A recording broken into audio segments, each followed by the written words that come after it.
can't imagine.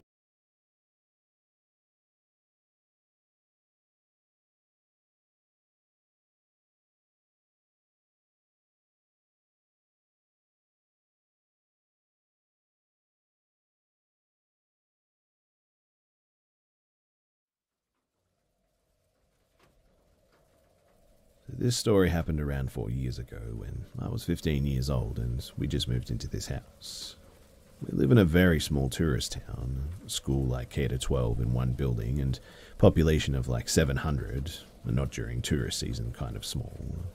There was this weird druggie too that everyone just sort of knew of and hated. He lived in one of his parents' houses and didn't pay rent, so they decided to kick him out. My parents were actually friends with this family and helped take care of his kids when he couldn't, so we were on pretty good terms. They gave the druggie, I'll just call him D for short, 30 days to move out for failing to pay a single rent check in his miserable life. We weren't doing very well at all financially too, and needed somewhere to stay or rent. We began talking to D's parents about the house, and they said that we could begin renting it as soon as he moves out. The 30-day mark came around and we asked D if he was ready, and he acted like he knew nothing about what we were talking about. His parents said that they were just going to give him some extra days and help him move his stuff, so we waited another month. At this point, the current place that we were staying at, we had to move out in a few days. We went to the house and went inside to see all of D's stuff was still in the same spot. We decided that we couldn't wait any longer at this point, and we just bagged his stuff up and told him to pick it up at some point. Fast forward about a year, we always heard scurrying like mice and stuff in the ceiling, but we have a ton of strange animals like mice, snakes, lizards, all sorts of stuff here. One of our 4 snakes went missing from its closed tank with clips holding down the lid, so it could have been that. But there were no holes anywhere to be found. We didn't think anything of it, to be honest, but it was a bit strange. Eventually, though, we started hearing louder sounds, and our dad said that it was just the house settling. The stuff was disappearing from the fridge, electrical bills went up, we smelled smoke at one point. Us kids got blamed for all of it, and we even had our phones and my PC taken away. But the power bill was still up, and that was strange. And I also got blamed for the smoking in the house, which my parents had no reason to believe or prompt this accusation, so I was actually grounded until graduation. I was mad now too, because I did not smoke in our house, ever. Now, I was unbelievably bored one day, not being able to do anything, so I decided that day that I was going to go and explore the attic. I opened the door and, oh my goodness. My mum then came right up the ladder, ready to beat me, and saw it too.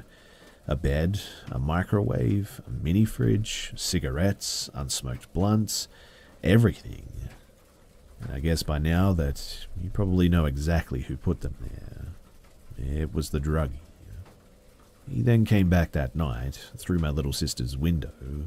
He was higher than I've ever seen anyone before, and admitted to a bunch of stuff, and we recorded it.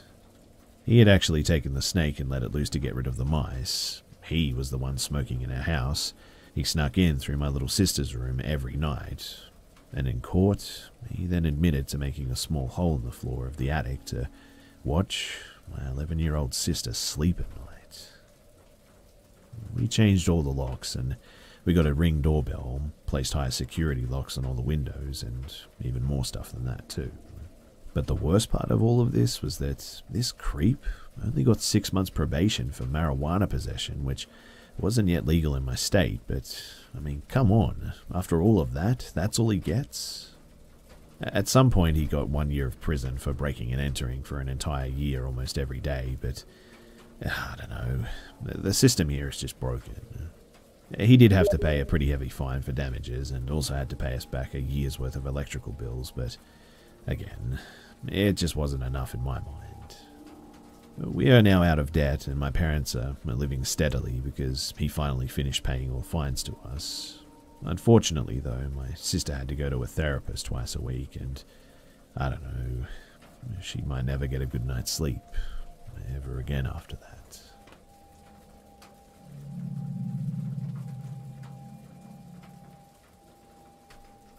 few years ago, when I first started university, my dad actually bought a new house. This was in a new residential neighborhood, and his reasoning in buying a new house is so that he can secure a new property before the housing prices rose again.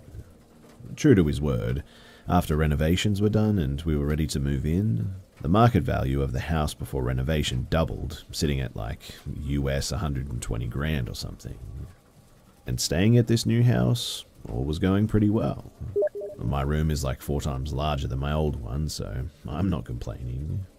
Only downside is, other than having to move 40 minutes away and leaving behind my gang, is that we moved at the start of the new semester and I would be staying at the dorms.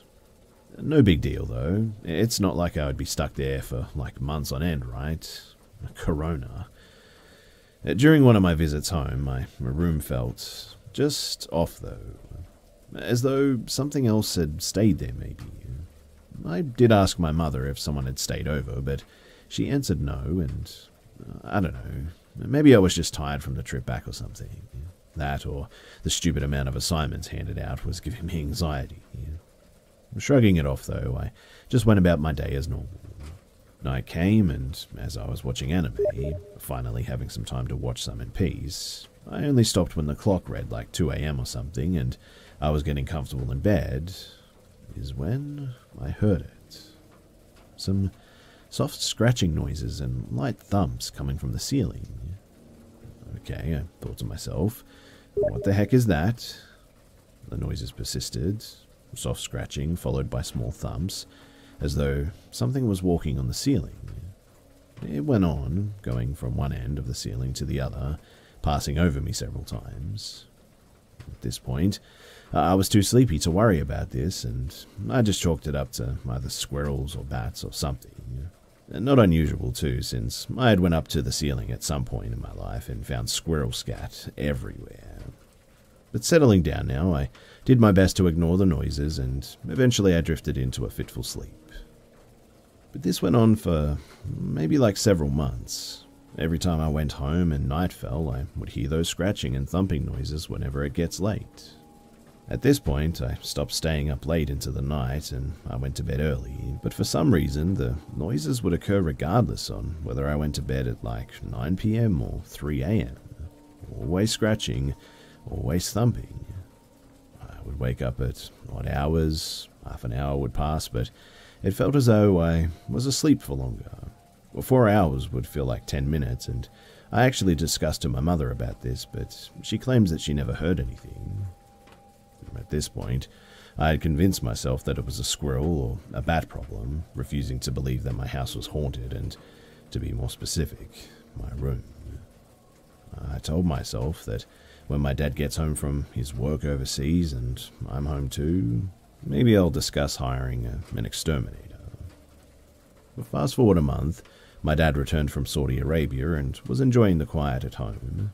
I was staying in the dorms when he returned, and we talked on the phone a lot, and when it was time to go home, my family picked me up at the university instead of waiting for me to arrive at the train station, and we chatted, had lunch, drove around a bit, and then went home. But when I entered my room, the tiles felt sandy, almost gravelly. I looked down, and I saw the floor was sprinkled with salt and peppercorns. I hesitated entering my room. Then I just thought, well, what the heck? I gave a Salem and I entered. For the first time since I stayed at that house too, my room actually felt like my room. After sorting out my stuff, I went down and enjoyed family time, but I felt like I needed to ask about the peppercorn and the salt, but thought against it at that time, maybe after night prayers. Come night, after the whole family finished night prayers in the living room downstairs, I asked my dad what the peppercorn and the salt was about. I saw his face go from calm to what looked like grim, and he laid out what happened in the past 2 days. So when we came home, as usual, he would lead prayers in the living room with my mum. It happened during night prayers when he gave the last Salem. For clarification, we're a Muslim family if you haven't guessed already, but as he gave it, he heard something sort of scamper upstairs. Not animal scampers either. These were unmistakably human steps running up the stairs. My dad immediately froze, debating to himself on whether it was just his imagination or if he actually heard it. And his answer came when my mum tapped him on the shoulder and asked, "Honey, did you hear that? Like something running up the stairs?" My dad turned to my mum and nodded, confirming that it wasn't just his imagination. Something was watching when they prayed. And when he was done, it ran off up the stairs. The following day was apparently a blur. They contacted the local imam and asked his help to settle the issue. The imam with his personal congregation visited the house and, after assessing it, went forward with the fencing ritual. A fencing ritual was a ritual to put up a barrier around the target. That's where the salt and the peppercorns came from, and the species of whatever was residing in our house hated salt and peppercorn as it burns them, apparently, but after they made the barrier, they held a Quran recitation downstairs in the living room and another in my room.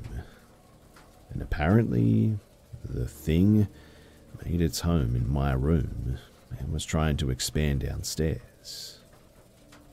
After the recitation was done and they had left, my dad asked my mum if I had asked anything weird in the past few weeks or months when he wasn't here.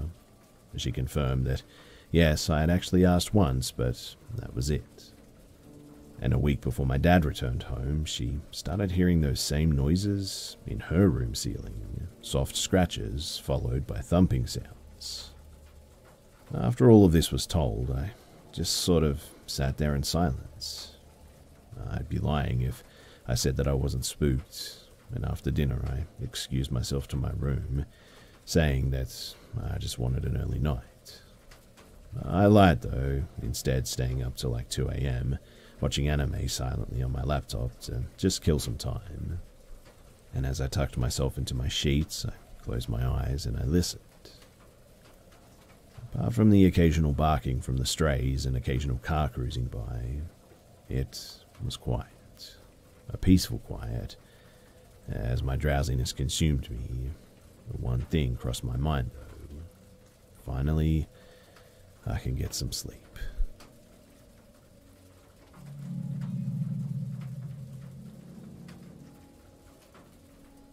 This incident happened to me about maybe 8 years ago now, I think, but it still freaks me out to this day.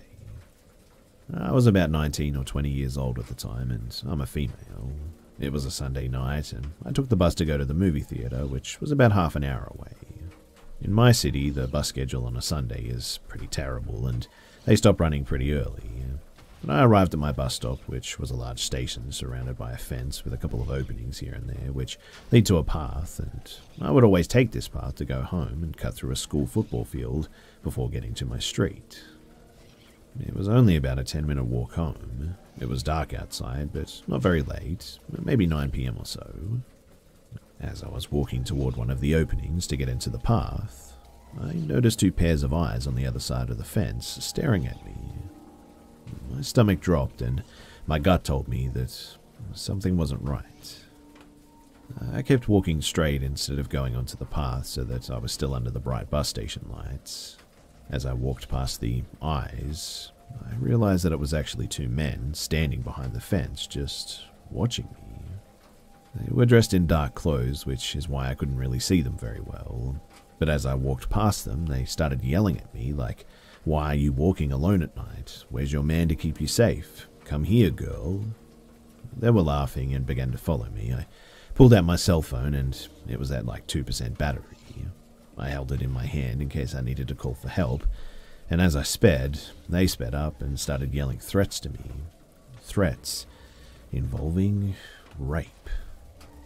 There was no one around, and obviously I was terrified. I saw one bus coming around the loop about to leave the station to start a route, so I just ran as fast as I could toward that bus.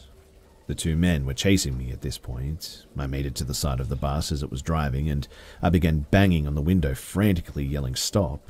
The bus driver, thank God, stopped the bus and opened the door to let me on. I told him to shut the door quickly, and I pointed toward the men that had turned around and were walking back the other direction. At this point, I just broke down. I was shaking uncontrollably and I was in tears. The bus driver parked the bus and called for the transit security to come. I used what was left of my phone battery to call my brother for some comfort. The security drove me the rest of the way home, and they followed the bus the two men got on. Unfortunately, the men got off at some point, and they just booked it, though. And although they were never found, I am just so thankful for that one last bus ride, or else I really don't know what would have happened to me.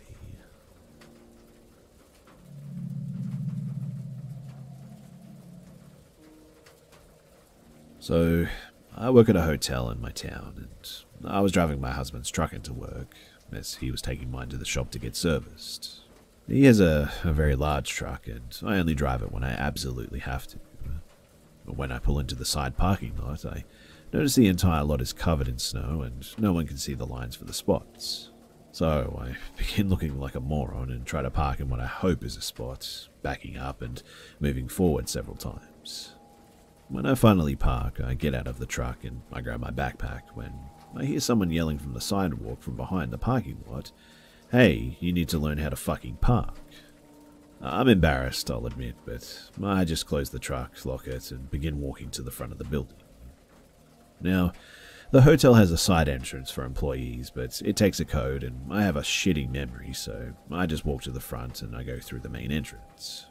I hear the guy yelling again, "Did you hear me?" I walk faster and take a peek behind me, and this guy is following me. I keep walking, but call back, "Please just leave me alone, I need to go to work." And before I can reach the corner of the building and make my way to the entrance, the guy grabs my arm and spins me around. Now, I will never forget what this guy looked like for as long as I live.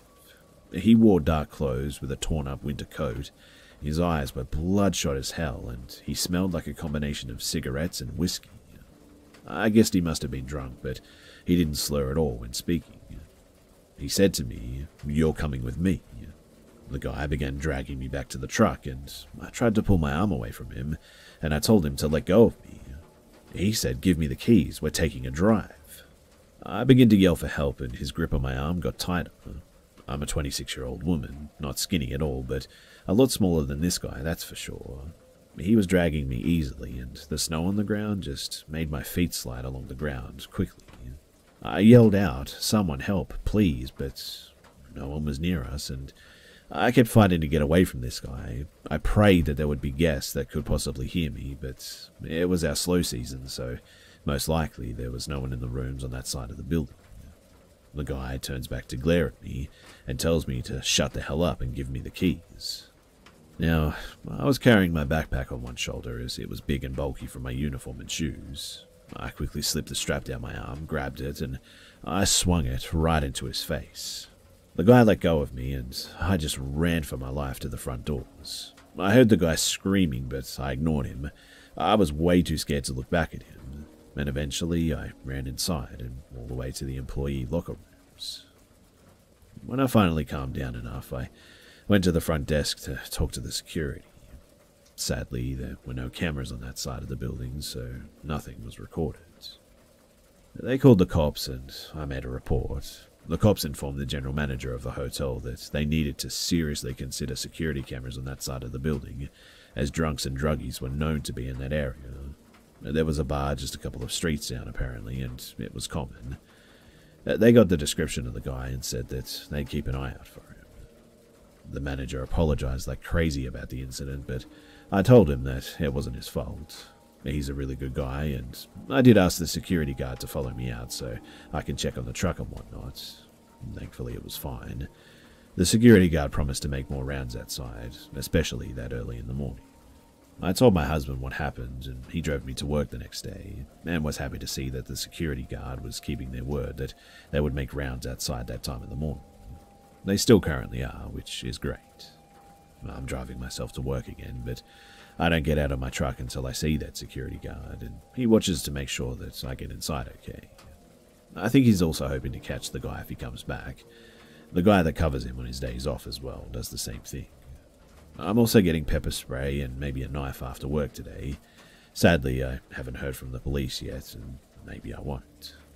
Hopefully the guy was scared off from coming back to the area, or maybe he tried to go back and the security guard scared him off, but either way, I really hope that I never see this guy again. Or if I do, at least he might be in handcuffs.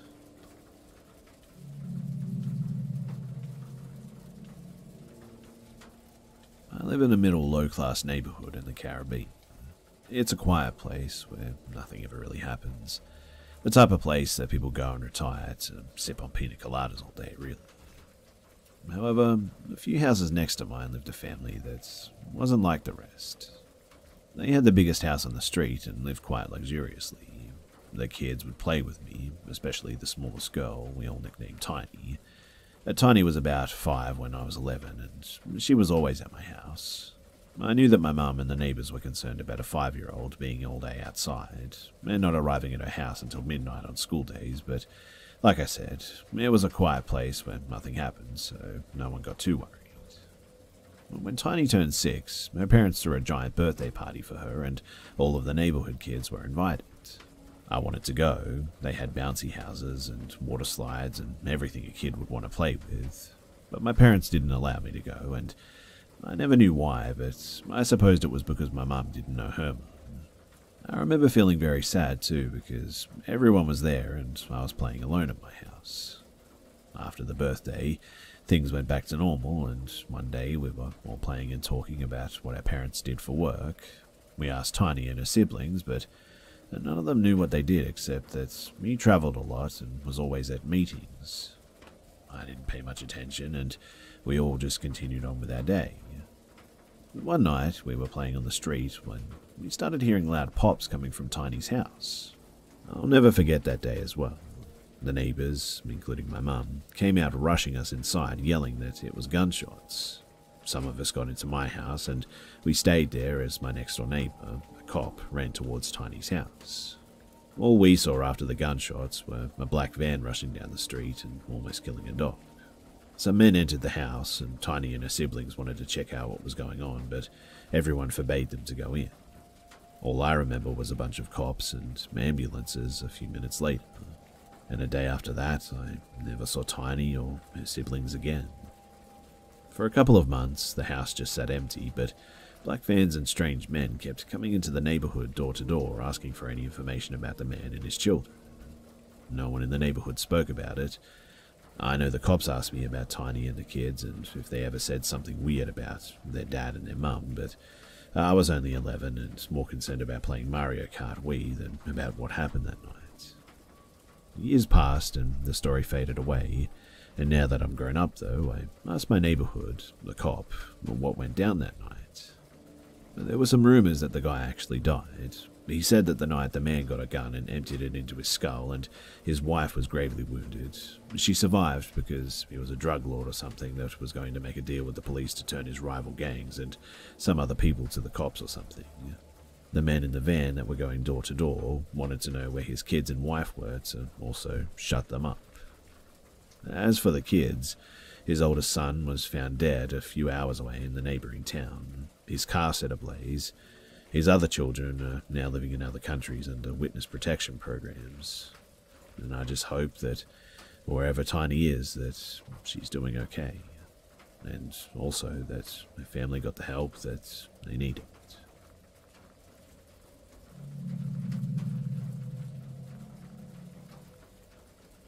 This happened 3 summers ago, but I remember the main events. To preface this, I've been on a shocking amount of dates and put myself in many foolish situations in the past. I'm a female and I was 25 at the time, if that matters. So, it started on the Plenty of Fish app. I came across a cute guy and he was my type physically, kind of nerdy looking. On his profile, he had very adventurous photos of him hiking and travelling. He seemed really exciting to get to know, and once he saw that I looked at his profile, he sent me a message. We flirted a bit back and forth and exchanged numbers, even though he lived about an hour away. He said on the app that he's never been to my city and didn't plan on it, so we probably wouldn't meet. I respected his honesty. I don't like wasting my time. But one day, shortly after meeting him online, He texted me randomly saying that he's in my town on some work thing and invited me to a bar that he was at. I decided to meet up since I was already in the area, and he said that he would actually pick me up. I was dumb, like I said, and I agreed, even though it was just over 4 blocks away. It took him way longer than it should have to get to me, and I honestly don't think he was actually ever at that bar. Once in POF Date's car, I noticed it was a rental and that it seemed like he had just gotten his license because he was a terrible driver. After driving in circles, he told me to pick a place, but not in the area because parking is impossible. I picked a place 15 minutes away by car with lots of parking, but also a busy place since I was with a stranger. And once there, he started pressuring me to drink. He insisted, in fact, and I'm not a huge drinker, but I enjoy pub-style bars. So I ended up caving, and I had a drink and was again pressured to have another one. He was very pushy too, and seemed really irritated that I wasn't going for it. Usually I would end a date pretty quickly if I was ever mistreated, but he became charming enough to keep me there at least until we had done our date.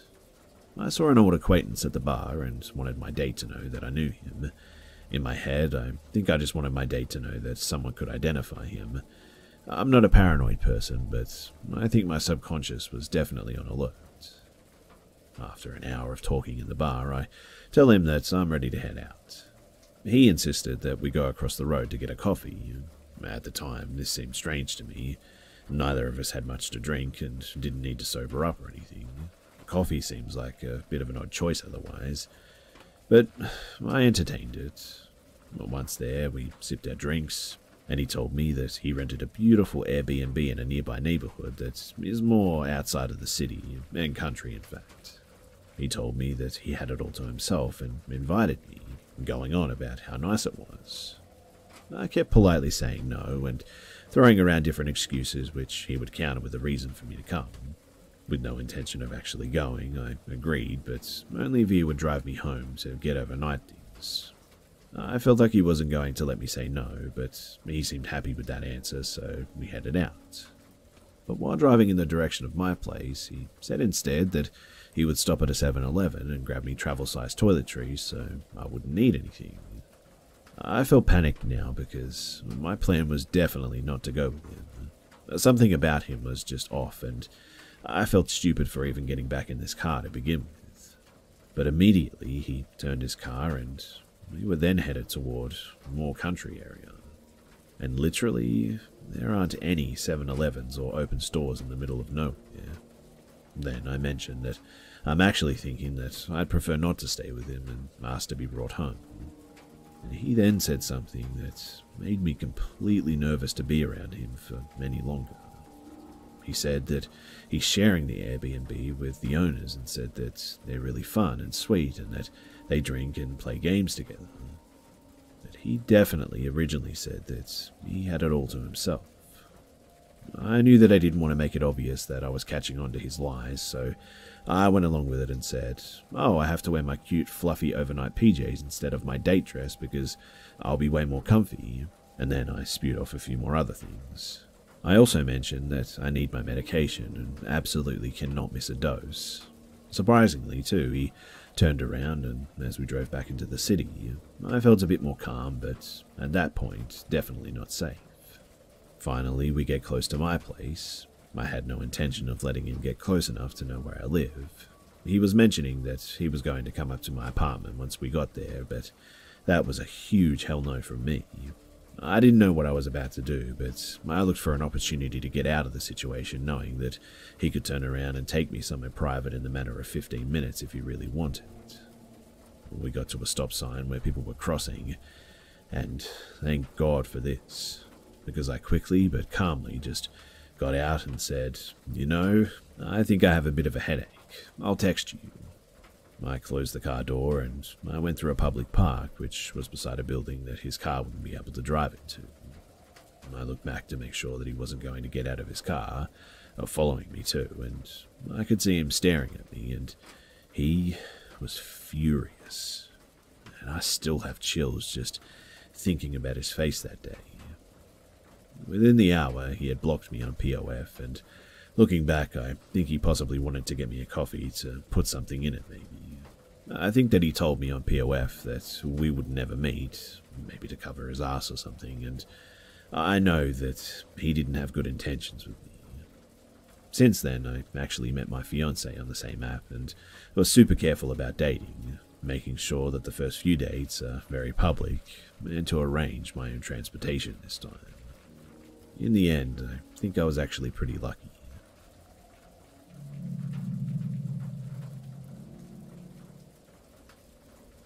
Alright, so buckle up because this is going to get weird. So this isn't something unknown amongst my friends and the people local to me, as I live in quite a small town. But in grade 9, I would have been about 13 or 14, I think, and I had no friends. I was, still am, kind of weird, and it always just threw people off. Making friends in high school was so difficult for me because I just refused to change who I was to fit in. During the second week of school, though, I met George in my English class. Our teacher had sat us together and we had begun talking and building a bit of a friendship. George was very nice and we actually had a lot in common. He had come from a different elementary school. It was odd because the people from his school commonly went to a different high school, although he insisted that he wanted to go to this high school because there were certain classes that he wanted to take that the other school just didn't offer. After about a week of talking together during English, though, he asked if I wanted to eat lunch with him. We had the same lunch period, and he said that he noticed how often that I sat alone to eat. I thought it was a really nice gesture, so I agreed. We ended up having lunch together for a while, in fact, but then I just kind of started making some new friends. I always invited him to eat lunch with a few of the other friends that I had made, but he always just declined. And then one day in English class, he passed me a note. This was very strange too, since, we were sitting right next to each other. But the note said something like, "I need to talk to you. Can we please sit alone together for lunch?" I wrote back that I would sit with him, and we hardly spoke the rest of the period. Obviously, I got really strange vibes from him. So, it's lunchtime, and I see him sitting at the end of the row. Our cafeteria consisted of large harvest tables and benches. It was not separate tables with chairs like you'd see in restaurants, but rather long tables with benches on either side. I go to sit down, and he says, "No, let's go outside to talk," so I agreed. He looked genuinely upset, and I wanted to know what was going on. When we got outside, he led me over to sit on a curb in front of the school and started talking just really aggressively. He told me that it was unfair of me to make other friends when he was the one who befriended me first. He told me that I had to eat lunch with him because when I was alone, he ate lunch with me, so now that he's alone, I was obligated to eat with him. It was a really bizarre conversation, and I explained that he could sit with me and my friends and that way there wouldn't be any issues and he could even make some new friends. I told him that I had enough friendship to spread around and that he had nothing to be upset about. What he said next just completely shook me. I could see the anger in his eyes.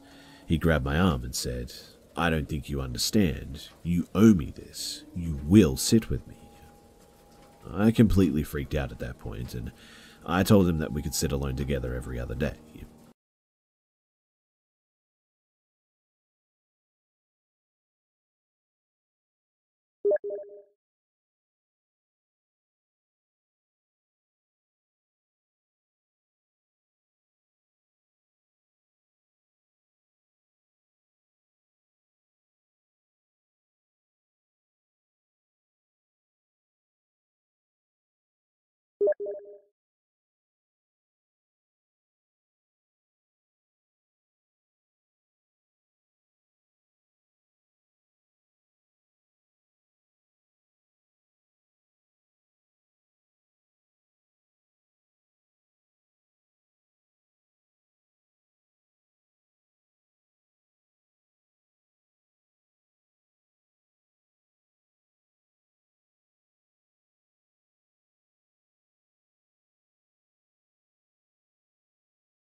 Ready to start rolling, comrades? Asked Lenko, our engineer. We all cheered after we hit the switch. The drill came to life. Silence transitioned to buzzing, buzzing transitioned to spinning, and spinning transitioned to drilling. I was very proud of being here, doing a service to the Union, but I looked forward to returning to Earth. This was the first step to our journey home. After we made sure that all was going well, we started packing and heading home. Naturally, Lenko was last, since he behaved like if the drill was his little child he must watch over. "What do you guys think is down there?" he asked as he rushed to catch up with us. "Our equipment couldn't pick anything up below 5 meters under the surface, so there must be a layer of some very dense mineral, or maybe some unknown element, who knows," elaborated Novak, our geologist. "I think we're going to find cheese," I said, and we all laughed. Even Commander Polyakov chuckled. I was wrong. We were all so wrong. The drill jammed the next day. Lenko and Novak went there to elaborate, while I stayed at the base with the commander. He didn't talk much, and when he did, it was mostly to criticize someone. He was the kind of person who wasn't satisfied no matter what you did, but deep down, he cared for us, and we respected him for that. Lenko and Novak later returned with a handful of sharp black rocks and rather surprising news. As we predicted, about 4 meters below the surface, there's a layer of this immensely hard black material. It's so hard, in fact, that it broke the drill, explained Novak. "So, do you have any idea what it is?" asked Commander. Not yet. It might be some metastable crystalline mineral formed under high pressure, but we won't know what it is until I have a look at it." The next few days were very interesting.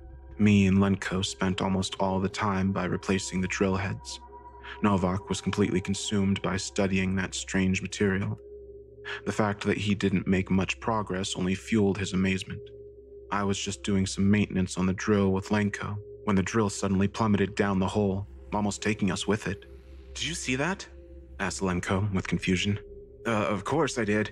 It almost pulled me into the damn hole," I responded. I then realized that he probably didn't mean the drill, and I thought he was going to say something more, but he didn't. I looked into the hole. I pulled a glow stick out of the pocket of my suit, cracked it, and dropped it into the hole. It fell into some sort of cavity. The rest of the team arrived shortly after, and the commander started cursing at the drill, and then at us. Finally, he congratulated us on making the first major discovery on this rock. I knew what was going to happen next. "Prepare your gear and get some sleep. We're going down there tomorrow," said Polyakov. When we returned to Kamchatka, Lenko insisted that he needs to service the exterior equipment. I thought that it was a bit odd because he serviced the exterior 2 days prior, but our equipment breaks all the time, so I didn't consider it as a big deal. I wanted to stay with him so he wouldn't be left alone outside, but he rejected any possibility of me convincing him, so I gave up on that. He returned some 30 minutes after we did anyway. However, a couple of minutes after he came back, we heard a bang from the airlock, and Novak took a look out of the window. He widened his eyes and scanned the outside with a blank expression on his face. "What is it?" I asked. I don't know," he replied. "Lenko, do you know what's going on? You returned last," inquired Commander. "No, I swear I have no idea what that was," he answered. Novak continued watching the outside for a few seconds, and then went back to continue his work. So we did as well. The next day, when we descended down the hole, the commander went down first, and then I followed. I rappelled down some 4 meters when I reached the layer of black material. As if it wasn't hard enough to already fit through the narrow opening with the suit on, I had to be careful not to cut the suit on the sharp, jagged edges of the dark substance. I then got into a hollow section and descended some further 10 meters down until I hit solid ground. It was pitch black, but with my headlight on, I saw that we were in a sort of cavern or dome. The walls were out of sight, but the floor was the same material like the ceiling. The drill was down here. It had collapsed down the hole when the ceiling gave way.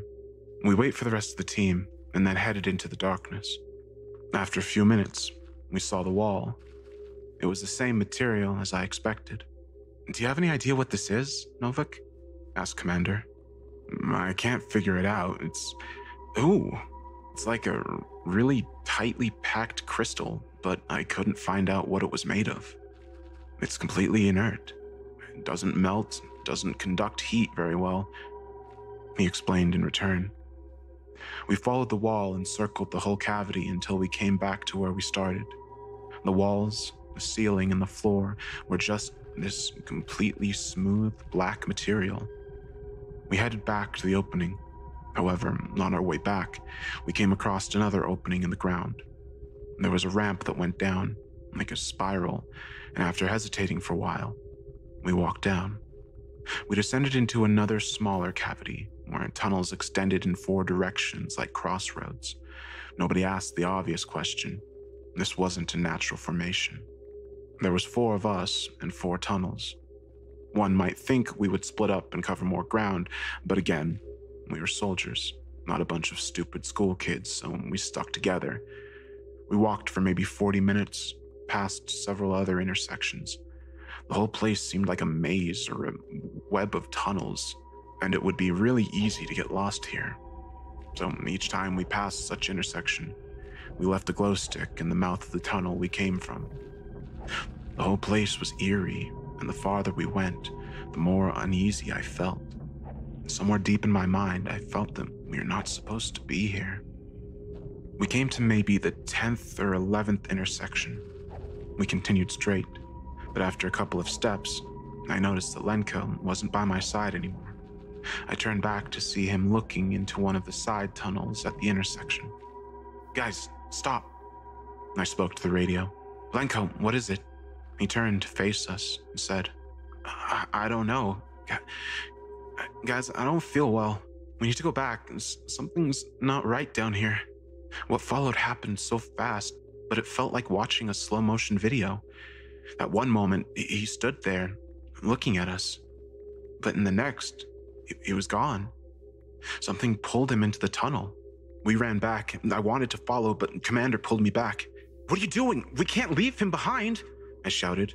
"He's gone. We need to get out, otherwise we'll all be dead," he said. He was right. This wasn't our world. Whatever took Lenko was still down here with us. We needed to get out. Man, we ran back to where we came from. Running in such low gravity was really awkward, but at least it's a lot easier to stop and catch our breaths, even with our heavy suits on.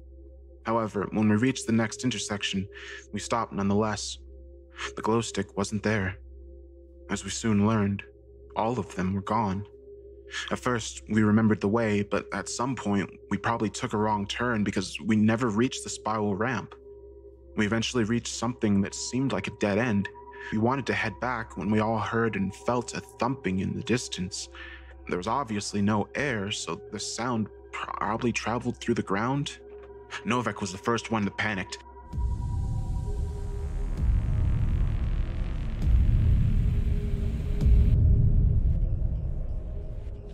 Fuck. What now?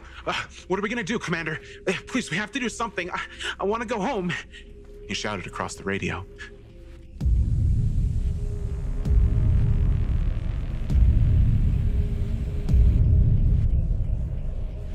The pounding got louder, or perhaps closer, and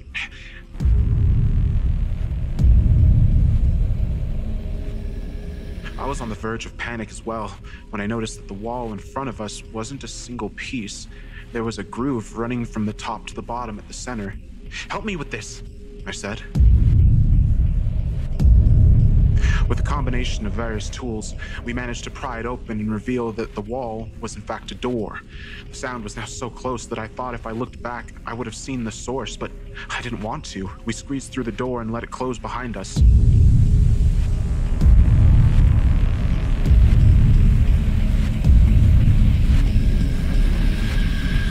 "Oh, fuck, that was close. Are you all right?" asked Commander. "How are we gonna get back now?" asked Novak in response. "We'll find a way." "How? We have no idea where we are, and there's..." "We'll find a way." We walked through another tunnel for some time, until we reached a room. It was circular in shape, maybe 15 or 20 meters in diameter. It was filled with concentric rows of black boxes, or tables perhaps. In the center, there was a black three-sided pyramid. Again, 4 tunnels continued into the unknown at each side, like at the intersections. What was this place? We decided not to waste time and went into one of the tunnels. We probably walked for hours, but our oxygen was almost gone not long after we left the circular room. I started to feel it. My mind had become cloudy and my legs felt like jelly. I remember we eventually reached a room that was circular in shape, with concentric rows of black tables and a 3-sided pyramid at the center. I didn't have any energy left to realize that we'd returned somehow to the same room that we came from. I collapsed to the ground, breathing heavily, struggling for any oxygen left in my lungs. In the final desperate measure, I detached my helmet. I took a deep breath and cold air filled my lungs before I collapsed. I saw something while I was unconscious. I can't remember it clearly, like when you wake up and you remember your dream, but you forget it a couple minutes later. I remember that I saw some kind of being. I can't remember how it looked, but I knew that it was sleeping. And then it woke up. "Tarkov," a voice said at the edge of my consciousness. "Wake up." I woke up to see Novak. "Wake up, Tarkov," he repeated and shook me. I saw that he had also removed his helmet. Somehow, there was air, and we could breathe it. But after all that's happened, it was one of the less surprising facts. "What happened?" I asked. "Oh, thank God you're all right. I don't know, but something's not right with Polyakov," he answered. I stood up and saw him standing in front of a pyramid. "Commander," I shouted. He didn't respond. We started walking towards him with Novak. I passed out when we got here. When I woke up, he was already standing there. Oh, it's not him saying that. It's Novak. "I passed out when we got here. When I woke up, he was already standing there. He wouldn't respond. He didn't move an inch. And then I found you and woke you up," explained Novak. Polyakov moved his arm and touched the pyramid. I don't know why I didn't notice this before, but anyways, his helmet was still on. There's no way he had any oxygen left. Suddenly, the surface of the pyramid went black. I mean, it was black even before, but now it was so black that I couldn't even see the surface anymore, only the outline. It's as if somebody tore away part of space itself. Some sort of black hand appeared in front of the pyramid. I can't comprehend where it came from, but it seemed to extend from the pyramid itself. I grabbed Polyakov's arm, and in the blink of an eye, I pulled him into the darkness. We turned and ran into the tunnel to our right. A few dozens of meters into the tunnel, I stumbled and fell face down onto the ground, breaking my lamp in the process. The last light in the tunnel disappeared with Novak as he sprinted away, and then I was plunged into the darkness. I then heard heavy footsteps behind me. I wanted to stand up and run, but I couldn't. I couldn't take it anymore. I just lay there and waited my end as the footsteps got closer. The thing got right next to me, and I felt a hand touch my leg. It touched my suit several other times, and advanced towards my head. Then, to my horror, it touched my face. It was cold. I imagined the same hand that had just pulled Polyakov into the pyramid. I imagined it dragging me backwards and pulling me inside the pyramid to do the horrible things to me. This was it. This was my end. But then it happened. "Who is this?" a shaky voice asked. I was startled. I didn't know what to do. It was Lenko's voice. "It's Tarkov," I said after a while. "I thought I would die here alone," he said. I stood up, and we walked through the tunnel together in pitch darkness. We roamed the tunnels for hours, maybe days, weeks.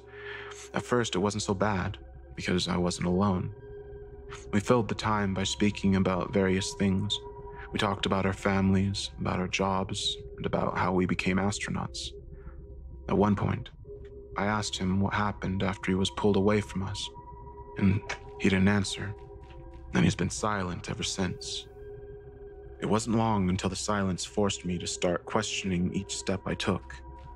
How did Lenko survive? What happened to Polyakov? But there was one thought that was much stronger than the others. Was it really Lanko next to me? Was it him or that monster with the black hand? I wouldn't know because I couldn't see. Why didn't we have a light? How did he find me? My gratefulness of not being alone shifted to terror. Each second, my desperation to see any light was stronger. I couldn't bear it anymore. I suddenly tripped and fell. "Are you all right, Tarkov?" asked Lenko. "I tripped on something," I explained. I turned and with my hands proceeded to feel the object that caused me to fall. It was highly irregular, but somehow symmetric. At some places, it was soft and flexible, while at others, it was cold and smooth. I then realized what it was. A spacesuit. I eventually found the lamp, and after some struggling, I detached it from the suit. At first, to my surprise, I was afraid to turn it on.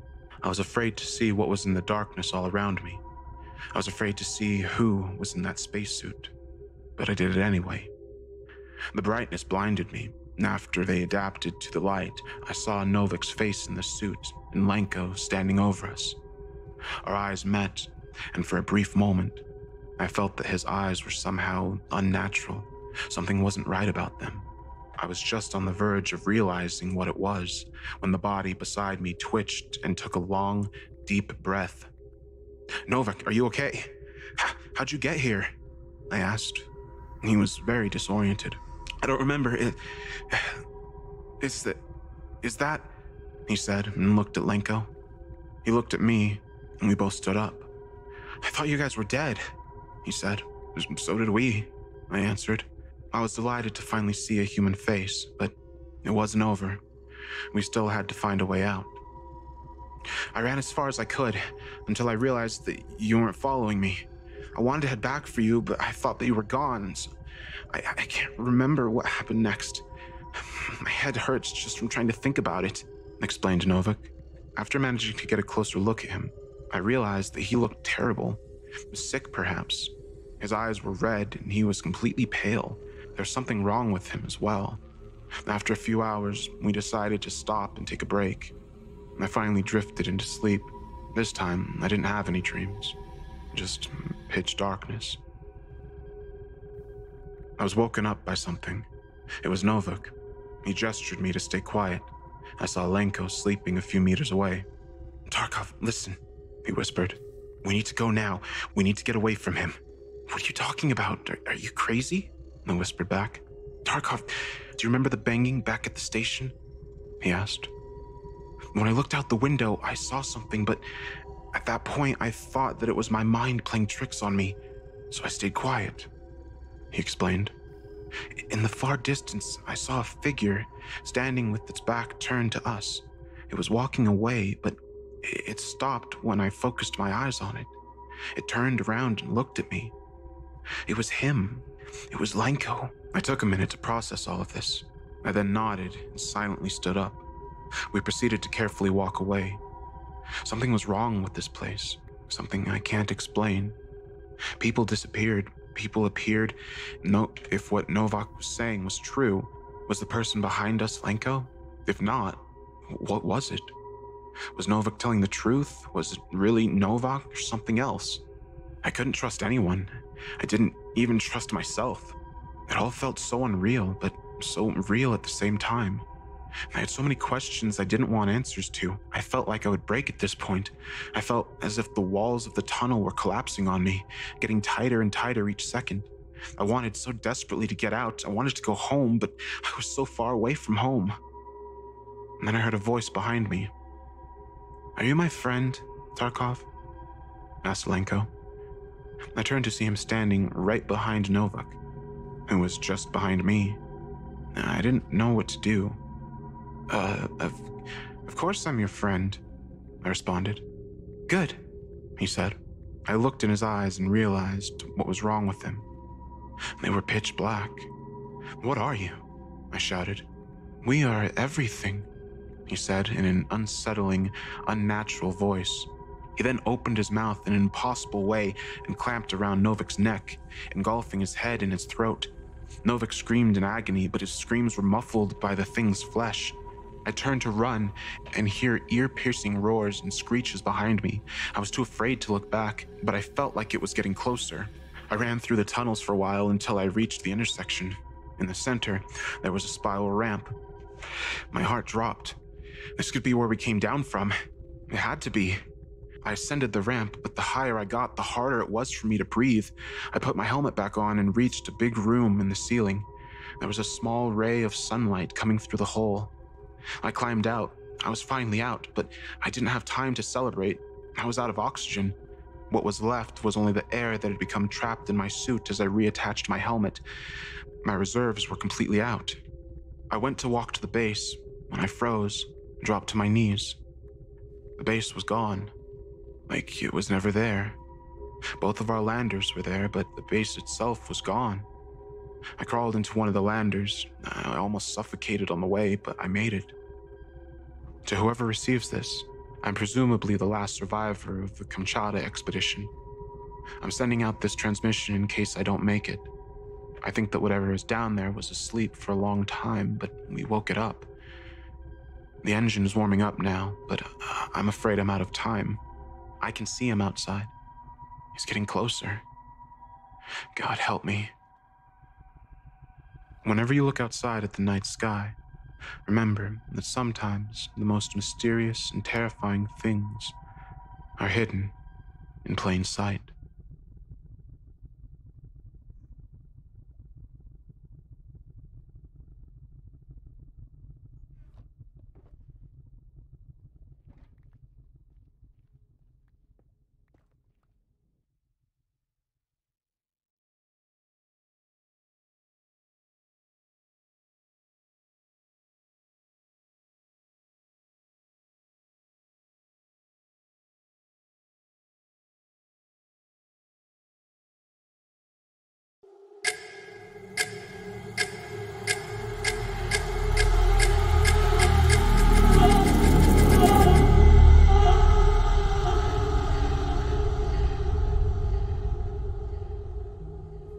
The rules are pretty straightforward.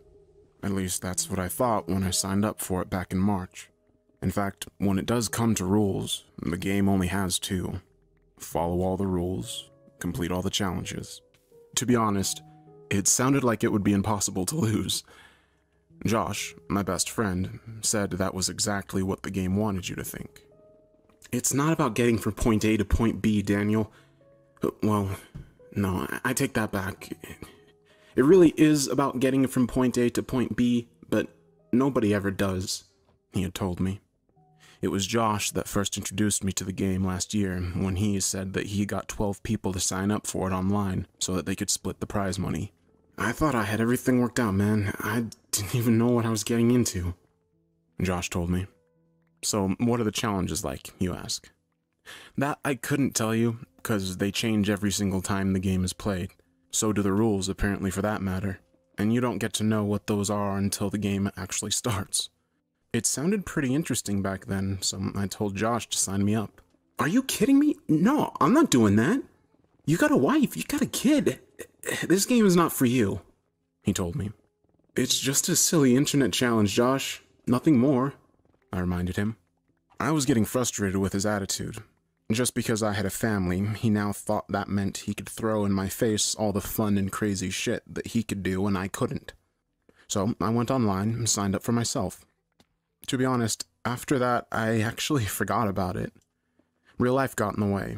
Whether it was losing my job or being evicted, my wife Marcy and I really did have more important things than some silly online game. In fact, I even fell out of touch with Josh a while back after the move. I just didn't have time anymore. A few weeks ago, I actually found out that he died. Or, at least, that's what the Facebook thread I followed said, because no one had seen or heard from him in about 6 weeks. That's why I was so surprised to get a package on my doorstep from him just about 19 minutes ago. In fact, I think it's safe to say that everything I ever knew about Josh or about this game changed just 13 minutes ago. I actually almost tripped over the package coming into our 2-bedroom apartment after a long shift at my new job. Otherwise, I probably wouldn't have noticed it at all. There was a Roman numeral symbol on the side of the wrapping, denoting the number 1, and a more obscure symbol next to it that I didn't recognize, but I knew from the handwriting who had sent it. Josh. Curious, and still a bit wound up from work, I sat down on the sofa and opened it. There were 3 items inside. An unmarked cell phone that I guessed had to be some sort of burner, a VHS tape with the same Roman numeral, and a firearm. The chamber was fully loaded. I think it was the gun that made me feel the most nervous, but it was also an item that compelled me to scour my storage unit for my VCR. It took about 7 minutes to find the thing and another 6 to hook it up. The video came to life with a grainy image of my former best friend. He was staring straight at me, almost as though we were talking face to face. Hello, Daniel. I wish you hadn't have done this. I really do, but now here we are, and we can't go back, can we? He said with a heavy sigh. Something about the way he was talking was making me very uncomfortable. You're part of it now. So, I've been tasked with giving you your very first challenge. This one is easy, but believe me when I say that they don't get any easier from here on out. Josh remarked. Then the words that made my heart plummet appeared. Don't call the police. You've got an hour, and then we can move on to challenge number 2. He said, and the video cut to black. I stood up and paced the living room, trying to figure out exactly what the message meant. Then I moved to my bedroom to wake my wife and get some kind of idea about what to do, but she wasn't there. The covers were all neatly arranged like she'd gotten up in the middle of the night to go check on Michael. I raced to his room next, calling out to him. I pushed open his door. The scene there was enough to give me a heart attack. Clothes strewn about with signs of struggle, blood smeared across the walls. I knew it had to be Michael's. How could this happen? I had just talked with Marcy only 2 hours ago. I ran back to the den and pulled out my phone. Then I paused and looked towards the static-covered television screen. What would happen if I disobeyed the rules? Would my family be tortured, or worse? It made me sick to even consider. I put the phone down and sat down on the couch, trying to decide what to do. Each minute I've wasted since then, I've been trying to figure out the same thing. So I decided to participate in this sick and twisted game, whether I like it or not. But I'm going to document each and everything they make me do. Maybe it won't help anyone, but if even one person hears about the 24-hour game, there's one more rule I think they should have included. Don't play.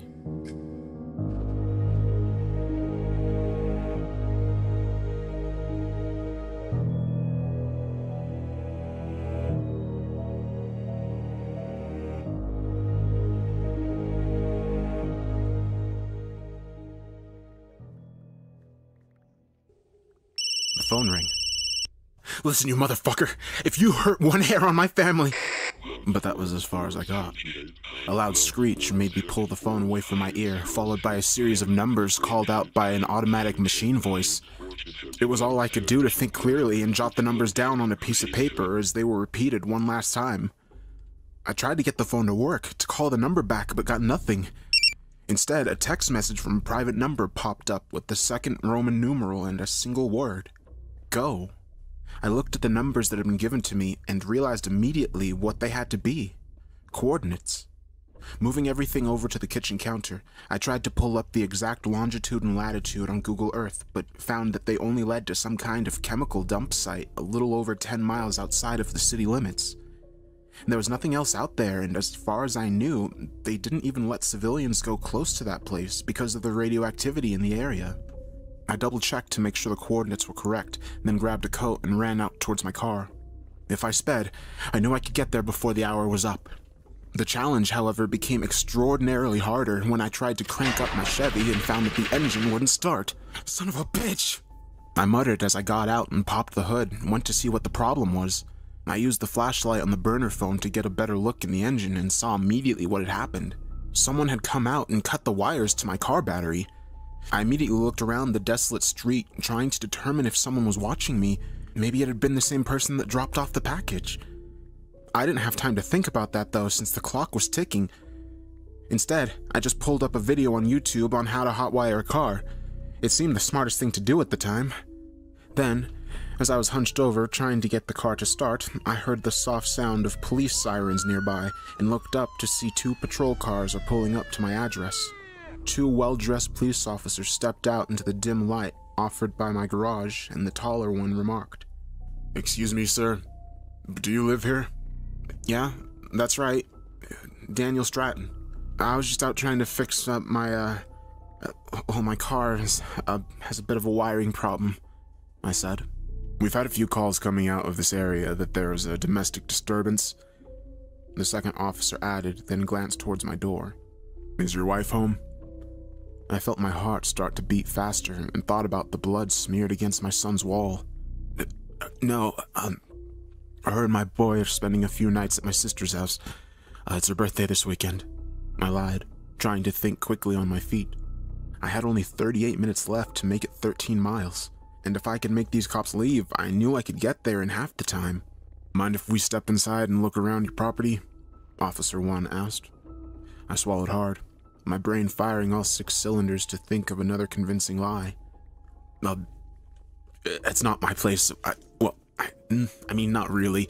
I just rent it," I told them, and added, "Management is a bit of a stickler when it comes to the rules, so I don't think they would want you poking around without a warrant." The second officer spoke into the radio that was strapped to his shoulder to get some kind of confirmation from the station while I stood there, nervously trying not to sweat. "Are you planning to go somewhere this evening, Mr. Stratton?" Officer A asked. Just doing a little fiddling. It's a hobby of mine. It calms my nerves after a long day of work." The second man returned and conferred with the first before finally telling me, "All right.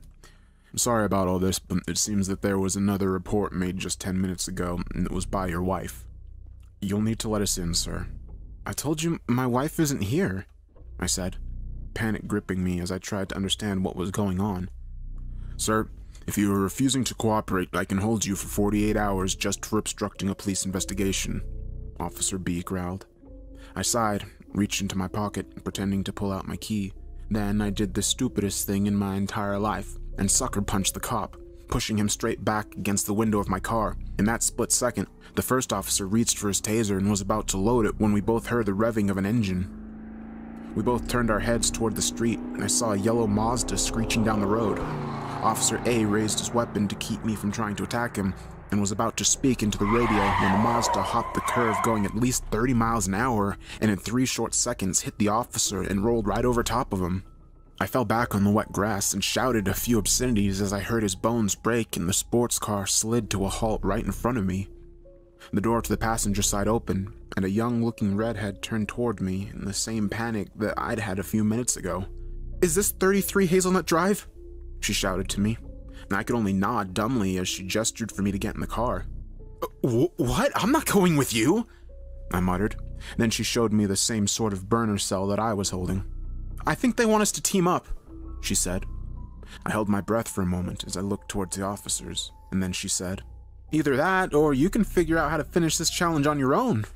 I glared at her and climbed into the passenger side of the Mazda before we drove off. I've got 1,000 questions for this young girl, but right now, all that matters is making it to the dump. I get the feeling from there, we'll probably need to work together too.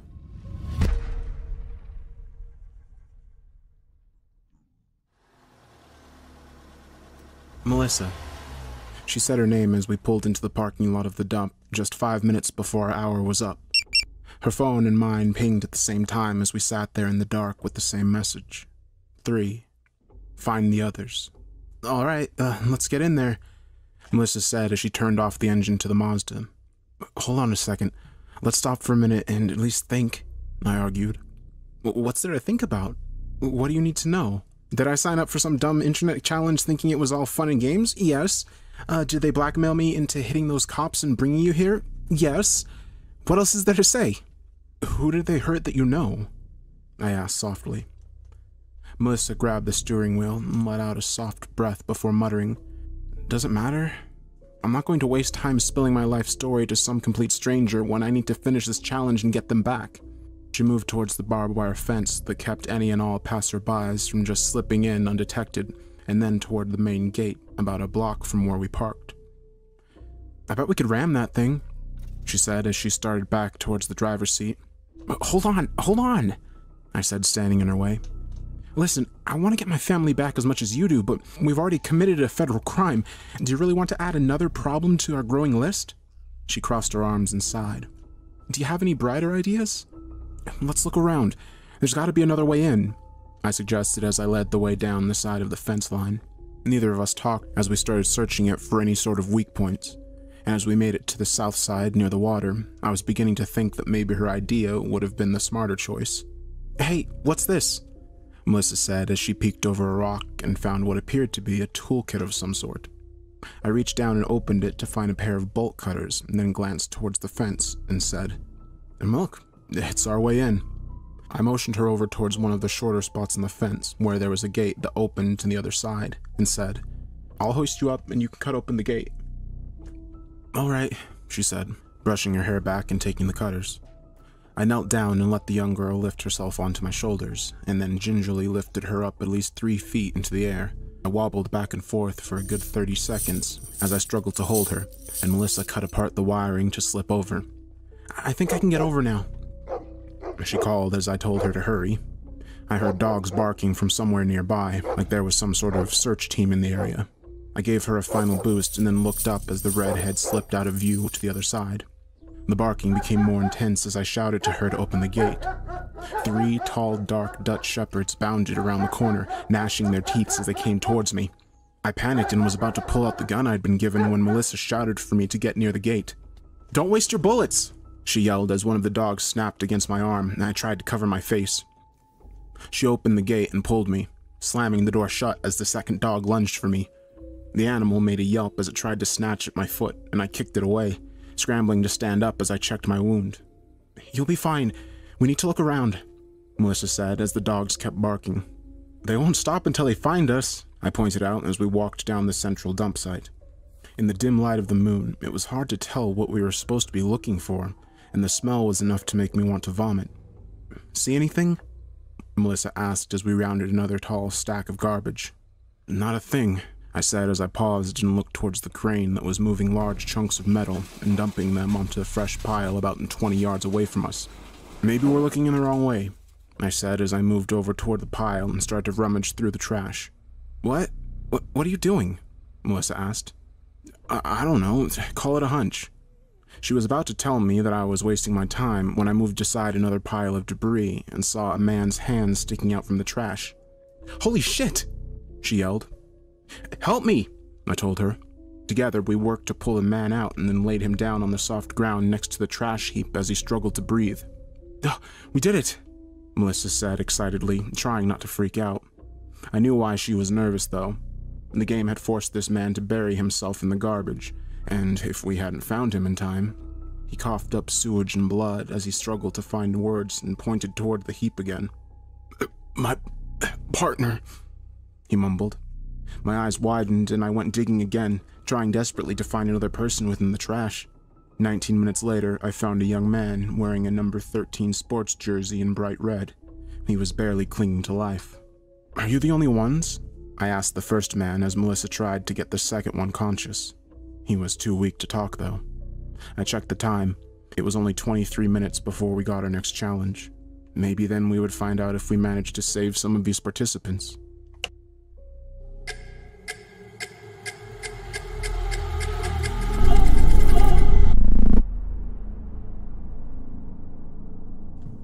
Melissa was the only one who brought her phone, but we spent the next 23 minutes moving the 2 men we had found away from the main site and toward an exit. The dogs were still barking wildly outside, trying to find us as I strategized an exit plan. We need to move. It's not safe here, I said as I checked my watch. They probably already found the Mazda and know about the hit and run, Melissa realized. We're sitting near the water. Maybe there's a ferry we can board to get to the other side, I suggested. At that exact moment, about 13 minutes early, the next message popped up on the screen. 4. Board the ferry. How the hell? I said, and then shook it off. It didn't matter. I guess we know that they're watching us. Big surprise, she said as she looked around. Okay, so we now know that there's a boat. Which way was the water? I paused to listen to the early morning sounds around the dump. Besides the continuous barking, I could hear the distant waves, and then pointed towards the northwest. The first man was more coherent by this point, and was checking to see if his partner was waking up. Wayne, come on, we gotta move, the first man said as he shook him and cussed softly. We can carry him, I offered, as I used my own body weight on one side and Melissa did the other. The man nodded, and then together we moved to the northeast exit. Melissa used the bolt cutters again, and then pushed the gate open to make it to the rocky beach. I fully expected there to be some sort of ship just anchored there waiting for us, someone that would provide us with all the answers. Instead, all I saw was barren shore. "What the fuck?" Melissa asked, when I saw a search team bounding towards us, guns raised and dogs leaping over stones to reach our spot. "Come on!" I shouted as I helped the second man move towards the sand and then peered downriver. "I don't see shit. Is this some sort of trick?" Melissa asked desperately. The dogs were almost on us. The first man raised his weapon and fired straight at the closest dog as a warning shot. Then one of the mastiffs leapt and tackled him to the ground. "Fuck!" I screamed as I dropped Wayne and started to press my back against the water. One of the SWAT teams let out a whistle as the dogs circled us, and the first man pushed an angry mastiff away until its owner pulled the dog back and then pointed an assault rifle straight at his heart. "Lionel Garland?" the SWAT officer asked. Melissa and I looked toward the first man and he nodded, complacently raising his hands over his head and adding, "You can take me in. These people had nothing." That was the last thing he got to say.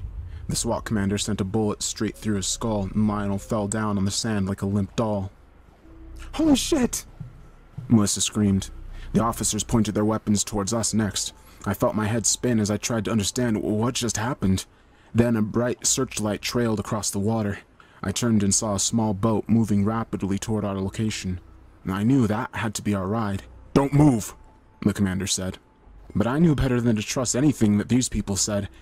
Something flew over my head and hit the beach with a resounding thud. Then a wave of smoke poured out of the bomb as the officers scrambled back and tried to keep their weapons trained on our bodies. Melissa grabbed my arms as the dogs yelped and ran away from the stench that the bomb was giving off. "We can't leave him," I said, looking towards the second man. "If we don't, then we won't get out of here alive," she argued back, but I didn't care. I pushed towards the second man and grabbed him up by the arm, hoisting him over my shoulder as I saw another armed man trying to aim for my back. It was all I could do to run to the open water and push the second man onto the side of the boat. The armed man let out a shot, piercing my lower thigh, and I screamed in pain as Melissa helped me onto the boat. And our unseen rescuer tossed another smoke bomb toward our assailants and zoomed away down the murky waters. "You're hurt," the woman that rescued us said as she saw blood dripping from my thigh. I looked up at her, and it took a moment for me to register that she was missing her right arm. "Not as bad as him. Do you have a first aid kit?" I asked. She nodded and went below deck while a second woman steered our boat further away from the shore. I propped up the second man next to the lifeboats, and then got him to spit up a little vomit and breathe as she returned with the supplies. The young man opened his eyes wildly and tried to bolt before I motioned him to stay still. "We're contestants, just like you," I told him. Well, actually, that wasn't entirely true, because I didn't know for sure who our rescuers were at the time. "Lionel, where is he?" the young man asked. Melissa looked down at the deck soberly and gave him the bad news. Fucking hell," he said, slamming his fist down on the solid wood deck. The woman that had rescued us looked toward the captain of the ship and then lit a cigarette. "Well, that makes things a little more complicated, doesn't it?" she muttered as she started to smoke. "Who are you people?" Melissa asked softly. "We'll talk in a minute. And for now, scrub up and get some rest. You're gonna need it for what comes next."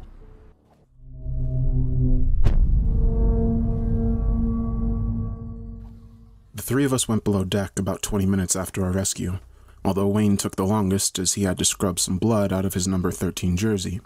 Once in the rec room, the woman in charge asked us to all sit and told us we'd only have to wait a few minutes to get the answers we needed. Wayne asked me briefly what I was doing. "Oh, I'm logging everything, posting it online for the world to know. It seems like a waste of time to me. You should focus on the here and now," he muttered. "What do you mean by that? Why do we have to wait?" Melissa asked. Her phone chirped with the response. 5. Talk. She looked at the phone in confusion and then tossed it down. "How the fuck are they doing that?" "Trackers and burners. They monitor your every move and know if you have failed to complete a task," the woman answered as she pulled out her phone and tossed it to me. "It's the same way I knew where to find you. They provided me a photo and a name. Melissa Walker, Daniel Stratton, Wayne Salisbury, Lionel Garland." She bit her lip and sighed before adding, "Except It looks like I didn't fulfill my task, at least not 100%. I'll probably have to pay for that a little later in the day.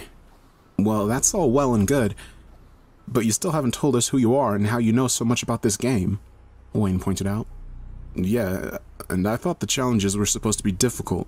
What's hard about just talking? I muttered as I slid her phone back to her. You might change your tone after you listen to what I have to say, our rescuer said as she motioned for me to dim the lights and then turned on some sort of projector. The machine whirred to life and a few static-covered images came up one by one. Eventually, there were 12 of them. This is the team that played the 24-hour game in 2013. 12 strangers. They were strung together from an online forum with the premise that completing the game would land them the prize of a lifetime, she explained. The next slide showed 8 of the same group, except badly bruised, bloodied, or suffering from what looked like third-degree burns. Wayne covered his mouth in disgust. These are the ones that made it out alive. If you call being in a medically induced coma a life, that is, she said. What happened to the others? Melissa asked nervously. Disappeared. Vanished off the face of the earth. Most likely dead. The next slide came up and showed another group of 12. Melissa got up in a rush and ran outside to vomit at the sight of their brutal injuries. None of this group came back alive. They made it to Challenge 10 and never any further. I've done my best to try and string together what happened, but none of it's very comforting. And you? Why are you here? 2016 group. These were the best of the best, and myself included among them. We thought that we had everything worked out because we planned ahead, brought supplies and food, but every time we thought we were ready, the game just pushed back and showed us who was boss. She paused and looked toward her stump where her arm had been surgically removed, and added, I don't have to tell you what I lost last year. Bloody hell, Wayne muttered. This is insane. Who are these people? I asked angrily. That was what I'm hoping to find out. I volunteered on this round to finish it, and to stop the game for good, she told us. You can't be that naive. Clearly these people have power. They'll kill you once they realize what you're doing, Melissa said as she came back inside. Call it stupidity or bravery. I don't care which. The only thing that matters is if you want to win this. You're gonna need my help, she said. Did the game tell you that too? Melissa sneered. No, Lionel did, the woman snapped back. The room went silent for a moment as the 3 of us that had been drawn there considered the gravity of the situation that we were in. The same question on all of our minds. What happens if we try to walk away? Wayne asked. I would think you already knew that, Mr. Salsby. Whoever or whatever they did to you to make you get this far, they'll take it away forever. I thought about my family. Do you really think we have a shot at winning? I asked nervously. If we work together, we can certainly try. I've only got as far as the 14th round, though. And that's when I had to take my losses, the woman answered as she looked towards the others. Now maybe you see why it's not so easy to talk, she added. Melissa got up and walked out again, clearly disturbed by the sudden turn of events. Well, I'm in, definitely. I want to honor Lionel and see this thing through to the end, Wayne said. Me too. I have a family that they took from me, and I'm not going down without a fight, I said. Don't expect it to be any easier once we reach the North Bank. That's where the first cache will likely be waiting, the woman added. Wayne nodded and said that he was going to change clothes, leaving just me and our rescuer alone for the moment.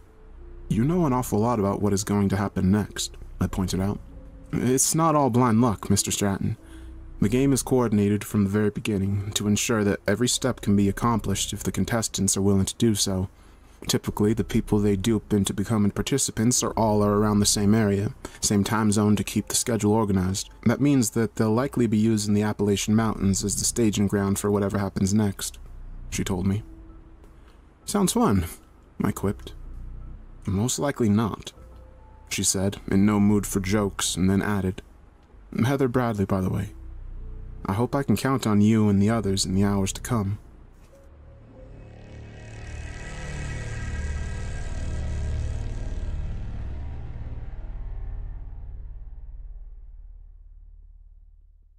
The morning sun was just coming up over the river, stretching out long beams of light against the small boat we found ourselves in. Melissa was leaning against the railing, watching the sun rise as we sailed towards the north shore. I sighed and stood beside her, trying to clear my head. "What do you make of all this? Do you trust her?" I asked. The young redhead looked at me and then scooted away. I don't even trust you. I don't even know if your name is really Daniel," she muttered. "What? What's gotten into you?" "I'm just facing the facts. We're in over our head. I didn't expect this. I just wanted to..." She started to bawl and shake her head before reaching into her pocket and taking out the burner phone. "I don't give a damn what happens anymore. I'm done." She snapped and tossed it into the water. "Hey, what's gotten into you?" I asked. Her eyes are puffy and red as I stare at her, and then a sudden realization hits me. Those people from the past group. You knew some of them, I guessed. "My dad. He joined the last group, probably right alongside our savior, if that's really what she is," Melissa said bitterly. "How long has he been gone?" I whispered. "At least 9 months, maybe 10. I held out hope that maybe he was still alive somewhere, 'cause he didn't come back after he lost. He told me he still wanted to play this stupid game," she said. I shook my head in confusion, looking toward the water. It didn't make sense. Then Heather came out and muttered, "Which one of you tossed the burner?" Melissa sheepishly looked up, and then Heather showed me the new challenge she'd been given. 6. Retrieve the phone. "That's crazy. These waters are ice cold this time of year. Plus, it's like 6 meters to the bottom. Maybe twice that much," I said. "You think I don't know that? But it's what we have to do. If we don't, it's game over. No cash. No further instructions. We lose everything." Heather scowled.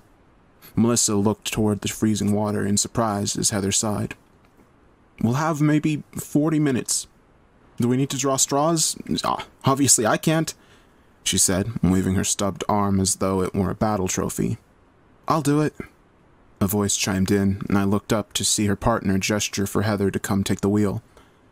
"Celeste, you can't. You'll catch hypothermia if you're in that water for any longer than like 13 minutes, Heather argued. 19, actually. We came prepared for all kinds of situations. I don't see how this is any different," her partner said as she took off her turtleneck and stretched for a minute. "It's her fault. Make her go," Heather said, pointing towards the younger woman. "What? I... Melissa stammered. Wayne came out to hear what all the commotion was about. After briefly explaining the situation, he raised his hands up and said, "Hey, don't look at me. I can't swim." "Move aside. Watch the ship and I'll be back in a jiffy." "Wait, maybe I should go," I suggested. "This debate is wasting time. You still got fresh wounds that need to heal. Freezing water will do more harm than good," Celeste argued as she got down to the bare minimum of clothing to keep from being too heavy. Then Heather took the wheel and steered the boat as close to the spot where Melissa had dropped her phone before allowing her partner to jump overboard. I held my breath, trying to see how long it might take for her to get back to the surface. 3 seconds turned into 30, then almost a minute had passed by. "Do you see her?" Heather asked frantically. "No, nothing," Melissa answered. "God damn it. Come on, Celeste," I chimed in as I looked down into the murky water. A moment later, she popped back up on the port side of the ship and gasped for air. 5 minutes and 20 seconds. "Godspeed," I said excitedly. "Get down below and grab a warm blanket," Heather ordered us. Melissa was the one that obeyed, and I offered Celeste my coat to keep the harsh morning air from causing her too much harm. She shivered and chattered her teeth as she touched her ice-cold fingers and said, "See? It's nothing to it." "You're fucking stupid," Heather said as Melissa returned alongside Wayne. What the hell happened?" he asked as he looked at Celeste. "It was a long story. We're all good now," I told him. "Did anyone else get the text then?" he asked. I stopped what I was doing as she showed me the phone where another message had popped up. 6.2. Toss the phone. What is this?" Melissa asked, snatching it from him to read. "Are you kidding me? She just risked her life to get this goddamn thing," Melissa squeaked. Heather marched down from the steering column, her eyes blazing with fury as she grabbed Wayne's burner and read the message herself. "None of you were fucking listening to me before back there, were you?" she says with a laugh as she moves over to her partner and snatches the dead phone that she just retrieved. "Don't you get it by now? It's their rules. We play by them and we get to live. We're the puppets here." Heather screams as she waves the wet phone in Melissa's face. And this right here, it's just fucking reminding us who's in charge, she said as she tossed it overboard again. She stormed below deck to cool off as Celeste wrapped herself in a warm blanket and nodded in thanks towards all of us. I'll be fine, she stammered as she went downstairs. I nodded and looked toward Melissa, her eyes just as red and puffy as before the entire ordeal took place. We're all gonna die playing this game, she mutters. Hey, look at me, I said, as I'm reminded of my own 6-year-old son. We're gonna get through this. Do you hear me? We are. She nods weakly and smiles before adding, I'm sorry about how I acted before. I hope you find your family. She rubs my arm and then stands up slowly on the railing. Hold on, what are you doing? I asked.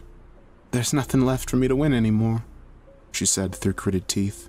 But before she can make the jump, a dart hits her in the back of the neck. I brace myself to catch her unconscious form as I looked toward the stairs and saw Heather standing there with a gun in her hand. No one is leaving, she orders. I slid Melissa over to rest beside the blanket Celeste left, and feel a shudder run down my spine.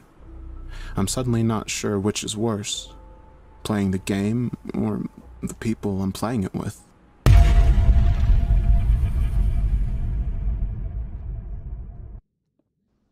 It was around 6:10 when we reached the shore, the wide ranges of the Appalachians stretching out in front of us with a raw beauty that, under normal circumstances, I probably would have enjoyed seeing.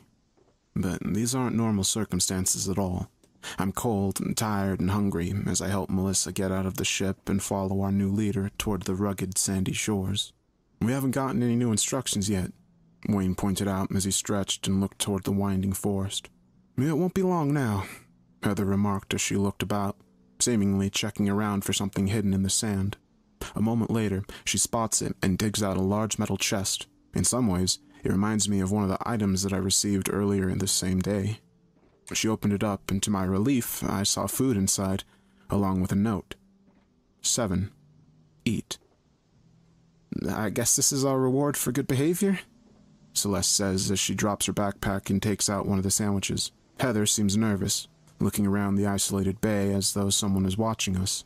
What is it? I asked. This doesn't feel right. The game never goes easy on anyone. Never. It's almost an unwritten rule, she said. Maybe it did because we followed through with the last set of instructions, and we've been handling the challenges pretty great so far, in my opinion, Wayne said as he started to munch on his sandwich. That's just it. This is a challenge. That means there's something else to do besides just eating a damn tuna sandwich, Heather said. Wayne seems to mull over this for a short moment, and then suddenly his eyes go wide as he drops the food into the sand. Fuck, he says repeatedly as he grabs at his windpipe. Daniel, drop the damn phone, help me! He's having an allergic reaction, Heather ordered. What happened over the next 13 minutes seemed like it stretched longer than it could have possibly been. I ran over to Wayne's side to check the sandwich, trying to figure out what ingredients he might have been allergic to, and then Celeste shouted, There's an EpiPen on the boat! Melissa drops her own food and runs towards the ship as we lay Wayne down, and he continues to struggle to breathe. I looked down at my own food and tossed it down, not even daring to take a bite. I think it's all been poisoned. It's a trick, I said. Celeste seemed to nod in agreement, but her partner wasn't hearing any more excuses. Heather clenched her teeth and then muttered, No, it's more than that. It's another damn test. We have to finish the challenge. We have to eat. She bit down on her food, and I watched hesitantly as she swallowed without anything bad happening. Some of it's laced with allergens, some of it isn't. We have to choose wisely to get the right ones, she realized. Wayne is gasping, barely conscious as Melissa ran back with the kit. Celeste turns him over and starts to get the correct dosage as I stare down at my own food. We don't know which is which, do we? I asked. Afraid not, Heather admitted as she paced the shore. I'm not eating anything, Melissa stammered. Wayne started to regain his composure as the medicine took effect, then Heather pointed her gun at Melissa again. You're really starting to piss me off, you know that? First you nearly jeopardized this whole thing by being stupid, then you try to kill yourself.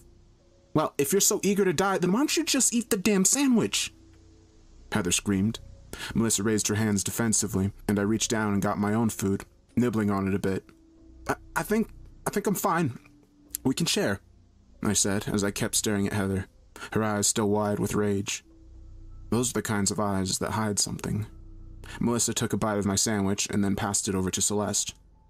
Well, now we know that 2 of them aren't laced with any toxins, I said. For the next 10 minutes, we took turns biting the same sandwich to get a little strength back. I offered Wayne the most after he was finally able to breathe clearly. I'm scared that it'll just come back up, he said. We all have to do it. You know the rules, I said. I didn't want Heather to have another tirade, so Wayne nodded solemnly and ate. The silence that followed over the rest of the hour was deafening. But one thing that was abundantly clear as I sat there and stared at the 4 strangers that were alongside me, none of us seemed to really know what was going to happen next. I guess there was no cash this time, Celeste said in frustration. Heather didn't bother to make a reply. Then almost 45 minutes later, I heard a strange noise coming from the north and looked towards the mountains. It was a black helicopter, most likely from the same SWAT team that had attacked us near the dump. It's another assault! Melissa shrieked. She was about to get up and run when Heather held her back, and we all watched as something was tossed out of the side of the helicopter. What the? Wayne started to say as a crate fell not but 30 feet from us. Told you there was always a drop, Heather said triumphantly. Then 3 seconds later, the helicopter started to point its nose towards the water, and I held my breath. They're gonna crash, I said frantically as the sound of their chopper grew louder. We stood up in frantic shock as the helicopter grew closer, whirling past our heads and straight into the rocks nearby. It burst into 100 different directions, and from beneath the flames and carnage, I heard the soft, familiar sound of a phone chime.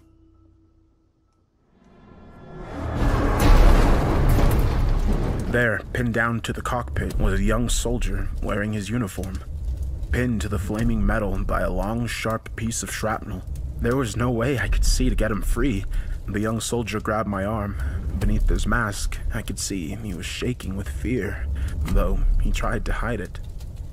We're gonna get you out of here, I said, even though I knew it was a lie. He reached into his other pocket in his suit and pulled out the cracked cell phone that displayed the next set of instructions from the game. He ordered as he pushed me away. Wayne tugged me away and the flames grew higher and higher. I knew there was nothing I could do, and yet I still wanted to try. That point became moot a few seconds later as the rest of the helicopter went up in a rising explosion. Wayne and I were knocked back by the force of the blast. I coughed and covered my face, desperate to crawl away from the disaster and towards the others. Heather and Celeste were just calmly moving the trunk across our small beach camp, seemingly unfazed by the events that just transpired. What did he give you? Celeste asked. I raised the phone up for them to see and tossed it toward Heather. That? And let's not forget his life! I screamed at them. Celeste nodded soberly while her partner just kept sorting through the supplies that the man had given us. You're just a piece of work. A real cold-hearted bitch, I said, shaking my head in disbelief. Look, we all made sacrifices to get this far. Some of them greater than others. Trust me, when this is over, we can mourn each other and every one of them. But right now, we need to keep moving, Heather responded as she showed me what was on the soldier's phone. It was hard to determine exactly what it was, except that it was a photo. And it looked like a tree. Melissa looked over my shoulder to get a good look. Is that an 8? She guessed. Our next waypoint. There's no telling how far or which direction, except, of course, the way that this helicopter flew in from. Are you able to walk?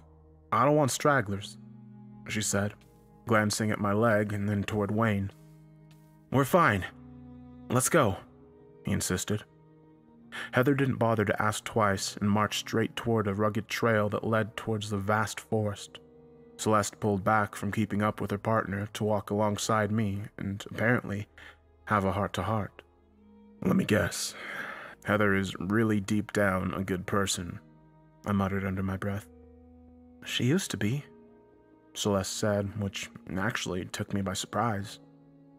What happened? I asked. The game happened. Back then, she thought it was just a simple run. Dangerous tasks that got harder and harder as you progressed. That's what all the online forums said anyway, she explained. Yeah, I read those too. It doesn't make sense. Why would those people lie when they risked life and limb, or sometimes worse? I asked. They didn't. Those responses that she found, they were all computer generated. Each and every one of them, designed to lure people to sign up, to play this twisted game. A few things in my brain were clicking together, but it only made my stomach twist more and more. So, I take it you didn't go with her these last 2 runs? I asked. Well, I didn't, and she won't talk about what happened, but I know it changed her in more than just a physical way. Took her 6.5 damn weeks to be able to walk again after physical therapy last year, though, Celeste said. If she lost so much, why is she here now? This is the 3rd time she's tried to finish, I realized. I don't know, but I told her she couldn't do it without me, Celeste responded. Deep down, I knew that was another lie. A person like Heather wouldn't have stopped simply because of something so small. She is like Captain Ahab, and this game is her white whale, I realized. I can't even fathom what that means for us. Her humble Pequod crew. Hey, I think I found something, Melissa shouted from behind. Our little entourage stopped its march, and Heather walked over to where the red-headed girl was standing. Sure enough, there was a tree with the correct Roman numeral on it. Good work, Heather says, but before we can even get a chance to celebrate, Wayne calls out in the opposite direction. Hey, it's over here, I think. I frown and rush over to him to get a good look. Which one is it? Celeste asked nervously. Heather took out her burner and snapped a picture of the marker. A simple message tells us what our task really is. Incorrect. We have to find the right one, I said. The 5 of us move over toward the other tree and snap another photo of the same message. Shit, Melissa said worriedly. Spread out. We got 19 minutes to find the right one, Heather yelled. This time, none of us questioned her instructions, but as each passing minute slipped by, I started to feel a cold lump grow in my stomach again. There are at least 30 trees spread across 3 football fields' length of acreage. None of them were the right one. Then, as we only had 2 minutes left to spare, I heard Melissa scream. I dropped everything and ran to her aid, but it wasn't her that needed saving at all. There, in a tree marked with the same Roman numeral we were searching for, were 3 men, dangling upside down from branches with their bodies exposed to the elements. I held my breath as the burner I was holding chimed again, and I saw our new task. 8. Let them die.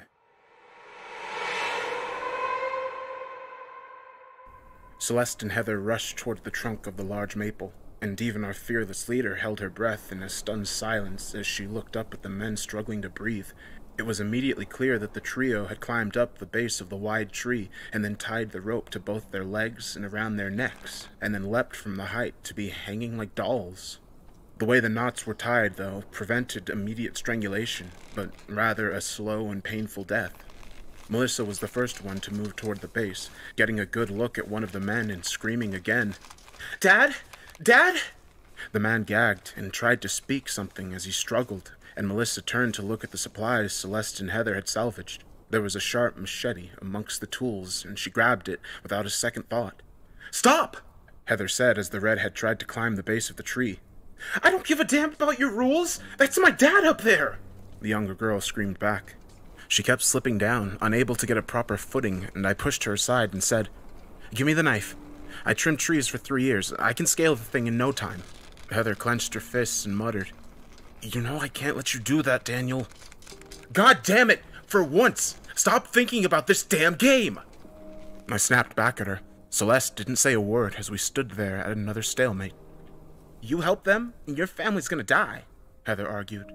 I stared up at the tree, trying my damnedest to find a way up as I held the knife in my teeth. Heather moved toward me, using her full strength to yank me away. I turned around and slammed my fist in her face, dropping the knife as we scuffled on the forest floor. The others watched in a stunned silence as we struggled for a few minutes, and somehow, despite her disability, Heather got the best of me and pinned me down with the knife straight at my neck. If you try that again, so help me, I will kill you, she growled. I didn't say a word. I was staring past her, up toward the tree where Celeste was already halfway up. Heather turned and looked to see her partner near where the ropes were tied, and she started shouting, begging her to come down. Celeste, God damn it, why does no one listen to me? I held Heather back as Celeste got to work, trying her hardest to slowly cut the rope as Melissa and Wayne moved over to the supplies. There's a blanket here. We could use that to catch them when they fall, Wayne suggested. A fall from that height is gonna break a few bones, Heather pointed out. At least they'll be alive. I countered as I pushed her away and moved to help the other two stretch the blanket out. She just stood there, looking exasperated as Celeste continued to cut, the men barely hanging on to consciousness as she did. Finally, the rope wore thin and Melissa's father fell down toward us in 3 short seconds. I gripped the sheet as best I could to help soften the drop, but just as Heather had predicted, all we heard was a loud snap of bones as his body crumpled onto the floor. Melissa screamed again and rushed to her father's side, trying to see if he was even conscious. For a second, there was no response out of him. Then, the bruised and battered man started to cough up blood. "Oh, he's alive! He's alive!" Heather stammered. Celeste was busy trying to cut the other ropes when Heather moved toward the second man and said, "This one's already dead." Her partner checked the last man to confirm the same, and then climbed down to where Melissa's father was struggling to breathe. "I'm a nurse. Let me see him," Celeste said as she got close. Taking what little medical equipment we had available, she checked his lungs first and muttered, "I don't think he's going to last long." Melissa grabbed his hand, her father starting to sob as they laid near each other. There's nothing we can do then, but to get him some mercy," Wayne suggested as he turned to Heather to ask for the gun. For once, since I met her, I saw hesitation in her eyes. "He's gonna die anyway," Wayne argued. "Just give us a few minutes alone." Heather nodded, and the rest of us moved away as she lay there, sobbing and cradling her father's broken body. A few scattered thoughts crossed my mind as I watched the two of them. There was no way that this man was here by accident. He had to be another contestant of the game. But Melissa had said that he had disappeared almost 6 months ago to play. How was it that he was still playing after all this time? I watched as he motioned toward the burner phone that she held, and Melissa was looking through it, apparently surprised by what she was seeing. Then, a moment later, a familiar chirp came up, and the rest of us moved toward Heather to see what it was. A video clip played, showed Melissa's dad and his group marking the trees. Their fingers were bloody and torn from being forced to use their bare nails. "This is Sergeant Jack Walker, fulfilling prerequisite 9 of the 24. What appeared to be a small flash drive. The man passed it to Jack, and he opened his mouth and swallowed it before giving the next set of instructions. Step 10. Open me up. You have 1 hour from this timestamp. And I stared at the others as a countdown came up. The clock was ticking again.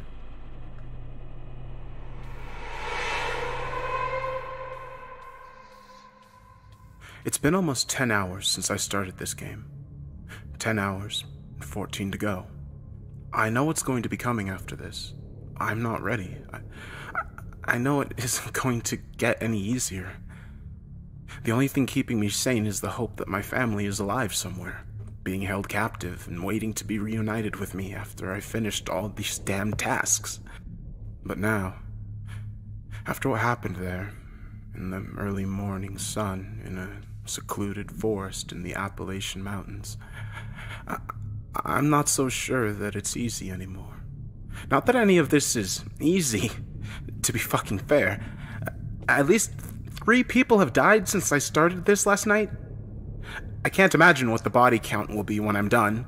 You should probably stop checking these logs, to be honest. There's no reason for you to have to share this journey with me. Or maybe that's part of the game. Maybe it's stringing us all along like a carrot to a mule. I just don't know anymore. Except that I had to perform surgery on a dying man in the woods in less than 35 minutes. We can't do this. We don't have the right equipment, Celeste argued first. We'll have to use the hunting gear, Wayne suggests. Well, maybe we should just let him fall asleep first, Heather says, reminding us all that the man is about to die. Let him have these last moments in peace, Melissa sobbed, but I already know better. The game is forcing us to complete another impossible task. I was about to make the final decision when her dad spat up more blood and touched Melissa's cheek. "Do it," he said in a frail voice. She clenched his hand and sobbed as we stood over him. Then Celeste knelt down alongside him and asked a few simple questions. How long ago did you swallow it?" "About an hour and a half ago," he stuttered. "Where does it hurt most? And where the least?" Then she took a few deep breaths and motioned Melissa and I to hold him down. "It's probably still in his stomach," she realized as she gently pressed on the area, trying to feel around for it. "Wouldn't something like that be dissolved by stomach acid?" Wayne asked from afar. He seemed more uncomfortable than all of us as Celeste made the first small incision right below the man's belly button. "Well, it's not likely. If it passed through his intestines, then it likely would have gotten stuck there," Celeste said as she started cutting deeper. I don't want to remember his screams. They were low because of his collapsed lung, but still, every cut she made was causing more and more excruciating pain to the man. Melissa squeezed her father's hand as tight as she could as Celeste went deeper. He stopped screaming, his body spasming as he went into shock. "Stop! Please stop!" Melissa begged. Heather moved over to pull the redhead away. "It's killing him!" Melissa screamed. Heather couldn't hold the girl, but already Celeste had proven successful. A pool of his stomach acid dripped out onto her bare palm as she began to stick her hand into the open body cavity. Again, Melissa's father moaned as Celeste searched, more of his acid spilling out like she had just gutted some wild animal. Melissa kept screaming as her father's eyes rolled back and Wayne moved over to get her away. "He's gone! Stop! He's gone!" Wayne insisted. I looked toward his mouth and watched as her father took his last breath. Still, even after that, Celeste didn't stop in her search. In fact, she just went after it with more fervor than before, now that she knew that she wasn't causing any more pain to the man. Melissa sobbed helplessly as the nurse carved open her father's stomach completely, and then I heard her ribcage crack as she pushed it all the way open, and all the acid pooled out onto the floor. From amid all of that, Celeste spotted what we were looking for, and snatched the small flash drive up, holding it like it was a trophy. But none of us had much to say as we stood there, staring at the man we hardly knew that had lost his life because of it. "Can we?" Melissa said as she finally came to grips with the reality of the situation. "Can we give him a burial?" Heather nodded slowly, letting Celeste and I use some of the larger tools to dig a shallow grave. I knew it wasn't a proper burial, having him left naked and exposed to the elements. I looked up at the swaying corpses in the tree, realizing that maybe it was a bit better than the fate of his comrades, and that maybe no animal would come along to disembowel his body any more than we already had. Celeste recited a Bible verse and then walked over to Heather. Wayne didn't say a word. He just slowly and silently made the symbol of a cross over his chest and moved away. Melissa just sat there, staring at the man that had raised her. I knelt down next to her, fully expecting that silence to continue. Instead, for reasons I can't fully explain, that young girl started talking, and I listened. It was his birthday when we suggested that he sign up for it. He's always had this spirit for adventure. Climbed Mount Mitchell last year, a whole 6,683 feet. I thought he could do anything. It's my fault he played this game. My fault he wouldn't quit either. She shook her head. Listen, it's not, I told her. It is. He made it to the 12th leg last time, and he had to quit because of some damn stomach bug. We lost the foreclosure on our house. We lost everything because of this stupid game, she said bitterly. I sat there in stunned, awkward silence, realizing that their greed had plunged them into this mess, and greed had pushed him to come again. I'm going to sit here alongside her for now.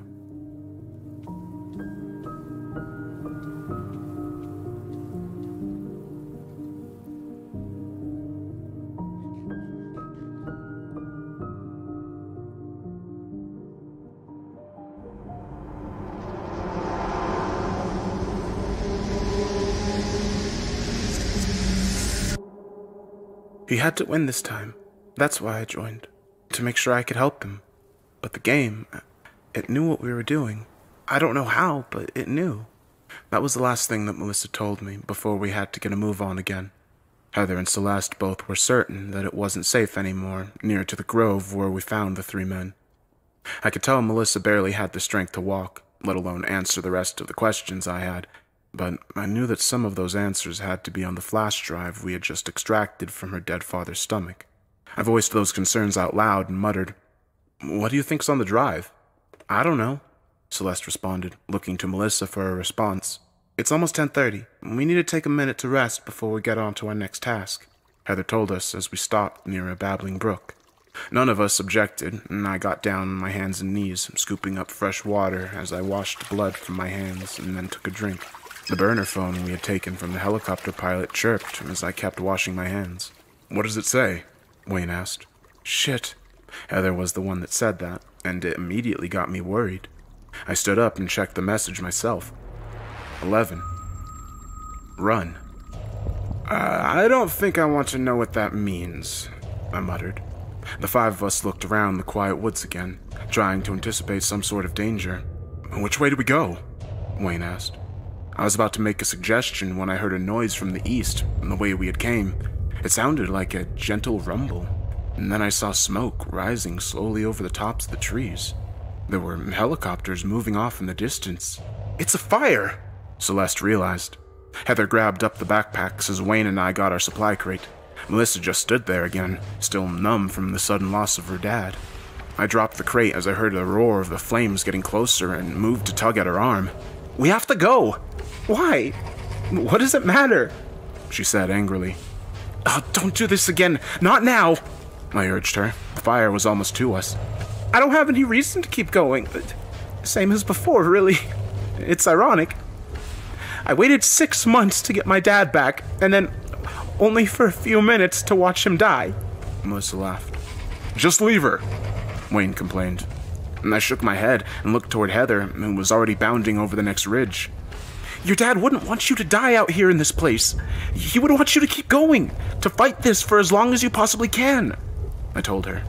She was staring toward the raging inferno like she was enticed by the death that it offered. But as soon as a tree smashed down near her face, she was broken out of her reverie and grabbed at my arm. We wasted enough time, and the blaze was surrounding us as I grabbed up the supply crate alongside Wayne. We moved forward to the north, my eyes searching the forest for Celeste and her partner up ahead. The inferno got stronger, pushing out toward the exterior of our trail. Somewhere above, I heard the roar of engines. More helicopters? Maybe part of the team that younger soldier had been on. They were the ones dropping firebombs on us ahead, and as our fivesome grouped up again near a ridge, I wondered just how many people this game had manipulated into being played. "We're gonna have to climb," Heather realized as she slung the backpack over her good arm and slowly pulled up the side of the rocks. Celeste was right there alongside her, doing her best to help her partner with each precarious foothold as the inferno surrounded us near the ground. "We can't get that crate up there," I realized as I dropped it and started to rummage through the supplies to see what was left that we could carry on our own. I grabbed a rope and another knife, then motioned for Melissa to climb alongside me, as he seemed the most agile to get to the top first. I could feel the fire scorching my skin as we climbed. I heard Heather scream out as she nearly lost her grip. Then Wayne reached the top and tossed the rope over for the rest of us. Celeste made sure that her partner went first. Then I hoisted Melissa above me as the raging inferno singed my back. I closed my eyes, flashes of Marcy and Michael crossing my mind as I thought that this was the end. Only sheer willpower kept me going. I climbed because of them. Their lives depended on my success. I stumbled over the edge as I reached the flat surface of the rock face, and Heather helped me the rest of the way, the 2 of us collapsing as we caught our breath. No one said a word for a long moment as we recovered and watched the blaze rage below. Then the phone chirped again, another impossible task. "Fuck! Can't we ever get a fucking break?" I asked as I turned to the others to ask what it might be, but none of them seemed willing to even make a sound. "Well, what is it this time? Please, someone speak up!" I shouted. "Step 12. Congratulations on making it halfway through the day. Now it's time to take things to the next level. Eliminate one of your competition," Celeste said, reading the message aloud. I stood there looking toward all of them and knew immediately what the message meant. One of us wasn't leaving that rid.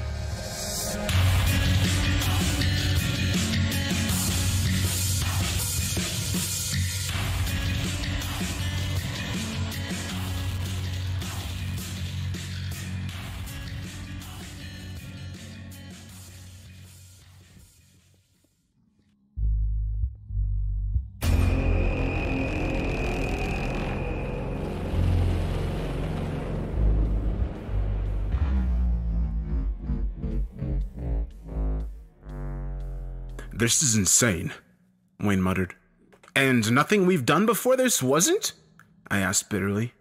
I shook my head, trying to figure out a loophole. We can't do this. We can't, I argued. We don't have a fucking choice, Daniel. Hasn't everything so far shown you that? Heather said as she paced the top of the ridge. I shouldn't have ever let you come along. She apologized to Celeste. We're going to do this together, just like we planned. I can make the trade. It's going to work. I want to ask what they're talking about, but then Melissa chimes in. It should be me, she said. Enough with your suicidal bullshit, I snapped off at her. I'm not talking about dying. I'm talking about leaving the game, she said back. Wait, what? Wayne asked. The wording said eliminate, Melissa said as she pulled up her own phone and Webster's dictionary on Google. Second definition here says to remove someone or exclude someone from an activity. Well, I think. I don't know how they say this, but the game's giving me an out, Melissa said. Heather laughed and looked at the raging fire below. You're an idiot if you think that's how it goes, she said. She's right. If you quit, whatever the game held over your head will be taken away. It's too dangerous, I told her. Well, that's just it, isn't it? I don't have anything left to lose, Melissa explained. Damn, why are you arguing this? If she wants to go, then let her go. You said it yourself, Heather. You don't want any stragglers, Wayne muttered. I meant that metaphorically. This is different, our leader argued. Well, we can't just leave you here. How will you even make it back to civilization? Celeste asked. Well, I don't know. Maybe I won't. It's not your problem anymore. I've made up my mind, Melissa said. We should take a vote or something, I said. This is just wasting more time. That fire is going to be on top of us in a matter of minutes. I told you, let her go, Wayne insisted. I stop. I stare at him, trying to figure out why he's so eager to keep going. Why not you then? What exactly does the game have that you want so badly? I countered. Heather also seemed to take consideration over my words and said, Daniel is right. All of us have made our motives pretty clear, except for you. Why are you here? Oh, this is so rich. You want to take that suicidal brat along, but not me?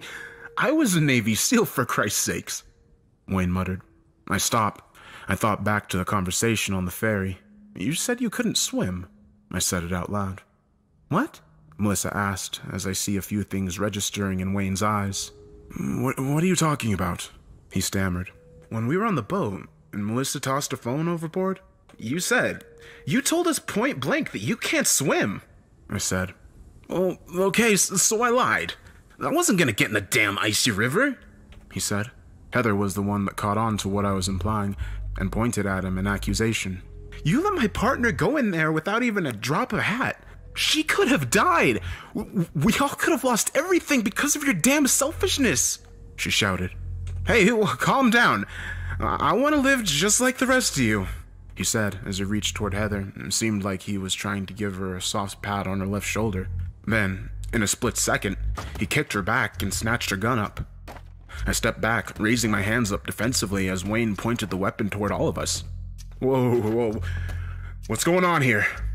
I asked.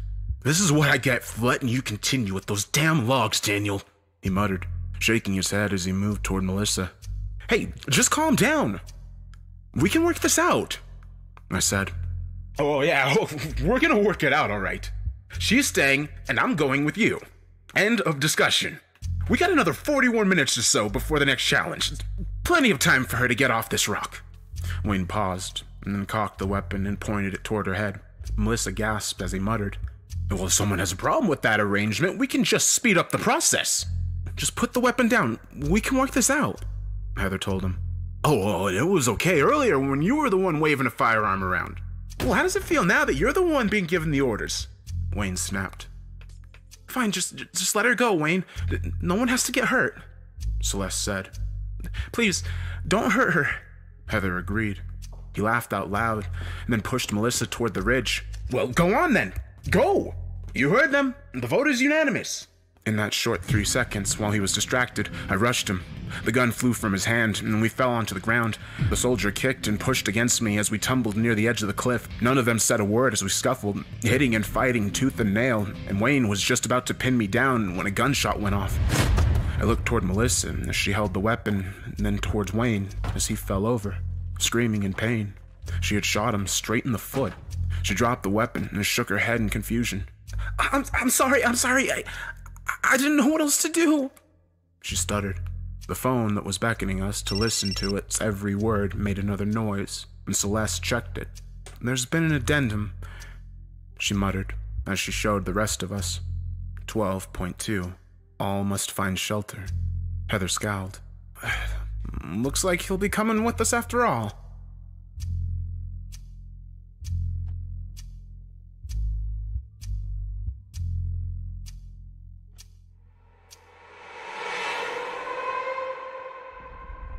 Celeste moved over to where Wayne was still cursing to the sky and motioned for me to help. As much as I didn't want to, given his sudden betrayal, I went ahead and moved to his side and lifted Wayne up. Melissa was still staring at the fire, probably thinking about how she wanted to leave this whole mess when Heather called out to her. Hey, little red-headed girl, let's go. As we moved further up the mountain, a gentle rain began to hit us. Wayne moaned and complained the whole way as we struggled to find a place to hide. There's gotta be a damn cave around here somewhere. Man up, I said to him, bitterly. Another 10 minutes, and we did find something. And it wasn't a cave, though. Heather was the one to make the discovery as we reached another daunting rock face. I was half expecting we would be forced to climb the expanse, but instead, she was able to uncover what appeared to be a door to a bunker. Let's get inside, she said as she pried the metallic door open. You're pretty strong for a one-armed chick, I complimented her as the aged, rusty door creaked open. Careful, she might start to think you're friends, Celeste quipped as we got inside. The bunker went down into the mountain, a long steel staircase that made resounding noise every step of the way. Finally, we found ourselves in what was likely some sort of locker room, and I placed Wayne down next to the wall. Celeste went to catch her breath, while Heather knelt down to the traitor amongst us. Tell me who you are, she asked softly. Wayne just went and spat on her face. Heather calmly wiped it away as the soldier whispered, Why are we pretending anymore? I think we're past that stage. You know what challenge we're at now, don't you? I felt my heart race a little faster. What is he talking about? I asked. Tell him, Heather. Tell him about this damn challenge. The one I'm wearing a damn football jersey for, Wayne remarked. I looked at both of them. Then Melissa speaks the question, and I can't seem to conjure up. Wait, you two know each other? She asked. No, never met. Not before today. Wayne just reared his head back and laughed. Man, if Lionel were here, the look on his face would be priceless, he said. Heather, what is going on? I muttered. Then the clock switched over to 1300 hours. Our mysterious contact chirped to life on the phone again. The 13th challenge, it's always the same. I've played the 24-hour game 3 times now, and it's the one that I almost lost last time, she said as she stood up gravely, gesturing toward her lost arm, and then turned around and gave me her burner. Go ahead and read it.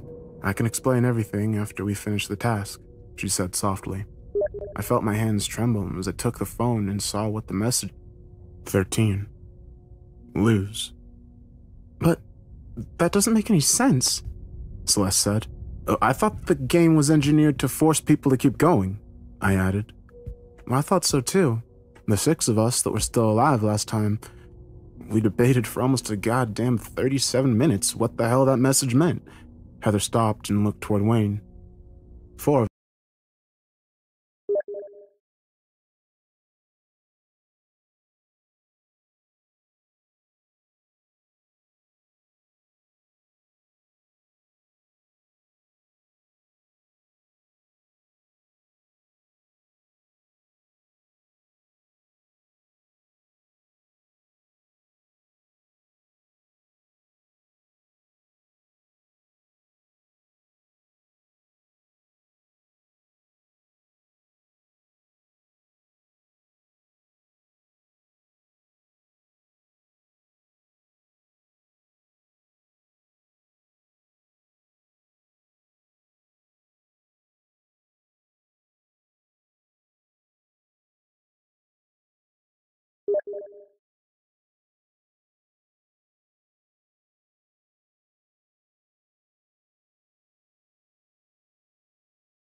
היי. אמ, המשפחה שלי חטפו אותי ויש לי בעיה במחשב שהוא לא פותר לי. כן. אה, מהמם. אתה נגנב, אני כזה אמרתי אני אצא לקנות סיגריות כזה, אני אלך לטיול כזה לקנות סיגריות, פתאום אני קולט בן דוד שלי עם כל המשפחה כזה באוטו צופרים לי. והוא כזה, כן, הוא צופרים לי. בן דוד שלי אומר לי כזה, אתה בסנוקר? אוקיי. מקפיצים את שאר המשפחה לבית שלהם, בום, אנחנו בפאקינג סנוקר עם שתי ידידות שלנו, אני כזה, נני דפאק, איך הגענו ל4 לפנות בוקר? כן, אז yes, family is weird.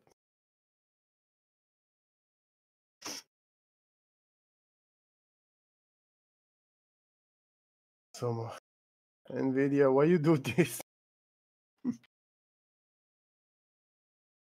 אני עדיין קרוע. נו, נו, שרמוטה.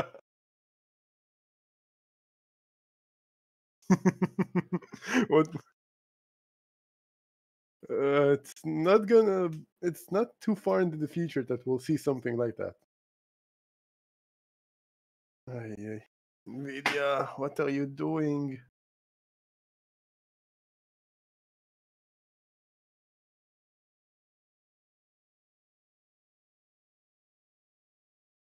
שמה וכל זה, והלכה כמעט קופסה שלמה. אין בלבן.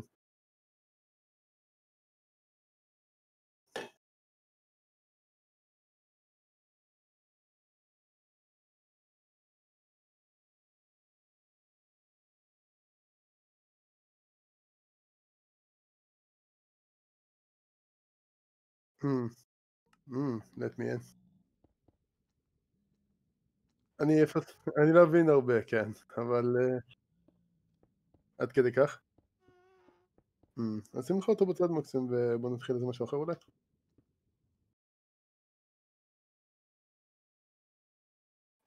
זה אותו אחד שאמרת לי עליו מקודם? הצלחת להבין מה הבעיה בפאקינג מבנה הזה? סיריוסלי? וואו.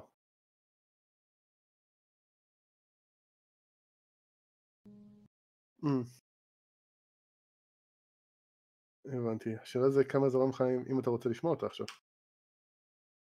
בדיוק, אז לא יודע, מה שבא לך.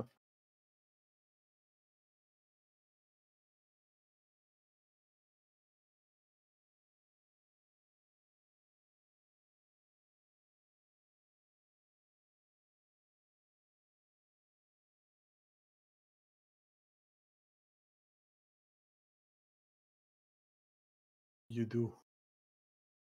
You know everything.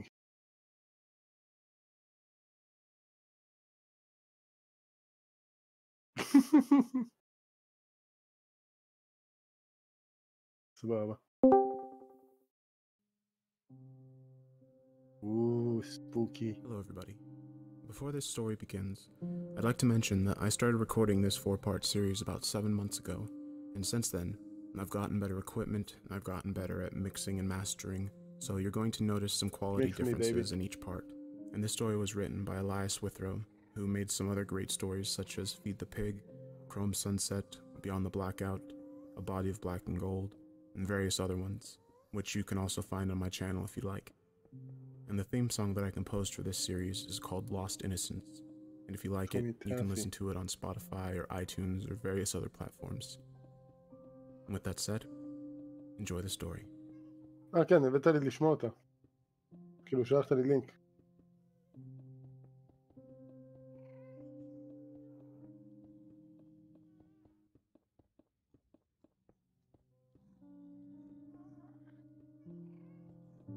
My name is Matt, and my childhood wasn't normal. Not by any stretch of the word. Something happened to my family that is almost impossible to understand, but I'm going to try my best to explain those 5 years.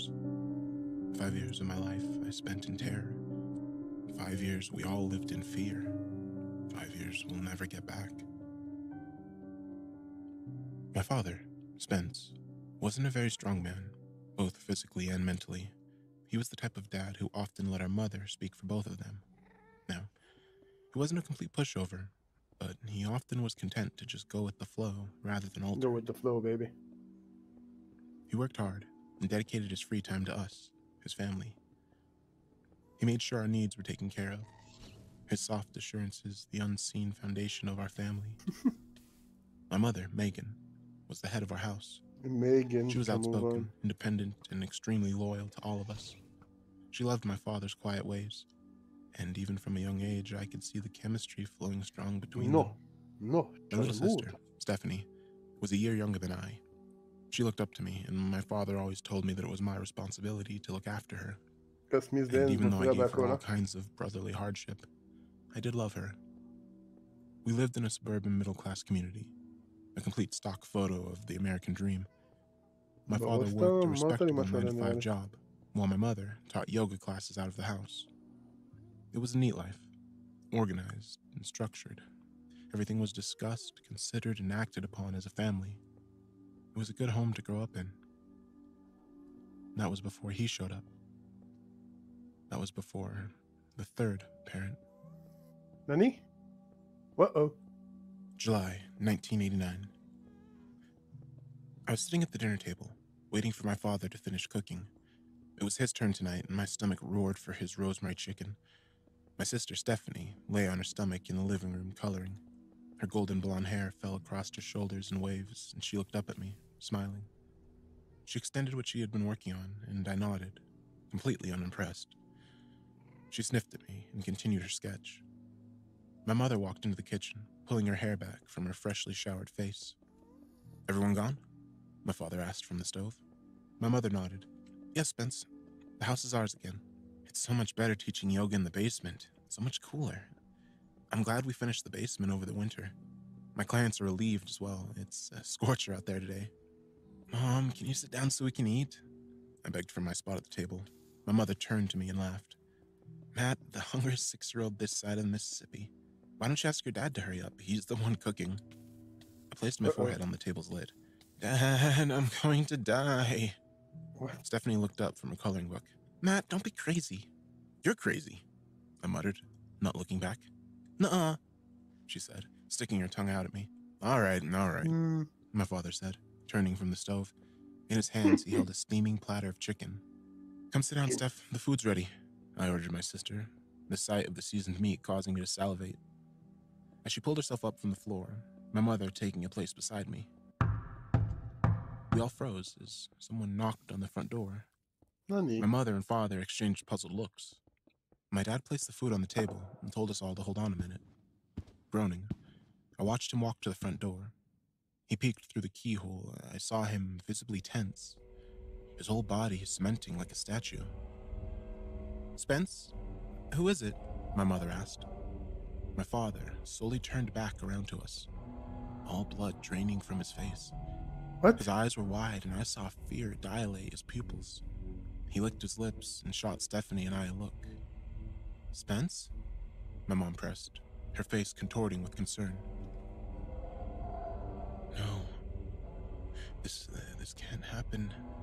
Not What? again," I heard my father whisper, staring off into the middle distance. The door shook as another series of knocks echoed throughout the house. My mom stood, her voice cracking with contagious fear. "Spence, who is it? What's going on?" "I'm so sorry," my father mumbled, clutching his stomach, his face a pale sheet. "I have to let him in." Before any of us could say anything, my dad turned and opened the door.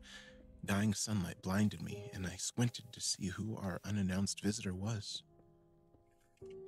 Who are you? "Hi, I'm Tommy Taffy. It's good to see you again, Spence." I watched as my father slowly backed away from the open door. A man entered our house and shut the door behind him. My young mind tried to make sense of what I was seeing, but even at that young age, I knew something wasn't right with this unexpected guest. He was about 6 foot, and he had a shock of golden hair cut tight along his scalp. He wore khaki shorts and a t-shirt that said "Hi" in red cartoon font. But that wasn't what caught my eye. It was his skin. It was completely devoid of pores. A perfectly smooth, creamy texture that looked almost like soft plastic. His face was a pool of gentle pink, his mouth a cheerful cut along his אהבתי את הגלאס cheeks, פלטפורם revealing a שעשית white פה. strip of teeth. But they weren't הפלטפורm. teeth. It was just a smooth, כן, זה היה edgeless יפה. row, like he had a mouth guard on. אז זה חוסר לך בעצם His לעשות הכל nose עם was בטן. just a slight rise out of his face, like a doll, void of nostrils. And his eyes were twin puddles of sparkling blue, shining out at us from his flawless, eerie Bright. face. They Bright? were מה? wide, like he was in a constant state of surprise. Barely? And they shifted around the room to look at us in a quick, jarring motion. His smile widened, and he raised a flawless hand to us at the table. Hi, I'm Tommy Taffy. It's good Hi, to Tommy. meet you. I noticed he didn't have any fingernails or skin defects, no wrinkles or bruises, nothing. It was like he was a living, talking, human-sized doll. Spence? My mother croaked, recognition blooming in her eyes. It's going to be okay, Megan, my father said, voice shaking. Let's just be polite to our new guest, okay? The man, Tommy, cocked his head toward my father. טוב, אז תכלס אתה יכול להפוך את זה לאוטומטי, אבל... raising his hands. I mean our new friend. The frozen smile never left Tommy's molded face. הבנתי, ואתה רוצה... There was no humor in his strange laugh. It sounded like he was clearing his throat or imitating a really bad chuckle. It was too pronounced, each syllable sounding too deliberate. My father forced a smile onto his face. I meant... He looked desperately at my mother, who offered him no help, her body frozen in absolute fear. I meant, meet your new parent, kids. Stephanie, who was standing by her mother, frowned. He's not our dad. You are. And why does he look so funny? Stephanie, my mother hissed, gripping my sister's shoulder. Tommy laughed and walked forward to crouch in front of Stephanie. It's not nice to make fun of people who look different, is it? Oh, no. My sister looked at her feet, blushing. Tommy tasseled her hair. It's okay. Buck up, kiddo. We're going to get along just fine. I'm going to help your parents raise you. It's a big job being a mommy and daddy. Sometimes mommy and daddies need help. Tommy turned to my parents, that ever-present plastic smile stretching his face. I helped their mommy and daddies raise them. Isn't that right, Spence? Megan pulled Stephanie away as my father nodded nervously. That's right, kids. You did. Tommy smiled and turned to me. I was still sitting at the table, taking the odd scene in. I didn't understand what was happening. I didn't know who this weird-looking man was or what he wanted. What he was saying didn't make sense, but my parents seemed to know him, so I kept my speculations to myself. And you must be Matt, Tommy said, walking over to me. I didn't look at him, training my eyes to stare at my empty plate. I suddenly wasn't hungry anymore. I could feel the strange man beside me, his presence filling my head. I licked my lips, felt my heart begin to race. I didn't like this intruder. Something about him felt dangerous. Tommy walked behind me, chuckling, his hands sliding over my slender shoulders. Oh, it looks like we have a shy one. That's okay. I'll help him with that, he said to my parents. His fingers dug into my skin and I winced, but kept my mouth shut. Don't touch him, my mother hissed, eyes going wide. Tommy looked up at her, mouth stretched. My dad outstretched his hand, alarmed. Don't be so rude, Megan. Tommy continued to stare at my mother, who nervously lowered her eyes. Are you staying for dinner? Stephanie suddenly asked, breaking the tense silence. The eerie doll man let go of my shoulders, one of his hands sliding across my cheek and into my hair. Oh, yes. I'll be here for quite a while. Oh. And that was how Tommy Taffy entered our lives. At 6 years old, I didn't know any better than to seriously question what was happening. Their constant assurances that he was a friend pushed away any lingering doubt I had. As the days turned into weeks, I began to grow accustomed to Tommy's presence in our house. My initial fear slowly receded to wary caution. I soon learned that Tommy didn't like company.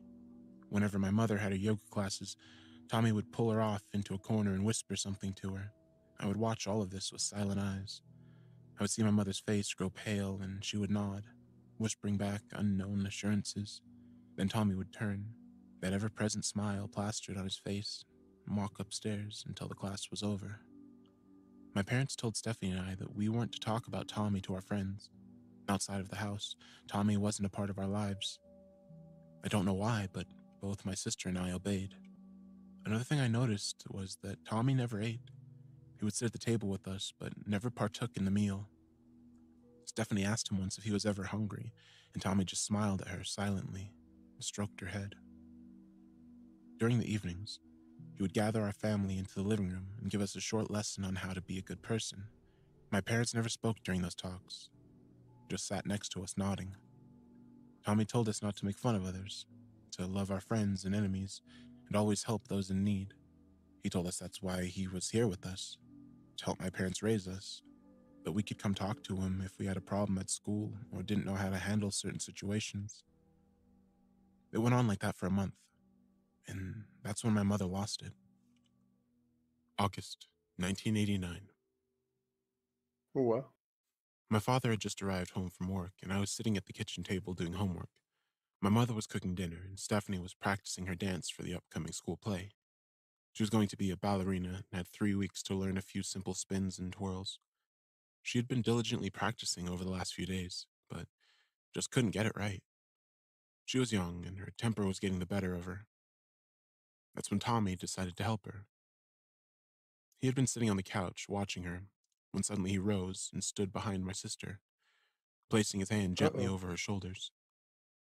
"Let me help, sweetie," he cooed, Oh, his God, voice what have you carrying a done? cheerful note.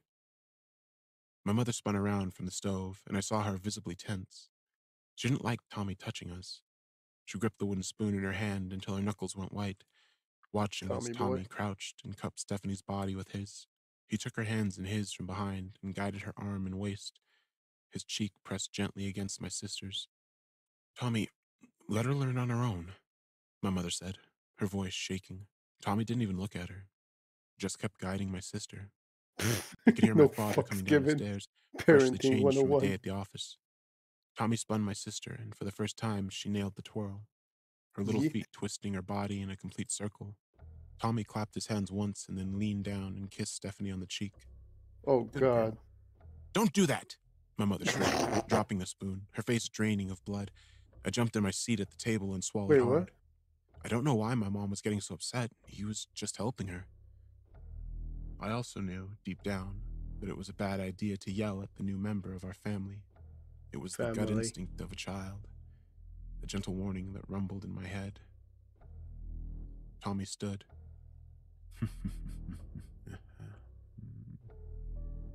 Unsure what to Said the make of the door. confrontation. "Megan, what's wrong?" he asked. My mother's eyes never left Tommy.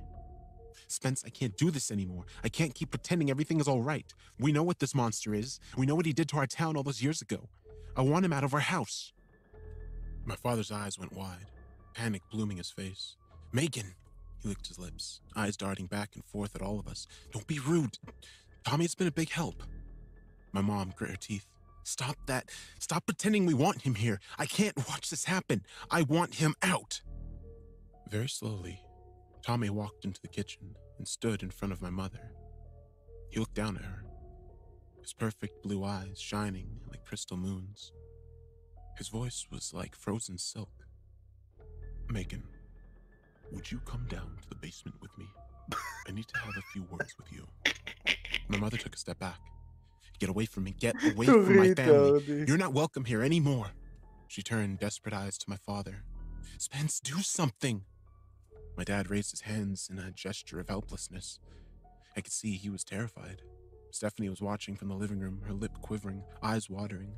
I suddenly wanted to go comfort her, but I felt glued to my chair. "Come on now, Megan. Just a quick word." "Fuck you," my mother spat, and I gasped, heart dropping into my stomach. I'd never heard my mother swear before, and it scared me stiff. Suddenly, Tommy grabbed my mother by the back of the neck, Uh-oh. the smile never leaving his face, and yanked her to the basement door. Oh, Stop God. him! Help me! Helplessly trying to remove Tommy's iron grip from her, Help. Tommy Help. shot my dad a look that froze him where he stood. I'm sorry, Megan. We need to do what he says, he cried. Stephanie was now openly crying, hands at her sides, tears running down her face. I felt sick as I watched Tommy open the basement door and drag my mother down into the darkness. The door slammed closed behind them. זה כאילו אתה? It was silent for a few minutes. Then the screams began. I'd never heard my mother scream before, and the sound of it shattered me. My father ran into the kitchen, scooped me into his arms, and then snatched up Stephanie and the other one. He marched us upstairs into his bedroom and dumped us on the bed. We sat huddled like that for hours, none of us speaking a word. My mother continued to scream. Finally, long after the sun set, we heard the basement door open. Oh no. Mom's sleeping in the basement tonight, Tommy called out. כמו כלבה כזה, את בעונש, תשארי לבד, 2 years passed after that night. My mother never resisted or talked back to Tommy again. Oh no. When she came out of the basement the following morning, I expected to see her covered in bruises and blood, but I could see no visible signs of violence. I was too young to understand what had happened, why my mother now walked with a limp and would for the rest of her life.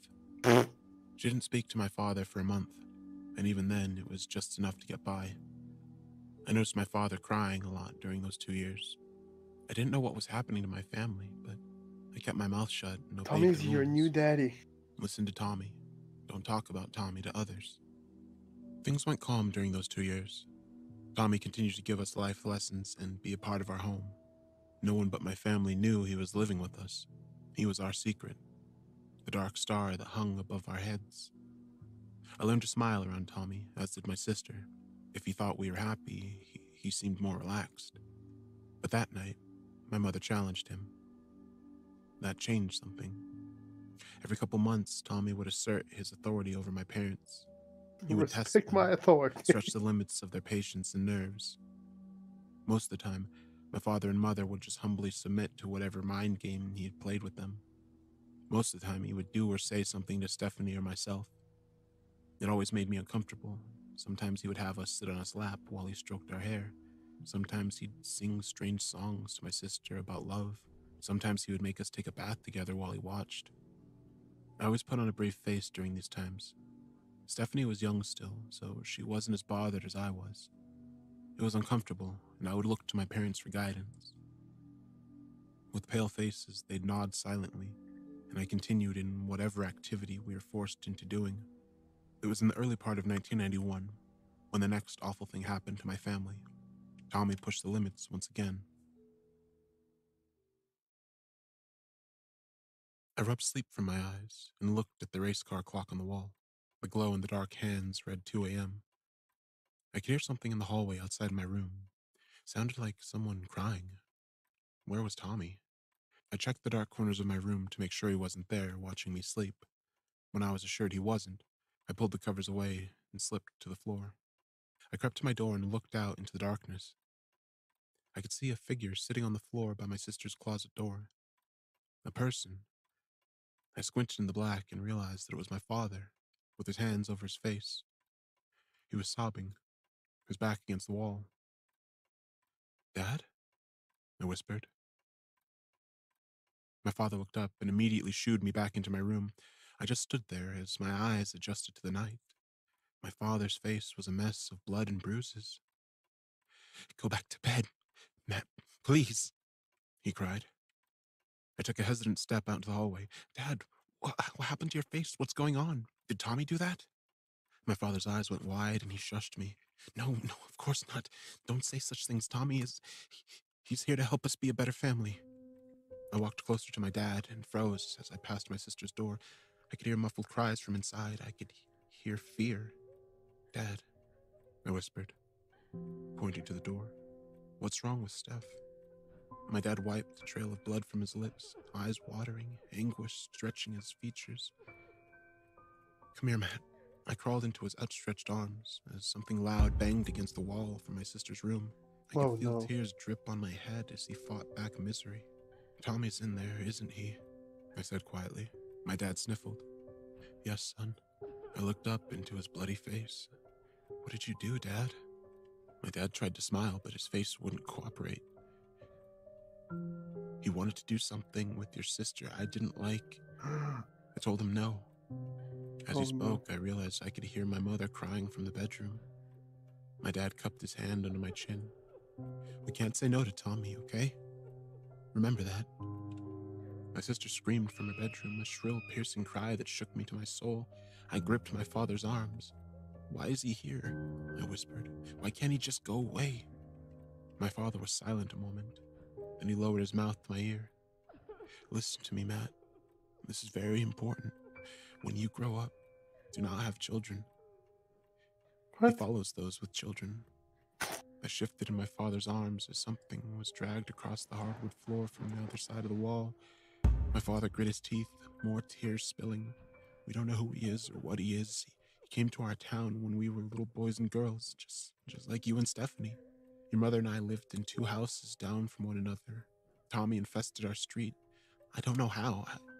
He was everywhere, always. He'd be at my house, but also across the street, also at your mother's, all at the same time. I don't know what he wants, what his purpose is.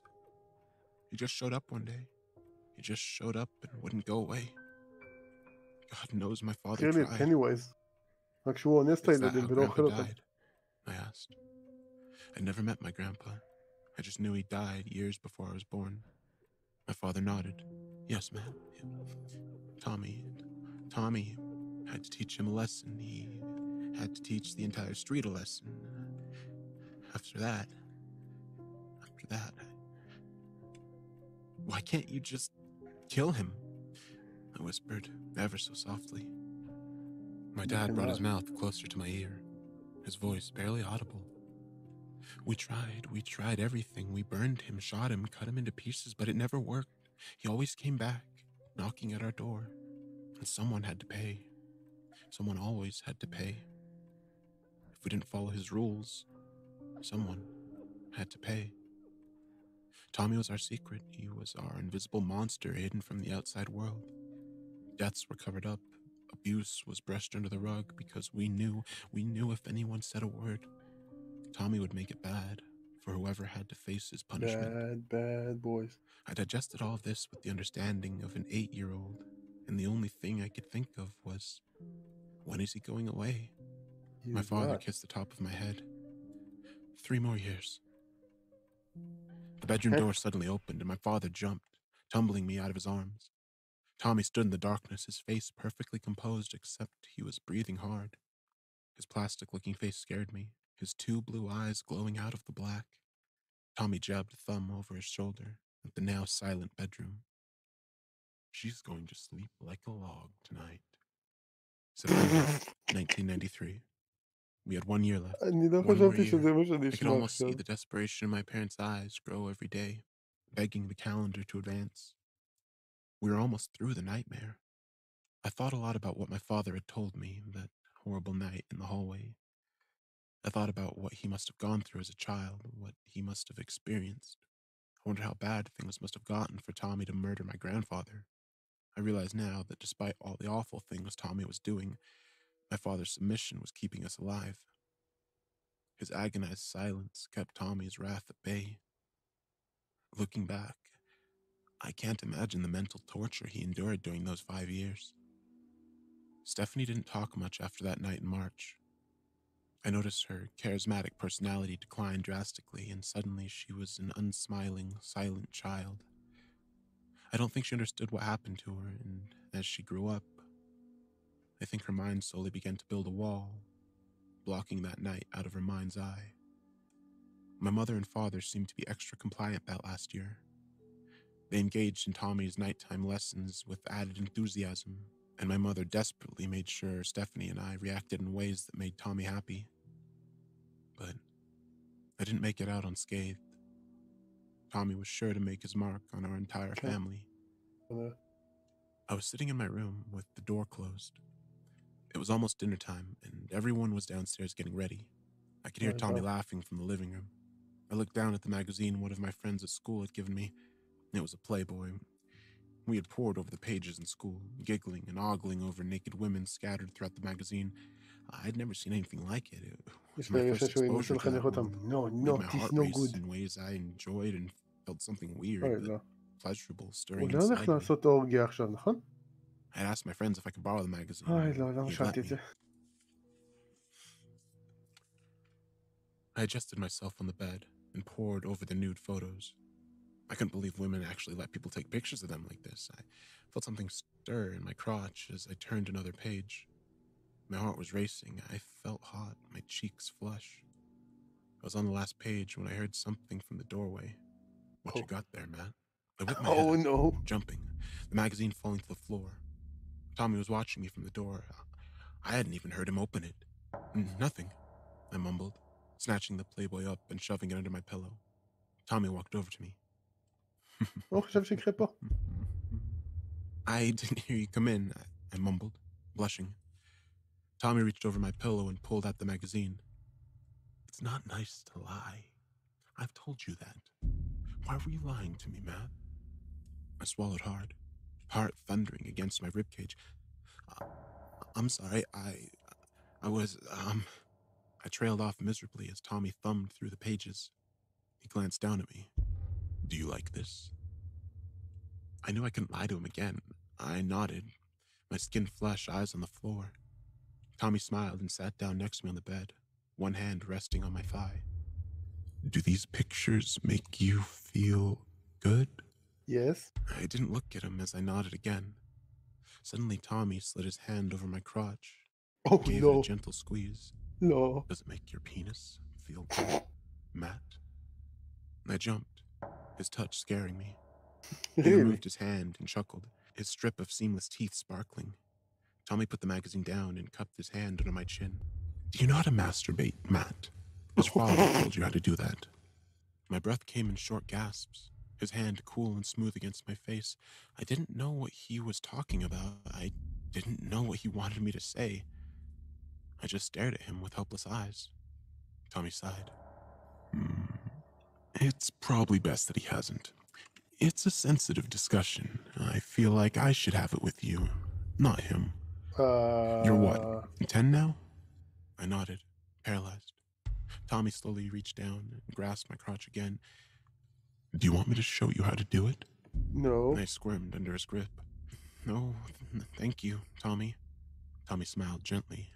It's okay to be scared. Growing up is scary. You're going to be such a handsome young man. He stroked my cheek with his other hand. One on my cheek, the other still grasping my crotch.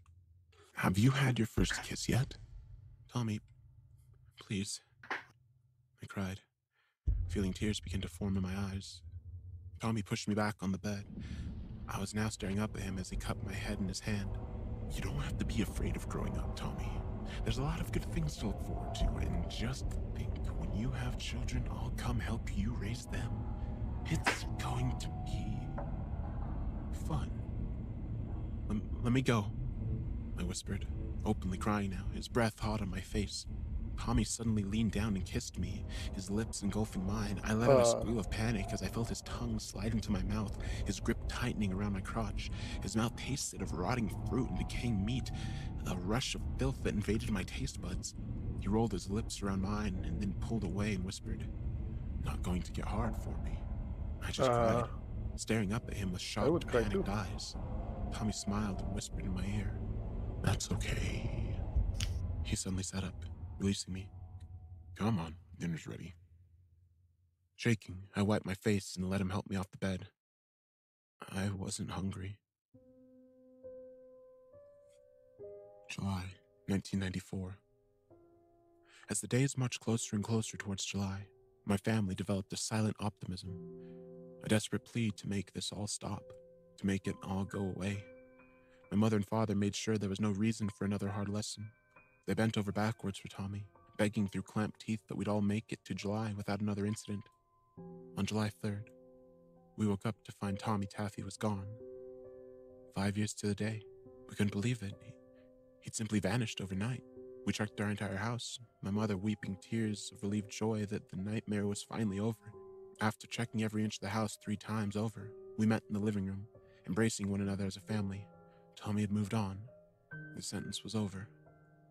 My father called out of work, and we went away for 2 weeks to the beach. During those 2 weeks, I kept expecting to wake up with Tommy אבל אני standing over מצפה me, שתומי יחזור a אחרי מה horrific שאמרת smile לי. on his face, אז but he פאק. didn't. It was over. My parents did their best to rebuild אוי, our לא. family, fill in the cracks that had been made during those לא. long years, and I love them dearly סיריוסלי, for it. נחכה כמה But שנים ואז הוא some יחזור, monsters כוס אימא just שלו. can't be forgotten. I don't know what Tommy Taffy was, or Oh, where he came no. from. I don't think I'll ever know. What was his purpose? Why did he do those awful things to us? I pore over the possible answers until my head splits and I find myself crying. The memory is too much to dig up. Some things are just left dead in the past. But I haven't forgotten what my father told me in the hallway that awful night outside my sister's room. I'm 33 now, and have remained unmarried and without children. I can't risk it. I can't risk that monster coming back into my life. I've never understood why my parents chose to have kids. They both had been exposed to Tommy during their childhood, so why have Stephanie and I? Maybe they didn't believe he'd come back. But I believe it. And I'm terrified. Because you see, yesterday, my sister gave birth to twins. לא. לא. לא. רגע. זה לא מה שאני חושב שזה, נכון? זה הילד של טומי? Some of you may have read my son's account, The Third Parent, about what happened regarding the monster Tommy Taffy. After reading it, after crying over it, I felt compelled to write this. I'm not here to defend myself. I'm not here to make excuses. I did what I had to do so that my family would survive. I knew what Tommy was capable of. I knew that we'd have to endure it. But I also knew that if we could make it 5 years without pissing off Tommy Taffy, we'd come out of the nightmare alive. How did I know that? Well, because I had already lived it. I had already been exposed to what that thing was capable of. I'd seen Tommy's temper. I'd seen what pushed his buttons. I had already done my 5 years. Like I said, I'm not here to defend myself. What happened to my family is unspeakable, but we're alive. No. Instead, I'm writing this so that you can understand why I did what I did. Why I chose to let Tommy do what he did to my wife and children. After you hear my side, after you hear what I went through, then you can judge me. Tommy first arrived on my street when I was 7. I was the only child and lived with both my parents in a middle-class neighborhood. It was a mellow slice of the American dream, like a cut of apple pie under a smothering layer of vanilla ice cream. My street was in a secluded residential neighborhood in the far corner of our sprawling development. There were 6 houses in total, and we were a tight-knit bunch, both the parents and the children. In the summer, we'd have cookouts, and in the winter, we'd have Christmas parties. It was almost like our block was one big family. Everyone looked out for one another. Everyone was generous and considerate. It was a different time, when people trusted one another. But our picture-perfect life shattered when he arrived. Jesus, I'll never forget it. July 1969. I'd just gone to bed, my 7-year-old mind exploring my imagination, turning thought into dream. The moon was a warm slice of yellow in my window, an expanse of stars winking down at me as I drifted off to 1969, נכון? I could hear the TV on in the living room, the comforting reminder that my parents were still awake and the monsters under my bed would stay away tonight. That's when I bolted awake by a knock at the front door downstairs. It was such a sharp contrast to the comforting murmur of the TV that my mind went on full alert as the noise echoed into the house. I sat up in bed, irritated, clutching Growls, my teddy bear. I heard the heavy footsteps of my father walk to the door, probably expecting a neighbor. The familiar creak of the front door was followed by a muted murmur of conversation. I could hear my father's voice speaking. interrupted on occasion by another man I didn't recognize. My mother joined the conversation, and I could hear my father getting angry. Minutes stretched on as the mysterious late-night visitor continued to talk with my parents. I slid out of bed and went to my bedroom door, peeking my head out to listen. I still couldn't make out the words, but I could tell my father was getting furious. He started yelling, and I heard him demand the visitor leave our house, or he was calling the police. It got very quiet then. So quiet I couldn't hear my heart beating in my chest. Then I heard my mother begin to cry. It was soft, so soft, but it scared me. The nighttime visitor was saying something to my parents, his voice low. My mother continued to sob. After a moment, my father said something I couldn't make out. Immediately following, I heard something slam into the wall downstairs so hard the picture in the hallway crashed to the floor. I slapped my hand over my mouth to stifle a scream, heart racing. What was going on? My mother let out a pitiful noise. I could hear her pleading with someone. There was a scramble of feet and then another loud bang against the wall. The intruder was saying something to my parents, his voice oozing with authority. I strained to make out the words, but it came to me in a jumble of soft noise. After another couple minutes of agonizing fear, I heard my father call down for me. My heart was a wild drumbeat in my chest, and I bit my lip, hands shaking. Why did he want me? What was happening? My father called again, his voice trembling slightly. Slowly, I pulled the door to my bedroom open and walked to the edge of the stairs. I realized I was clutching Growls, my teddy bear. My palms were sweaty, and I could feel the soft of his fur growing damp. I looked down the stairs to the door and I froze, my eyes going wide. My father was gripping his throat, wincing, tears in his eyes, something I'd never seen before. My mother had her arms wrapped around herself, moisture staining her cheeks. But that wasn't what captured my attention. There was a stranger standing next to my parents, staring up at me. He was in his early 30s and wore a white t-shirt that read, in red font, Hello? Hi. His hair was blonde and cut short. His two blue eyes, pools of glowing brilliance set in a sea of snow. Then I noticed the oddities of this intruder.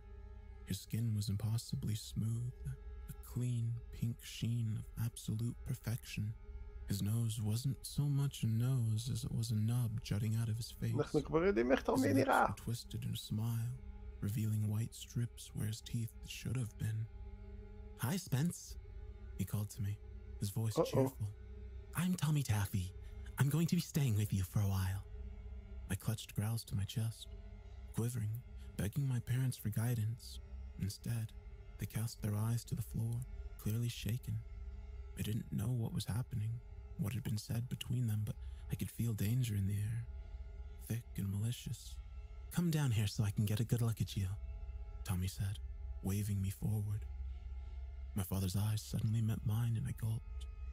Even at that age, I could interpret the look he passed on to me. "Be careful, son." Cautiously, I walked down the stairs, never letting go of my bear. When I reached the foot of the stairs, my mother reached out for me, but Tommy stepped in front of her, smiling down at me. He squatted down and ruffled my hair, his immaculate skin looking almost polished and waxed at this proximity. "Cute fella, aren't you? Who's that you got?" he asked, gesturing to my bear. His name is Growls," I stammered. Tommy grinned. "Of course he is. I'm going to help your parents for a while, so I'd like the three of us to be friends. Me, you, and Growls. You think that'd be okay?" Again, I looked at my parents for help, confused and shaken. I had no idea what was going on, who this was, why my parents looked so scared. He seemed nice enough, but the way my father rubbed his throat told me otherwise.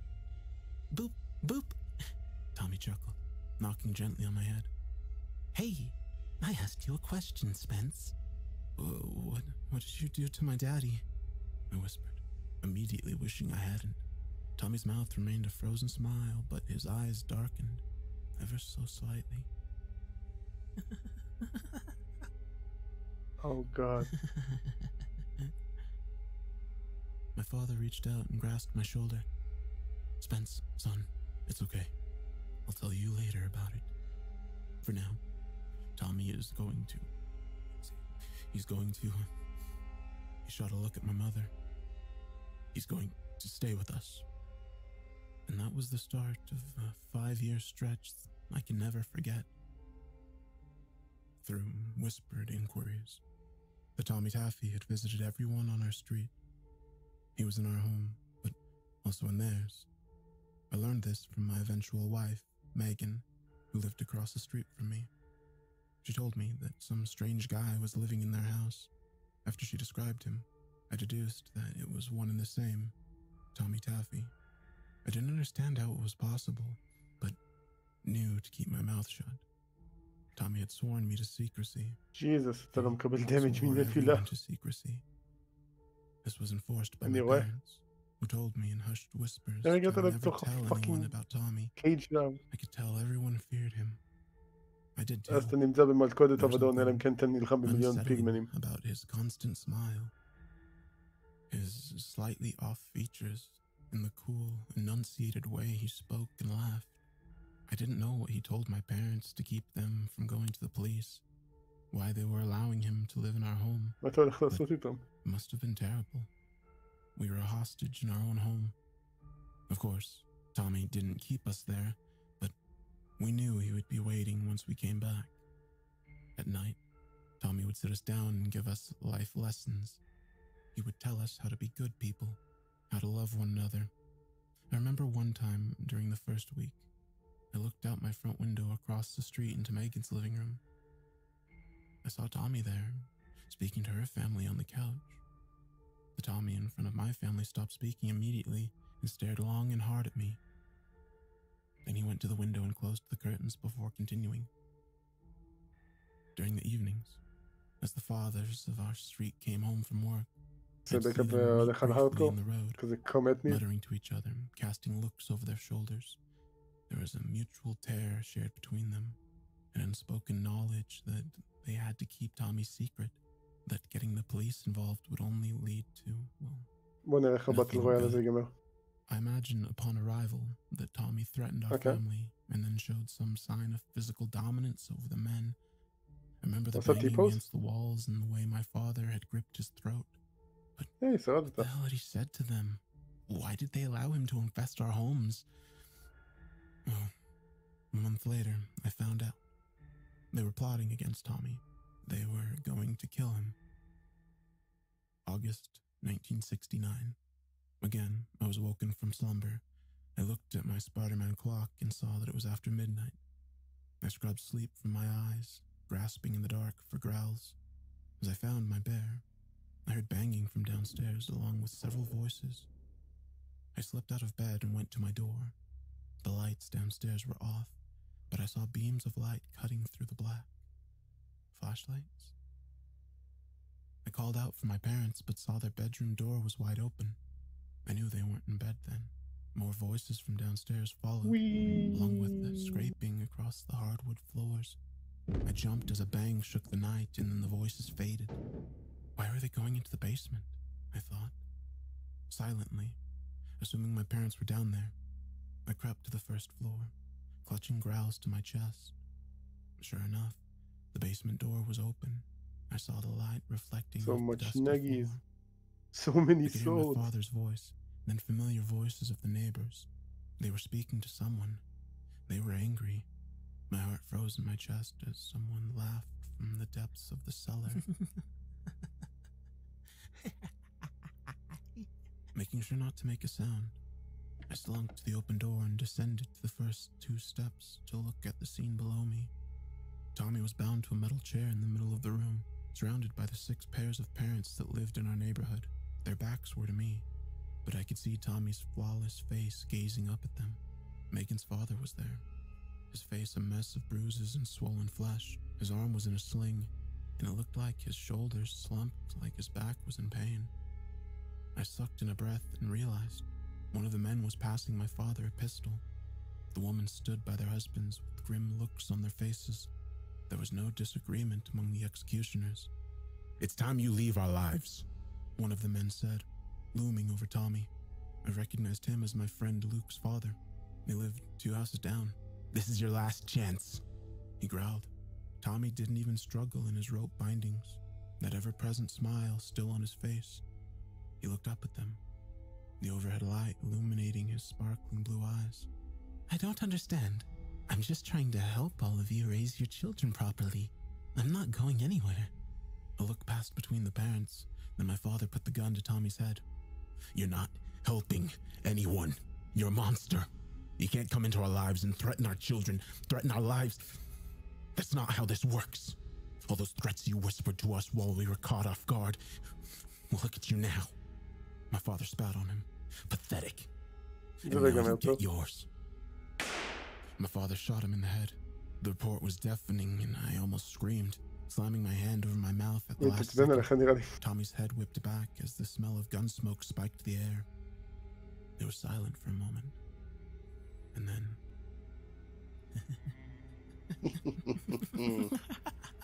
Tommy's back. In horror, I watched as Tommy slowly raised his head to stare back at my father. What the hell? One of the women breathed, her voice shaking. There was no blood, no shatter of bone, nothing. Just a dark circle in Tommy's forehead where the bullet had passed. What the fuck are you? Someone whispered. Tommy's eyes spun to the man who had spoken.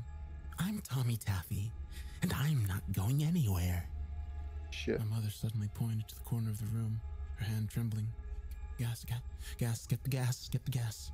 Megan's mother went to the far corner of the room and picked up a small red can. I could hear the slosh of gasoline and I smelled it in the air.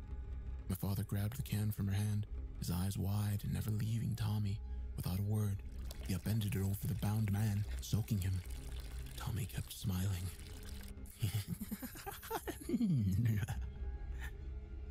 Another father passed my dad a box of matches. My father struck one, his hand hovering in the air. Go back to hell and leave us alone. Tommy grinned wider. Hell is going to seem like a fantasy once I come back for you. My father dropped the match and Tommy burst into flame. He didn't scream, he didn't thrash, he simply burned. מה זה הכמות layers האלה? His eyes shifted and suddenly he saw me.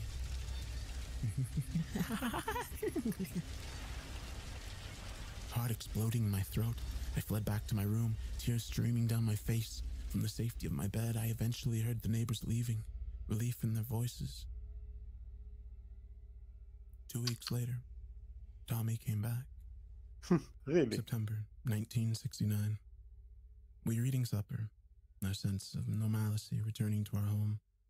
My father never told me they had murdered Tommy, instead opting to hold up. We're in September. His visit was over and he had went back home.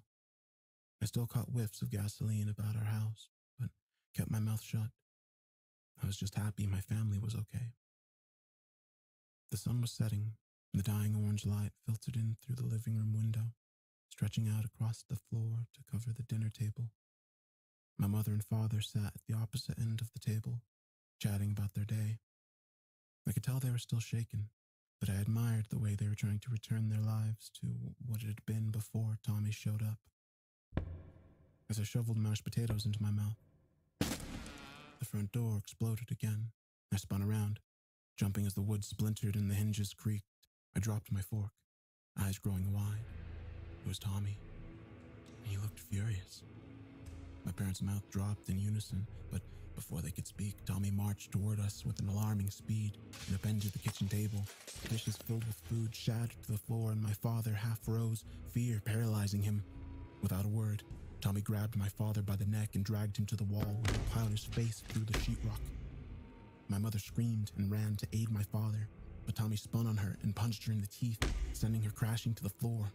Feeling my bladder go, panic clawing at my throat, I watched Tommy pull my father's bloody head from the wall. Sputtering, dazed, my father tried to release himself from Tommy's iron grip, but it did no good. His eyes dark and his mouth clamped in a snarl, Tommy clamped a hand over my father's throat and dragged him into the living room. Without stopping, he threw him through the window and out to the front yard.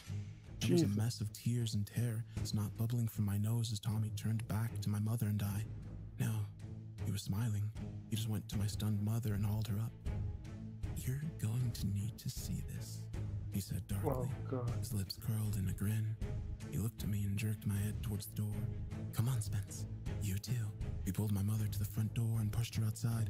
I hadn't moved, my face frozen in a silent scream. Tommy looked over his shoulder and winked at me. "Don't make me ask again, sport. Oh, and bring that broom behind you."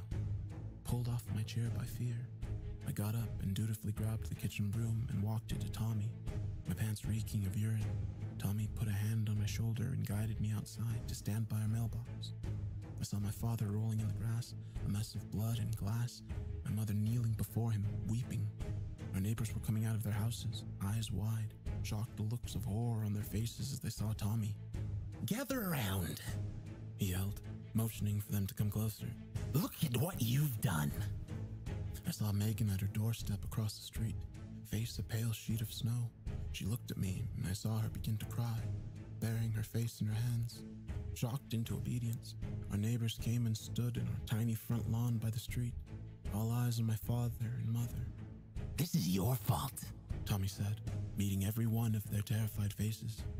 He suddenly snatched the broom from my hand. In one quick motion, he snapped the head off, tossed the duster aside, and advanced to my father, gripping the splintered pole. My mother screamed and covered her bleeding husband with her body, but Tommy booted her in the face, wrenching my heart in the process. "Up you go," Tommy growled, pulling my father up by the hair onto his knees. Glass jutting from his face, my father looked up at Tommy, agony burning in his eyes. "Don't worry. I'll take good care of your son," Tommy whispered. He raised the broken broom over his head like a spear and slammed it into my father's mouth, down his throat until it erupted from his stomach and plunged it into the earth. Blood shot like a geyser out of my father and splattered Tommy's perfect features. My mother howled, her bloodshot eyes rattling in their sockets as my father gasped and died, his lips wrapping around the broom handle jutting from his mouth. Jesus. The neighbors watching were paralyzed, a few of the women crying out at the sudden display of brutal violence. The men's faces were pale and shocked into silence. Megan's father leaning over and emptying his stomach onto the road, blood dripping from his face. Tommy turned to face them, eyes alight. "I want you to think about this the next time you want to have a bonfire. Do I make myself crystal clear?" All eyes were trained to the impaled figure of my father, pinned to the earth. "I said, do I make myself clear?" Yes, Tommy. Tommy repeated, the smile dropping from his face. Everyone slowly nodded, every eye wet with tears and wide with horror. Tommy threw a thumb over his shoulder. "Now get rid of him. I need to put his son to bed." I took a step back, tears flowing freely from my eyes, shaken to the core, unable to stop staring at my dead father. My world swam and rocked, my vision a streaking blur of color. I felt like I was going to throw up, pass out, scream until I couldn't breathe anymore. Tommy was suddenly looming over me, sweeping me up in his arms. He pressed my shocked face into his shoulder and stroked my hair. As we went into the house and up to my bedroom, I heard a rumble in Tommy's chest.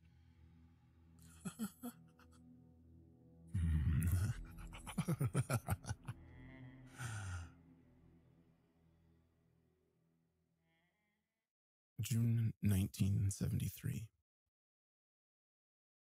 How do I describe the following 3.5 years?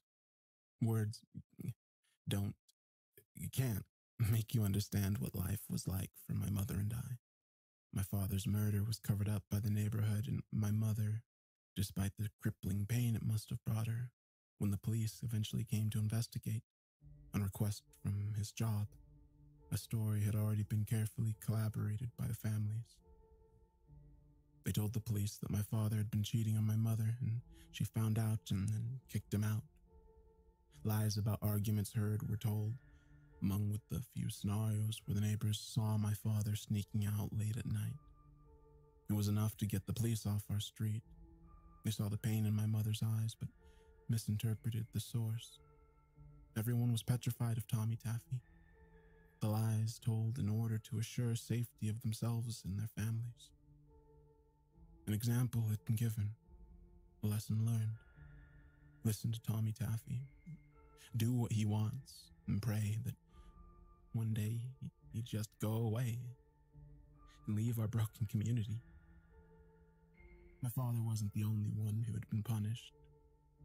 I noticed a couple of the neighbors sporting broken limbs or bruised faces. I can't even imagine the lies they told the outside world to cover up the truth. Tommy was a hunting nightmare in our lives, and we could find no way to get rid of him. The nightly lessons resumed, and just my mother and I now, sitting on the couch listening to our captor explain how to be good people. I was 10 then. It made me sick. Age slowly clarifying just how dismal our situation was, but I kept my mouth shut. I kept it shut for my mother. The memory of my father's execution burned bright in my skull every day. The years that followed my father's death marked a change in Tommy's habits. He now slept with my mother every night, leading her to bed after I was tucked in and told one last lesson about life. I would lay awake for hours listening to her cry from her room. Sometimes it'd be for moments, other times hours. He didn't always stay with her through the night, though. I remember times I'd wake up and he'd be standing in the dark corner of my room, watching me sleep. His eyes like shining oceans. מה הקטע של Other הגרנדסטון times he'd be פה? staring at me through the crack in my door. He'd stand there for hours, just fucking watching. Sometimes I'd wake up to him sliding into bed with me, always placing a cool hand over my thigh. Heart thundering, fear ripping against my insides. I'd always turn away from him, breaking out in a cold sweat. I still had growls, a constant source of childlike comfort. I'd hug him to my chest, Yes, tears it running does. down my face until either the sun came or exhaustion shut my brain down. We endured this silently, begging for it to end. July 1974. I was 11. It was the 5th year to the day since Tommy had entered our lives. I sat in the living room reading a book while my mother prepared supper for us. She was pale and gaunt, the long years wearing her to the bone. Her eyes were lifeless these days and had sunk into her sockets. Her cheekbones pronounced, skin thinly stretched over them. Growls lay on my chest as I reclined, trying to focus on my book. Tommy was sitting in the chair across from me, watching. I turned a page and jumped as Tommy spoke. "You really love that thing, don't you?" I turned to Tommy. My book?" Tommy shook his head, smiling. "No, son, that bear." I looked at growls on my chest and shrugged uncomfortably. I guess so." Tommy leaned forward, lacing his fingers together. "Put your book down, Spence." Licking my suddenly dry lips, I obeyed. I noticed my mother was watching from the kitchen, looking alarmed. "Do you know what love means?" Tommy asked. I fiddled with growls, eyes downcast. It means you care for someone." Tommy shook his head. No. "Good try." He suddenly came and sat next to me, placing a hand on my leg, caressing it. "Love means you want to fuck something so bad you'd die if you didn't." I heard my mother drop something in the kitchen, but I didn't dare take my eyes off Tommy. Tommy pointed to growls. "Do you want to fuck your teddy bear?"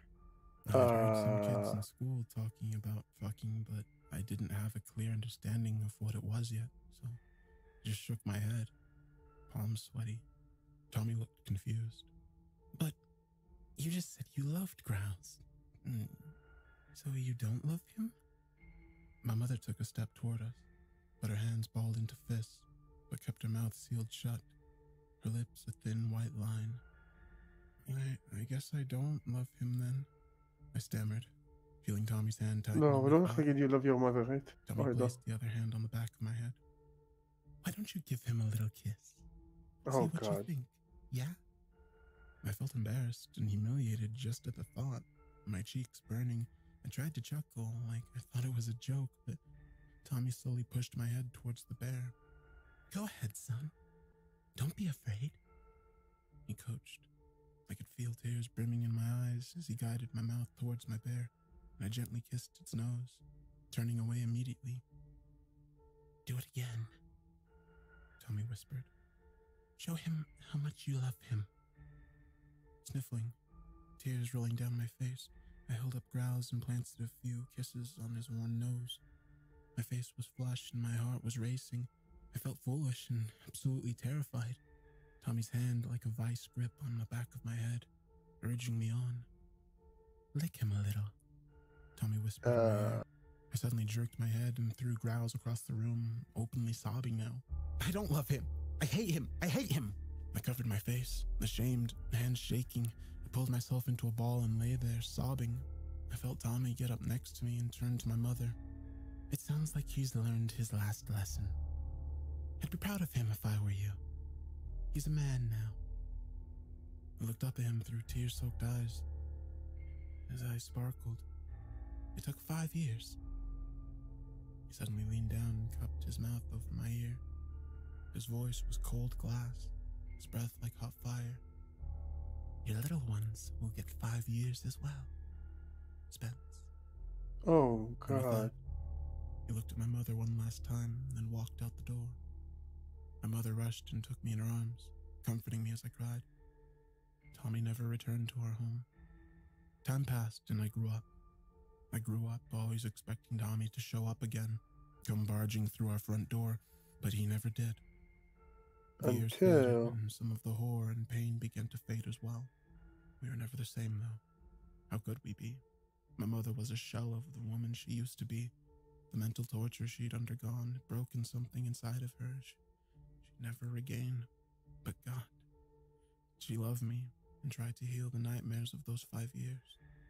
A full year passed before my mother dared ask Megan's mom if Tommy was gone from their home as well. He was. The neighborhood was free. Impossibly, unbelievably free from the monster that had terrorized us for 5 awful years. Never understood what Tommy's final words were to me, what they meant, until it was too late. When I turned 25, I married Megan. A year later, we were expecting. You've heard the rest from my poor son. God forgive me for having children. God forgive me.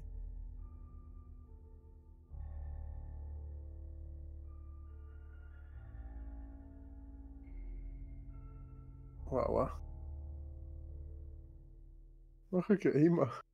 My father, Spence, he had told me that he wasn't going to make it to Stephanie's for Sunday lunch tomorrow. He sounded tired, worn, but he always sounded like that.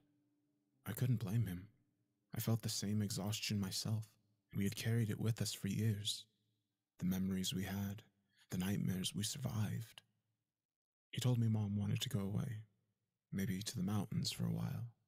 She wasn't doing well these days either. It seemed like every week she was trying a new medication. The nights were the worst. My father had quietly admitted this to me. The tossing, the turning, the fearful glances at the door, jumping at every sound.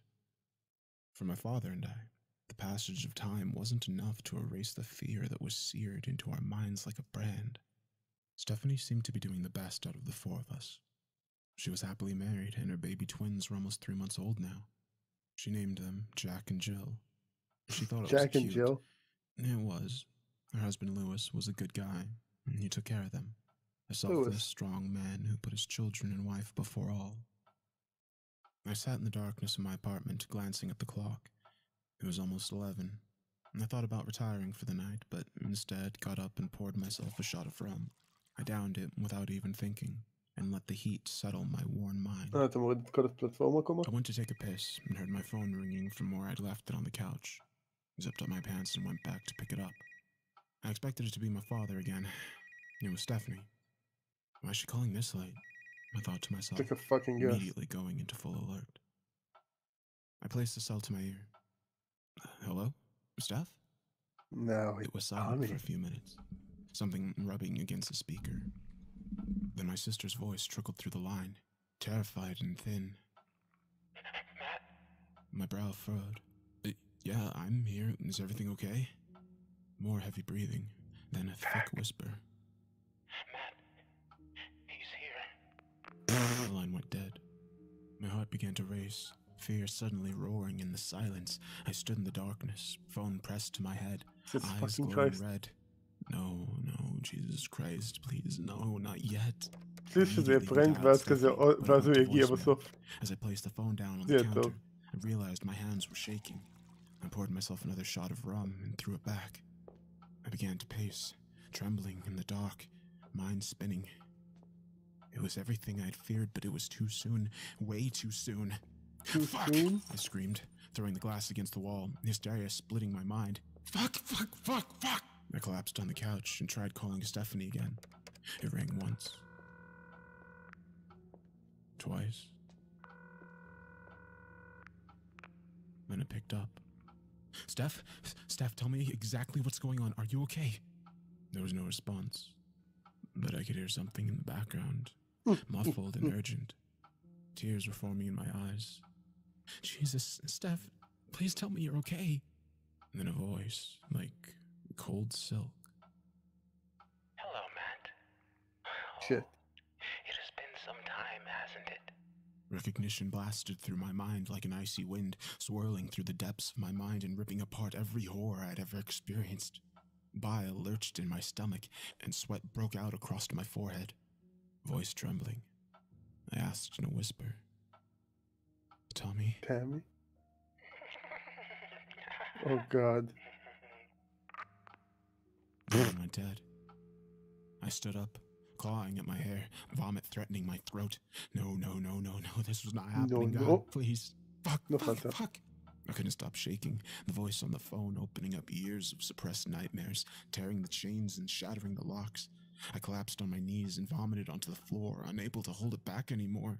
I stared at nothing, bloodshot eyes blinking rapidly. 5 more years. No! I screamed, pounding the floor with a fist. I got to my feet and snatched the keys from the countertop. Stephanie only lived a couple of miles away. I wasn't going to let this happen. Not again. I slammed the car into park. Stephanie's house was lit up like a distress beacon, but the drapes were drawn across the front windows. I couldn't see any signs of movement, no shadows, nothing. I wrung my hands, racking my brain. What exactly was I going to do? What was the plan here? I just knew I had to do something. I wasn't going to let my sister's family suffer like ours did. What about Lewis? He would have no idea what was going on. He would fight back, and... oh no. Taking a deep breath, I opened the car door, the cool night air hitting my face like a splash of water. My sister's street was dark, the quaint line of single-story homes lining the road like blacked-out bricks. Except for Stephanie's. Rubbing my hands on my pant legs, I approached the front door, heart hammering in my chest like a wild drum. My throat was dry, and a voice in my head screamed to just go back home, but I couldn't. Not until I knew Stephanie and her family were okay. Maybe I could what? I was just standing before the front door. I ran a hand across my forehead and then knocked. It sounded like gunshots in the night. I pressed my ear to the door but couldn't hear anything through the thick wood.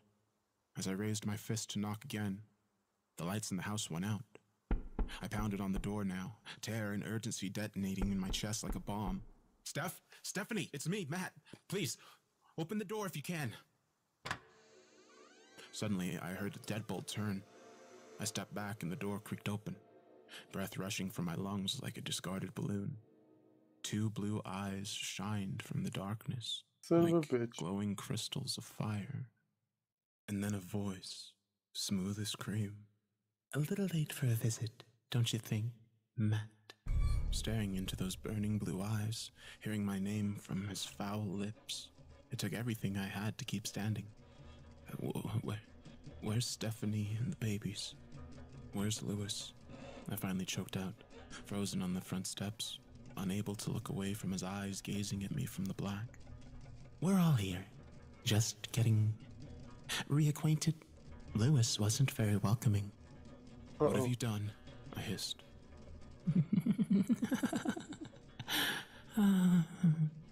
Suddenly, The lights in the house went on, and his eyes in the door melted into a face and head and body. A shock of horrific memory rocketed through me, almost sending me to my knees. Tommy Taffy looked exactly how I'd remember him all those years ago. The small nub jutting out from his face where his nose should have been. The eerie strip of seamless white where his eyes should have been. And his ever-glowing blue eyes, so intense they threatened to drown me. His perfect, impossibly flawless skin gleamed in the light, reminding me of soft plastic. Tommy pulled the door open, gesturing inside with his hand. "You came to see your sister, didn't you?" From my place on the steps, I could see directly into the kitchen. Lewis was slumped on the floor, motionless by the table. Stephanie was next to him, weeping, clutching his still body.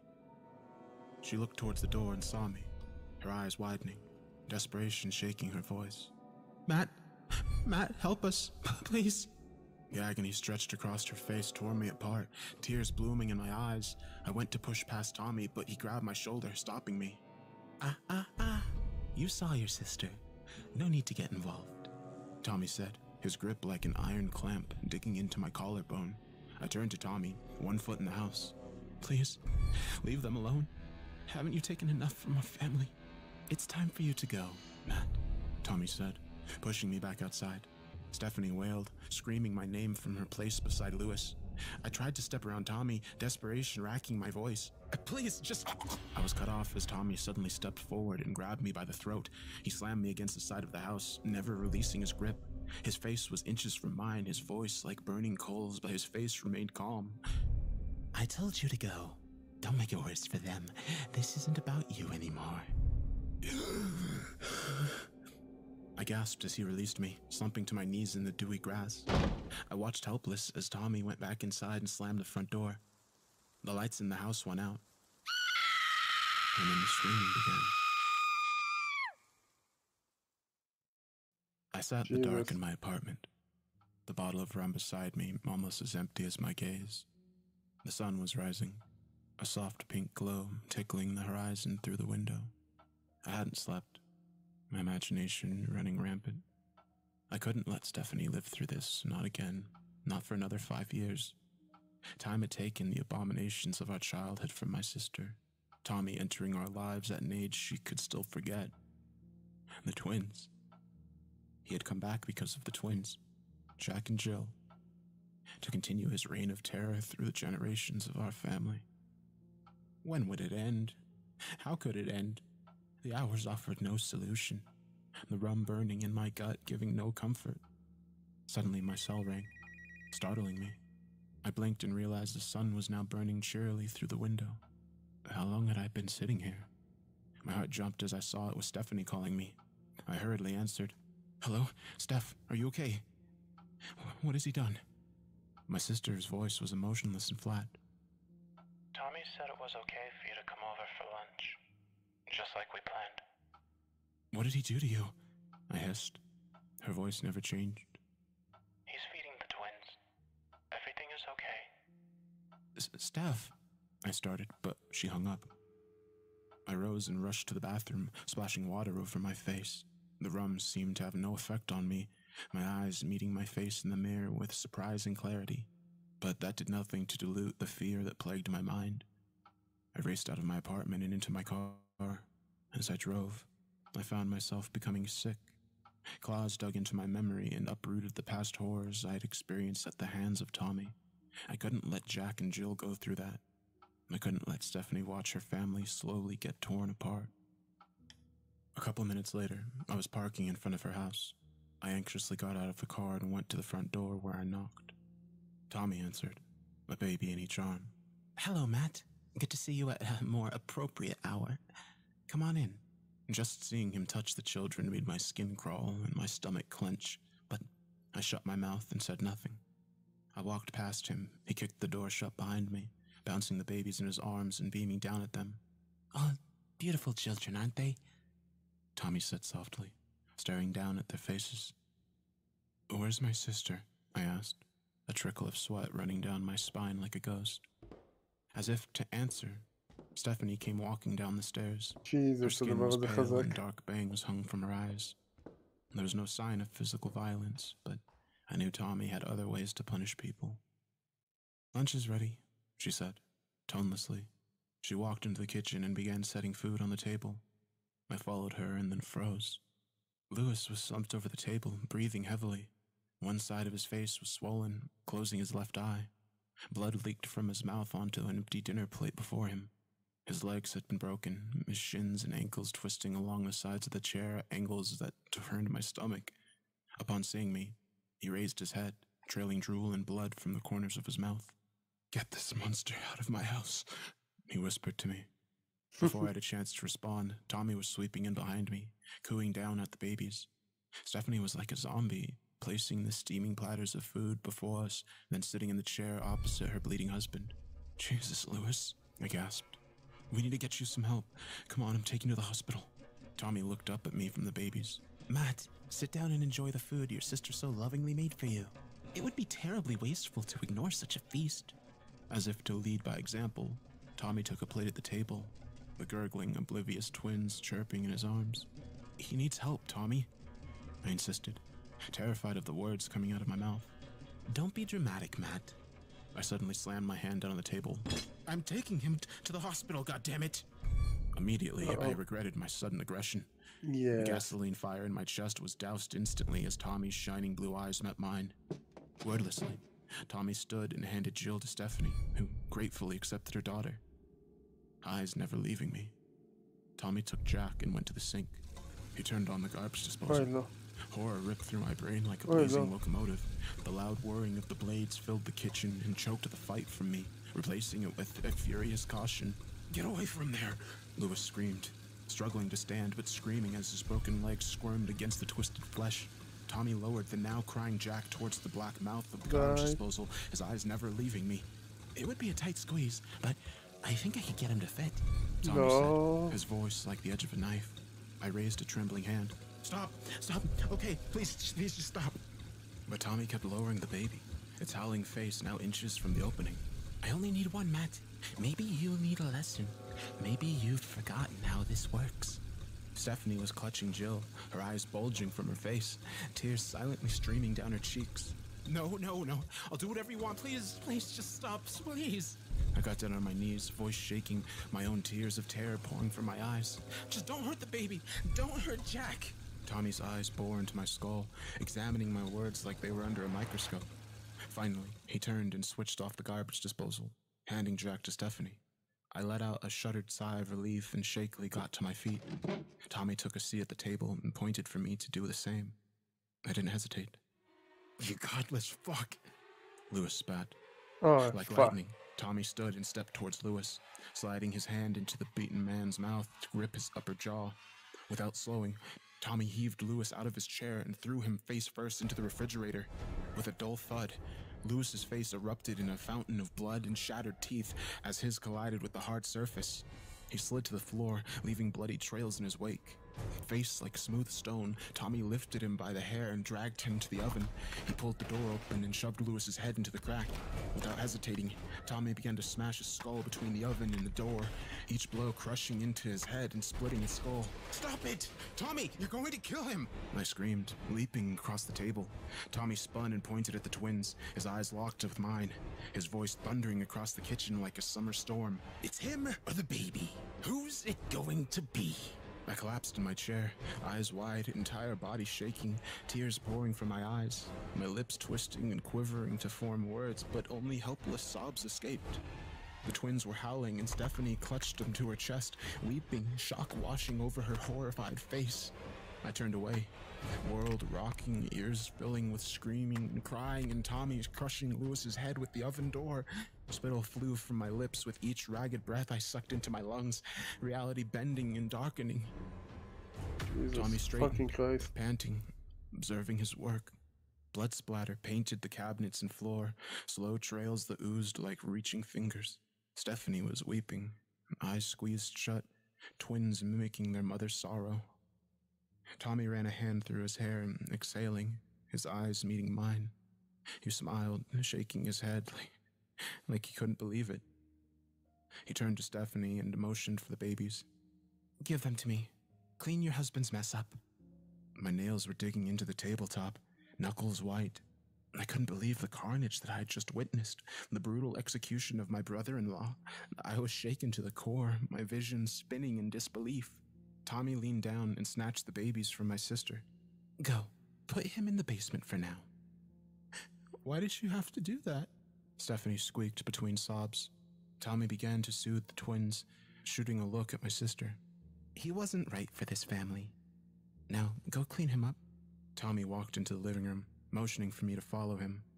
My chair scraped loudly against the floor as I stood, watching my mentally shattered sister begin to drag her husband towards the basement door.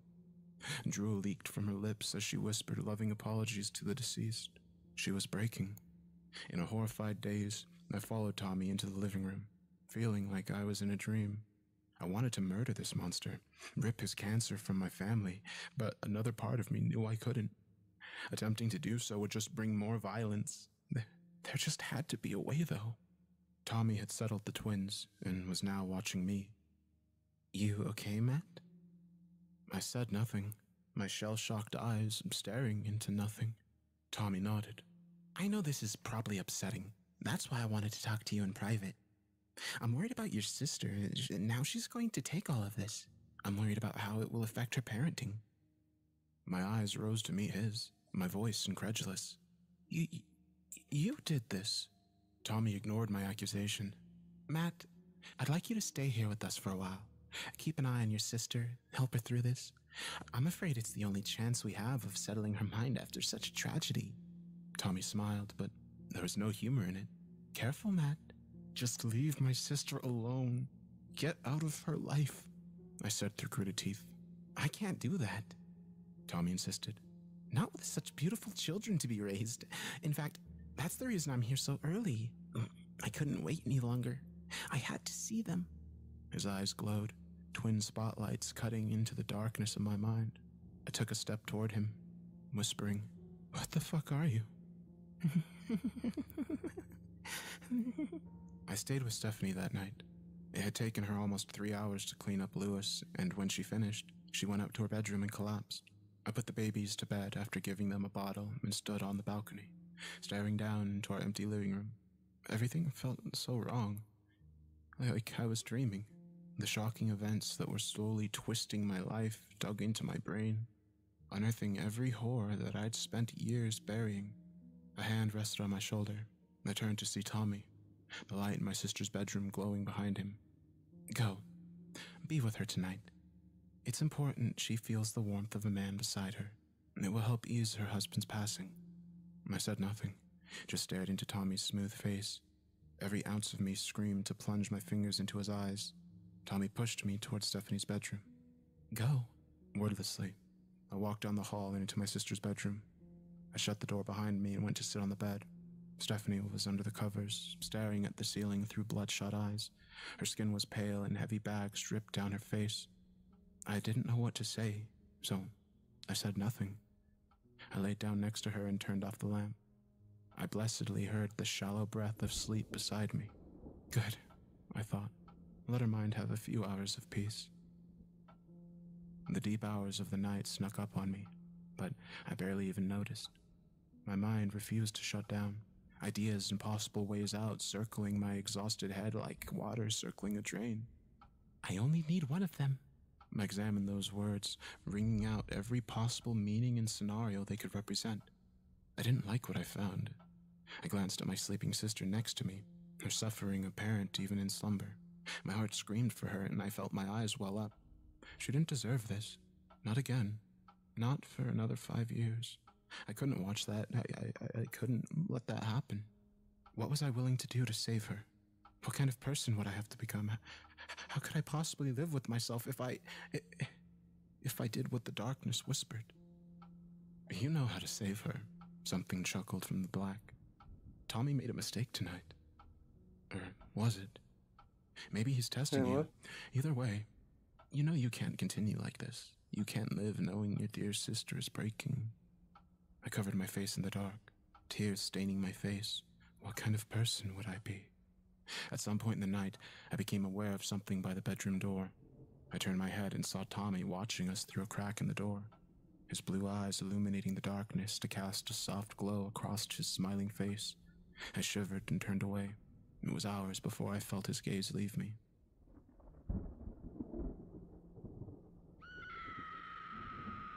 I woke to a scream. I bolted upright, sleep leaving me in an instant. I didn't remember falling asleep, but the dark gloom from the window told me it was late.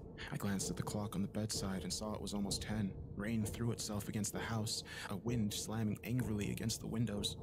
Another scream shot me out of bed. It was Stephanie. I looked at the empty bed and my heart began to race. I sprinted out of the room into the hallway. Tommy was marching up the stairs, holding my sister by her hair. She was grasping at his wrists, tears running down her face in agony as he shook her, screaming down into her face. "When will you learn?" He howled, never slowing his pace. My heart crawled up to my throat and sickness boiled in my stomach. "What happened? Tommy, let her go!" Still dragging my sister, Tommy ascended to the top of the stairs. He reached out and palmed my face, throwing me hard against the far wall. Stars exploded in my vision as my head bounced off the sheetrock, sending me to my knees. I'm sorry, I wasn't calling anyone, I promise." Stephanie howled as Tommy pulled her towards her bedroom. "The police can't help you.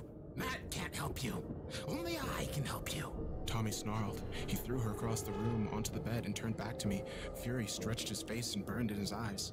"Your sister needs another lesson." He growled before slamming the door and locking it. I crawled to my feet, racing to the door. I jiggled the handle and pounded on the wood, screaming, begging. From her side, I heard something crash, and then my sister's voice arced and rose, reaching almost an animalistic height of hysteria. "Tommy, stop it, please! Leave her alone!" I cried, slamming myself against the door. It didn't bulge, and my sister continued to howl. I spun in the hallway, clawing at my hair, eyes wide. Fuck!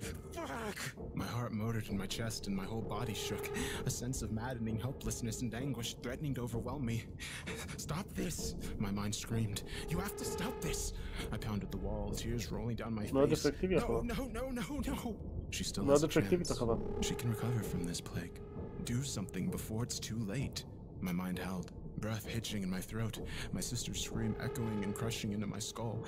I turned to the twins' room. I squeezed my fist tighter, worlds blurring through tear-soaked eyes, and went in. Jack and Jill sniffling in their cribs, staring up at me with confused, scared expressions. I looked down at them, sobbing, placing my forehead against Jill's crib. No. I wept. Please. I righted myself and reached down, stroking her soft cheek. Snot bubbled from my nose, face a wet mess of agony and mental devastation. I'm so sorry, little one, I whispered, Stephanie's shrieks collapsing my willpower. But you can't understand the pain your mother is going through. What she'll have to endure. I love you and Jack with all of my heart, but I love my sister more. I picked up a pillow and placed it over the child's face. Oh, God.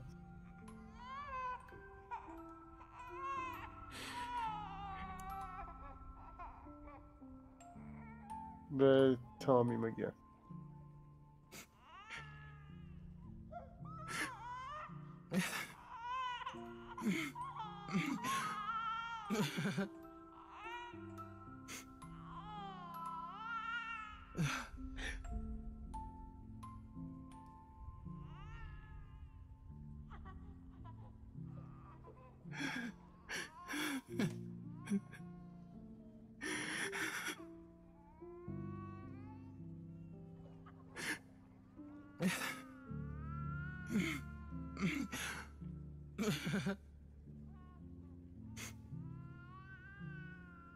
It took 48 seconds for Jill to die. Hoarse cries rattled my chest, prayers of forgiveness poured from my lips. I went to Jack's crib and killed him. When it was over, I threw the pillow against the wall and slumped down to my knees, raining the floor with tears and horror of what I'd just done. My mind cracked, ripping in two and bleeding sorrow and self-hatred through my body.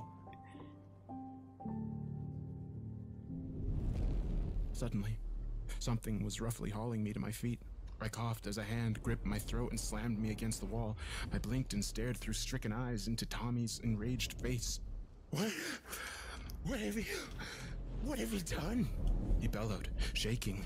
through the misery, a deep, murderous hatred blazed in my chest like wildfire. I leaned into Tommy, voice like hot steel.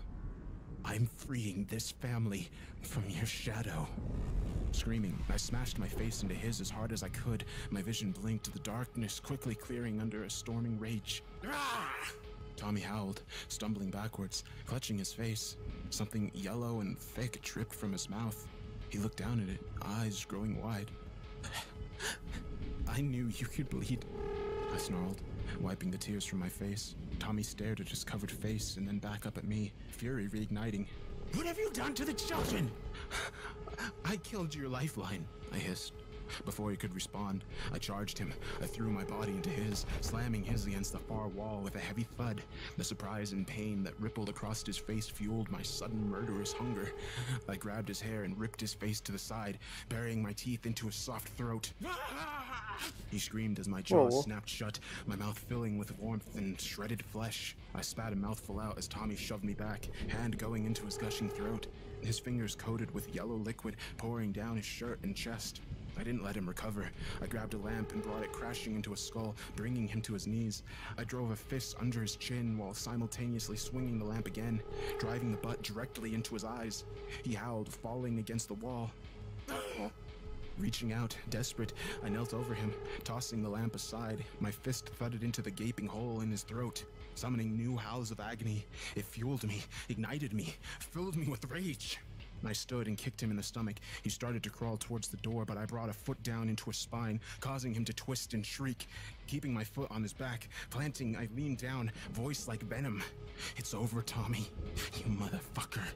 Even through the obvious pain, his twisted eyes burning with hatred, his voice hoarse. You can't kill me. There are other families.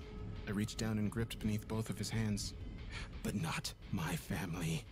I pulled back as hard as I could, muscles straining and screaming, howling, thrashing. Tommy's neck bent backwards until the skin of his throat split with a sickening pop. I didn't stop, sweat pouring from my brow, fingers digging into his skin. With a deafening crack, Tommy's spine broke at the base of his neck, and he was still. I collapsed on the floor, gasping, muscles burning. I stared at the motionless body, fresh tears in my eyes. I had done it. I had killed Tommy Taffy. A wave of relief and sorrow rolled through me like a rising tide, hot and cold crashing into each other as the consequences of my actions stabbed into me with needle-thin blades. What have you done? I rushed Stephanie to the hospital, calling the police on the way. I told them an intruder had broken into the house and murdered Lewis and the children. I didn't wait for the questions.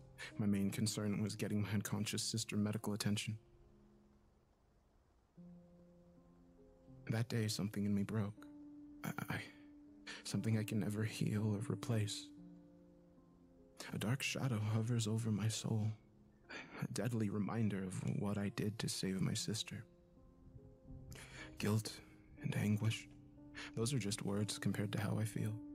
I don't know if I'll be able to live with myself much longer, but I know Stephanie will live, my dear sister. The news of her children's demise rocked her to the bone. I stayed with her through it all. Those long nights in the hospital filled with overwhelming sadness and grief. I told her Tommy had killed them, and it's a lie I'll take to the grave, whenever that may come. And even when the sorrow threatens to kill me, I know, deep down, that Tommy is forever gone from our lives. Because of me. Because of what I did. Our family will die free from the shadow of that monster. Tommy Taffy. Hi, Bob.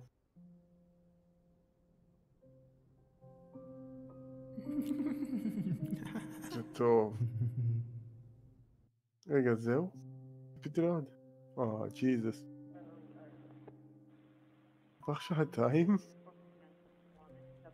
As a police officer, I've seen a lot of things during my time on the force. A lot of awful, sick things. Things that make you wonder if there's any good left in mankind. Things that I've carried with me for years. things I'll never forget. זה סיפור אחר? I've seen acts of human cruelty that exceed any horror you could conjure. וואי, איזה But there's סיפור. one incident that stands out above the rest. One that's haunted me אני הולך לחלום על for טומי. years and has been the cause of many restless nights.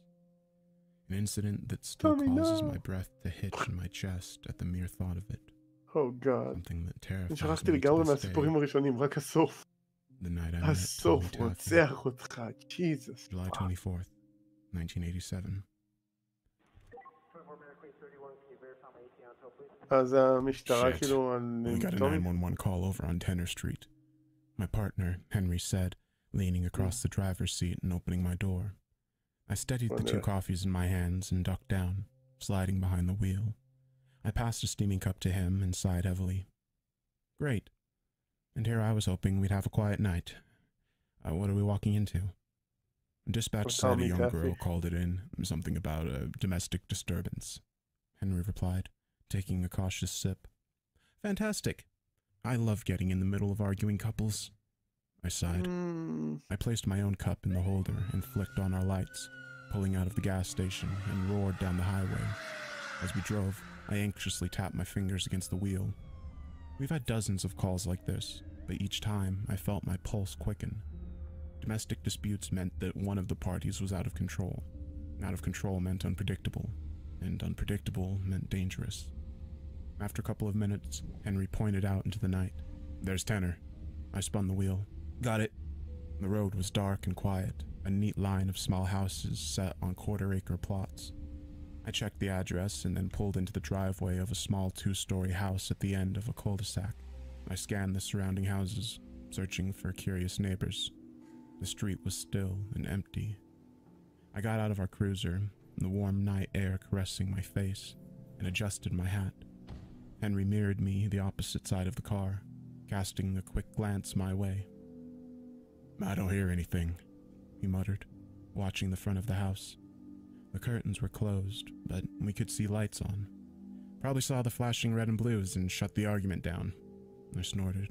Walking up the driveway, Henry joined me, and together we marched up to the front door. Do the honors? Henry asked, waving a hand before us. You sure know how to spoil a guy, I said, raising my fist and pounding on the door. Hello? Police! Please open the door, I announced. We paused for a moment as someone moved around inside, the dull thud of footsteps drawing closer. Then there was silence. I thought I could hear someone talking, a male voice. Please, please open the door, I repeated, rapping my knuckles on the wood. More silence, followed by a low, muffled conversation. Finally, the door cracked. A woman peeked out at us, her face flush. Henry tipped his hat. Evening, ma'am. We've had some complaints about a domestic disturbance. Could you please open the door? Everything is fine here, she breathed, her eyes shifting between the crack to appraise us. Just leave us alone. We're okay. I placed a hand on the door, my voice stern. Ma'am, can we please speak to the man of the house? Then a voice drifted out from it, cool and controlled, almost amused. It's all right, Mary. Let them in. Shaking, licking her lips, the woman stepped back and pulled the door open. We stepped inside and noticed the disarray she was in. Her hair was a mess and her cheeks were red and sweat lined her brow. And she looked absolutely terrified. Henry and I removed our hats and I gave her a reassuring smile as she closed the door behind us. Evening, officers. I turned to look into the living room, and for a second, my heart stopped. Sitting in the chair, placed in the middle of the room facing us, was a man. But he wasn't a man. His features were off, almost alien. A smile pulled his lips to reveal teeth that weren't teeth, just a seamless stretch of white filling the space along his lips. His nose was just a nub protruding from the center of his face, and his eyes shined the brightest blue. His skin was perfect, poreless, and without a single blemish. His hair was blonde and cut short, and he crossed his arms over a white t-shirt that read "Hi" in a red cartoon font. He immediately reminded me of a doll, but not quite. Seems like we have a slight Angel? Oh misunderstanding, god. the man said, not moving. Henry shot me a look that showed he was just as put off by this man as I was. want to help you He people. cleared his throat and stepped forward. How do I help you? Well, I had a call come in that there was some kind of argument going on here. And just stopping by to keep the peace, make sure everything's okay. The man smiled wider. Mary and I were having a slight disagreement. Nothing to call the police over. What's your name? I asked. I suddenly couldn't shake this feeling, this cold, creeping finger running along my spine. My name is Tommy Taffy. I placed my hat back on my head. Okay, Tommy, are you this woman's husband? Tommy raised his thumb and slowly dragged it across his lips, his smile growing wider. Henry cocked an eyebrow. Sir? He's not my husband, the woman behind me whispered so quietly I thought I imagined it. I turned and saw her, Mary, standing against the stairs, face pale as fresh snow. Henry went to her and placed a hand on her shoulder. Ma'am, are you feeling okay? What's wrong? Her voice dropped even quieter, her eyes bulging and bloodshot. Get him out of here, please. Alarm bells were suddenly ringing in my head, and I turned back to Tommy, jumping at the sight of him. He had risen and now stood directly in front of me, that smile still plastered on his face. She's just upset right now, he said softly, his voice like soft butter. She doesn't mean that. I looked at Henry and saw he was suddenly on edge as well. Something about this situation, this strange man, the terror in this woman's eyes. It was off. All off. That finger caressing my spine was turning into a claw. What did you do with my daughter? The woman hissed at Tommy. Sir, please step back, I said, placing a hand on my holster. Daughter? Was she the one who made the 911 call? Tommy raised his eyebrow at my gesture. Step back? Officer, I'm cooperating and trying to resolve the issue. He looked past me at the woman, Mary. I just want to get back to life with my family. Henry put a hand on Tommy's chest and gently pushed him away from me. Sir, I'm going to have to ask you to sit back down until we sort this out. Tommy, still smiling, retreated a few paces but didn't return to the chair. His eyes bulged.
of us made it out the other side to see the next challenge. Not that I lasted much longer after what happened, she stuttered. Your arm. You thought the message was telling you to interpret it differently, to lose something vital, I said as I looked toward Wayne. Lionel cut her arm off. I realized. Didn't have to make a choice, did he? He told me everything. Now you already figured out by that point that the game considered a team task to be won if all the members cooperated fully. So you drew straws, decided who would get the short straw would be the one to lose. Wayne replied with a sneer.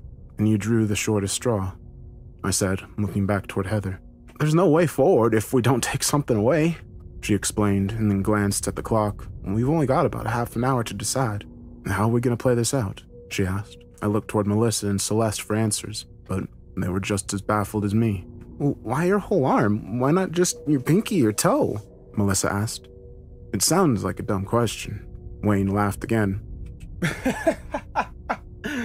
We tried that myself on my first run. Goddamn, I remember hearing Charlie scream. We tried it, no dice. The game wanted more. Pushed us to our motherfucking limits, Wayne said as he spat on the ground. I had a family. Just like you, Daniel. I didn't care what it took to make it to the other side. Bet you don't even remember me back then, do you? He added as he spit at her. Wait, it was you? You were the one that tried to stop me? Heather said as she looked at the man and muttered. Matthew, I thought you were dead. Might as well be after what you did to Charlie. You got some damn plastic surgery done, though. Fooled you all, huh? Thanks to what you did last time, I might add.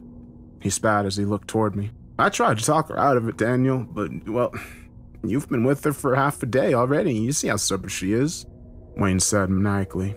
So you made the call, and Charlie took the cost. Then you all paid the price when you failed later on. In more ways than one, Heather said. I swallowed hard and looked toward the others, trying to figure out how we could do this. What happens next? Maybe it'll give us an edge to expect, I said. The challenges that we made it through after this weren't the same the 2 times I went. I failed around 14 in 2016 because no one wanted to go on. And because of Charlie, and in 2017, I lost last. She stammered. We need to pass this round. All these damn questions can wait, she said in exasperation. I stared at the clock, then toward the rest of them. Melissa is the first to offer a suggestion. What if we did nothing? Heather shakes her head. That's not an option. Well, have you ever tried it? I argued. The game doesn't work that way, Heather said. It was her partner that spoke up. Or maybe it does, Celeste said. It's more than just physical challenges. We've all seen that by now. It's mind games too, just as much. Maybe we really are supposed to just lose this round. Heather shakes her head furiously, looking toward the clock. There's only 13 minutes were left. You're wrong! You're wrong! And if we lose everything! She screamed. Celeste moved toward her and grabbed her, shaking her for a minute. Look at me! She insisted. I don't say a word as I watched our leader burst into tears. We are going to get her back. Do you hear me? Celeste said in barely a whisper. What if you're wrong? What if this is killing her? Heather mumbled. It's not. You have to trust me, her partner said. The clock ticked down. 10 minutes left. 9. Heather grabbed the gun and was about to shoot herself in the only arm she had left when Matthew stopped her. Don't do it. It's not worth it. You know that, he said. The soft words were enough for her to calm her nerves for the rest of the hour. Then, finally, all the way down to 1 minute left, we stared at the phone, waiting for some announcement of our failure to complete the task. Then, as the clock moved to the next hour, all we heard was a familiar, congratulatory chirp. Heather could only burst into tears.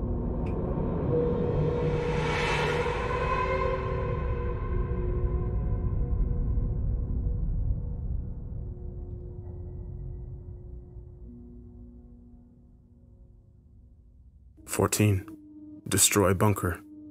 We had made it this far, but now, as we stood there in a dusty locker room and I watched a woman cry over the loss she had suffered almost 2 years ago, I wasn't sure that I wanted to go any further.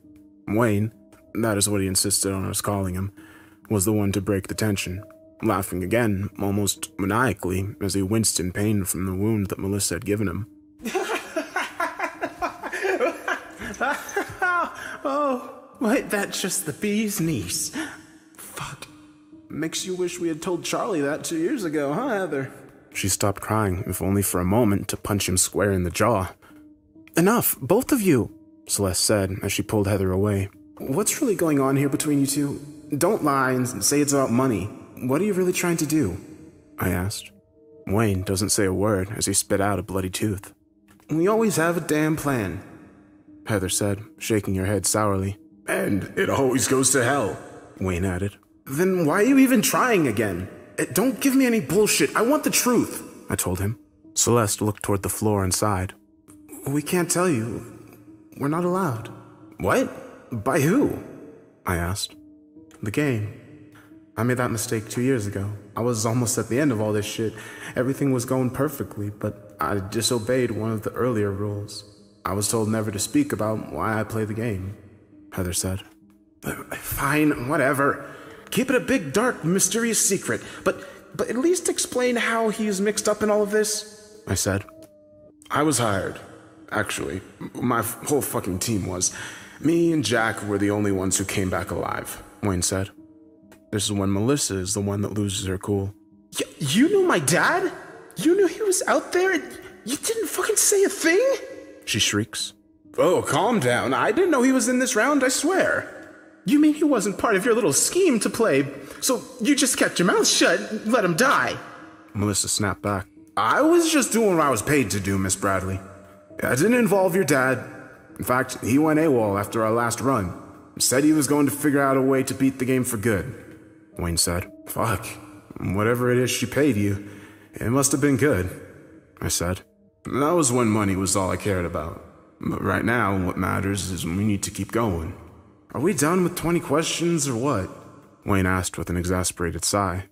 I checked the time and realized that he's right. If we're going to finish the task in time, we have to start now. Okay, so the game wants us to destroy this bunker? Makes sense as much as anything else, I guess. Should we just look around for some lighter fluid, or what? I asked. Let's see what I can find. Heather agreed, leading the way toward the next dank corridor. Celeste helped Wayne to his feet, and the five of us shuffled down the dark as Melissa hugged the wall. I could tell she was even more uncomfortable than ever before, and I started to feel that I was the only one who had never heard of this damn internet challenge. It actually made me wonder for a moment what Josh's motivation was, why he had convinced me to join in the first place. It bothered me so much that I had to speak up about it.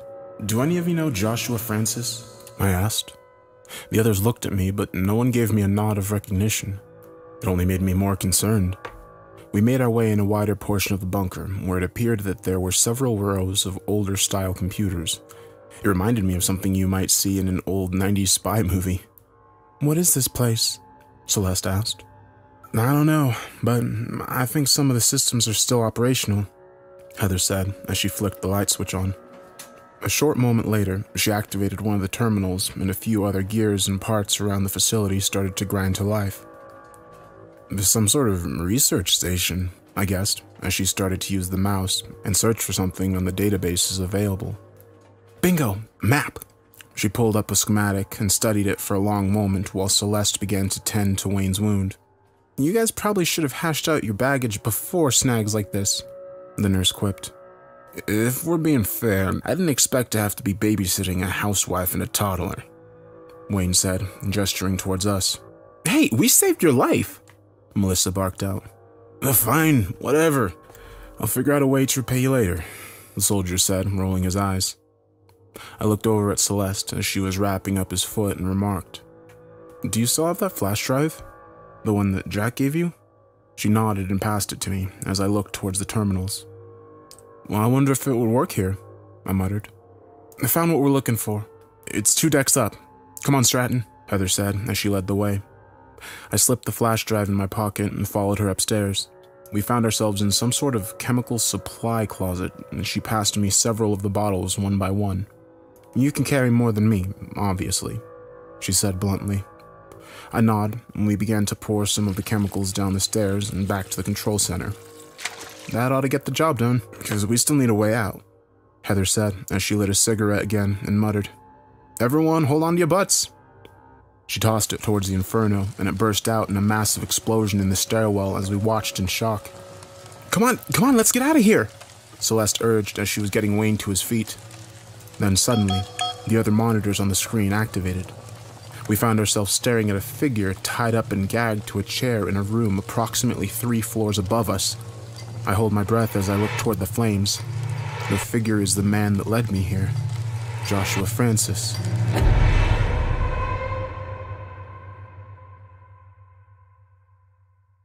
Fuck, is all that any of us can say as the alarms in the bunker go off. Heather is pacing, trying to figure out what to do as I stare at the screen. 100 questions racing through my mind. Only a few mattered, really. Why was Josh here? How did he end up here when at midnight I saw a tape of him forcing me to play this twisted saw shit? Then our next assignment flashed on all the monitors. 15. Save contestant. Fuck! I said out loud again as I realized that the game was asking us to breach the fire. To run headfirst into the blaze and save my friend. Holy shit, Melissa said as she stared at the screen. The others seemed at a loss as to what to do, but I know there wasn't another option. I asked Celeste for her thick jacket, and Heather looks at me, almost as though to wish me good luck. Then I cover my face and push headfirst into the fire. The red flashing sirens of the bunker are disorienting at first. That much I remember clearly. And that it was dark. So fucking dark. Only those brief flashes of light from the alarms on the side of the bunker wall were enough to give me an idea of where I needed to go. Floor 2, 30 more steps. Floor 3, 30 more steps. I was in the room where Josh was bound and unconscious, the floor already starting to give way as I rushed to his side. I knelt down and started cutting away at the bonds, trying to rationalize why I was saving the man who somehow had a role to play in the capture of my family. I'll make sure to tell Josh that it was them that saved his sorry ass, not me. That's what I thought at the time as the inferno spread rapidly throughout the room. I broke them loose, and Josh slumped over straight against me as the flames hit my backside. I've made it this far. I can make it a little farther, I think to myself. I push his dead weight up and look toward the door. The entrance I'd come through is collapsing on itself as I scramble to find another exit. There ain't one. I know that I'm going to have to make one. I sat Josh down and rolled him on his side in case he started coughing up some shit, and kicked at the weak tiling below our feet. A few seconds later, it fell open, and I called out to my companions. Celeste and Melissa are standing there a minute later. "I'm gonna lower him down," I said as I lifted Josh up by the shoulders and then slowly pushed him through the hole. I could hardly keep myself from collapsing in exhaustion as I did, and the others were able to get him to safety as a blast of fire hit the left side of my face. I screamed and cussed and jumped down to the floor below. Heather took off her long shirt and tossed it over to me to cover my already blistering face as we all moved toward the exit of the bunker. As we make it outside, all of us collapse on the wet grass and a burst of fire shoots out of the metallic door. I know it sounds like an action movie, but we barely made it out with our lives. I laid there on the ground in pain as I held the red shirt that Heather had been wearing over her tank top against my left eye. "Keep it on there," Celeste ordered me as she walked back and forth, checking my injury and then Wayne's. Finally, after what seemed like forever, Josh is awake. He coughs and staggers to breathe as he looks about the group, his eyes focusing on me. "Danny?" he asked in confusion. If I wasn't in so much pain, I think I would have throttled him. But instead, none of us say anything as Heather takes off her backpack and passes the last little bit of food we had left from this morning. We all know that we made it past this challenge, and I can see the sun is reaching the evening glow as the gentle rain we experienced before transforms into a light shower. It's almost like God is trying to give us a boost to finish the 24-hour game. I can feel the soothing raindrops hitting my burnt scalp and trickling down my face. I take Heather's shirt off my eye and let the water just hit me. I know it's probably supposed to hurt, but it doesn't. It's actually refreshing. Celeste walked over to me about 10 minutes ago after I finished the log. Josh hasn't said much since he woke up, and I guess he only feels comfortable talking to me. "What are people saying online? Do we have lots of fans?" she teased. I showed a few comments. Looks like a majority of them want us to win, to stop this game, I said. "Sounds like a plan," she agreed as she took out her phone and added, "I need to check your eye." At first, I resist the intrusion of privacy, but I know that she's only doing her job. I opened my left eye slowly, and she shone the light toward it. I felt the need to shut it, but she wouldn't have it. "Your cornea is pretty banged up, Daniel. If we don't get you to a hospital for surgery, it's likely you'll lose all vision on that side," she said. I laughed and looked around the mountain range. Something tells me that won't be happening very soon, I said. The phone trips again, as though to let me know that I'm right. All we can do is push forward. Celeste agrees, but I know we both are dreading whatever insane task will come next.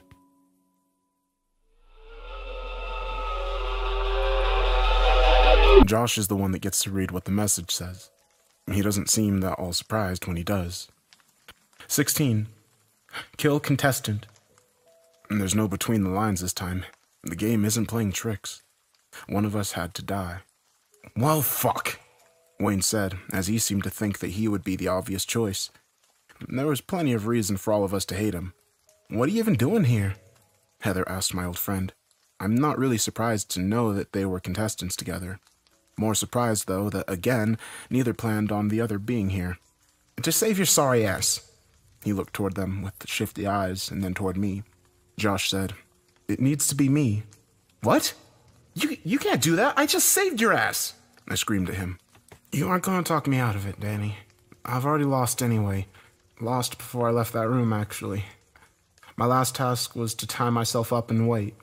Never got another message. I guess the game knew you would be on your way to save me, he said. Well, that doesn't mean you lost. Maybe us saving you meant that you made it to this round, I argued.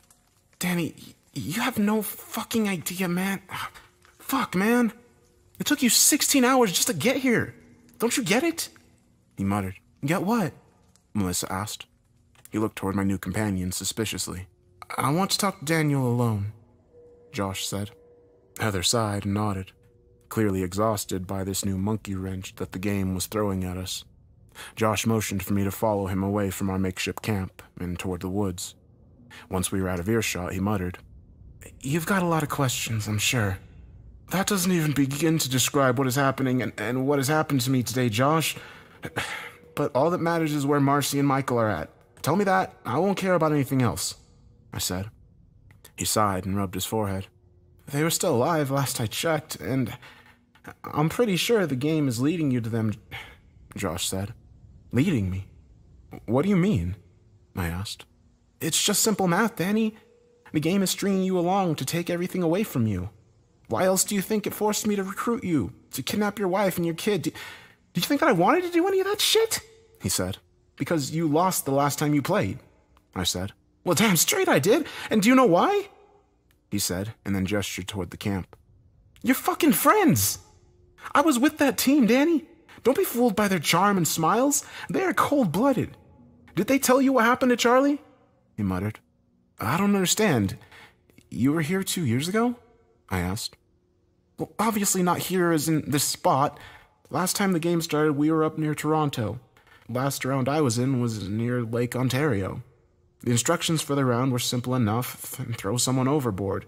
It was round fucking 9, and they were already prepared to kill someone just to get what they fucking wanted, Danny! He screamed angrily. I felt my palms get sweaty as we stood there. And what is it exactly that they wanted? I whispered. Hell if I know! They left me to drown!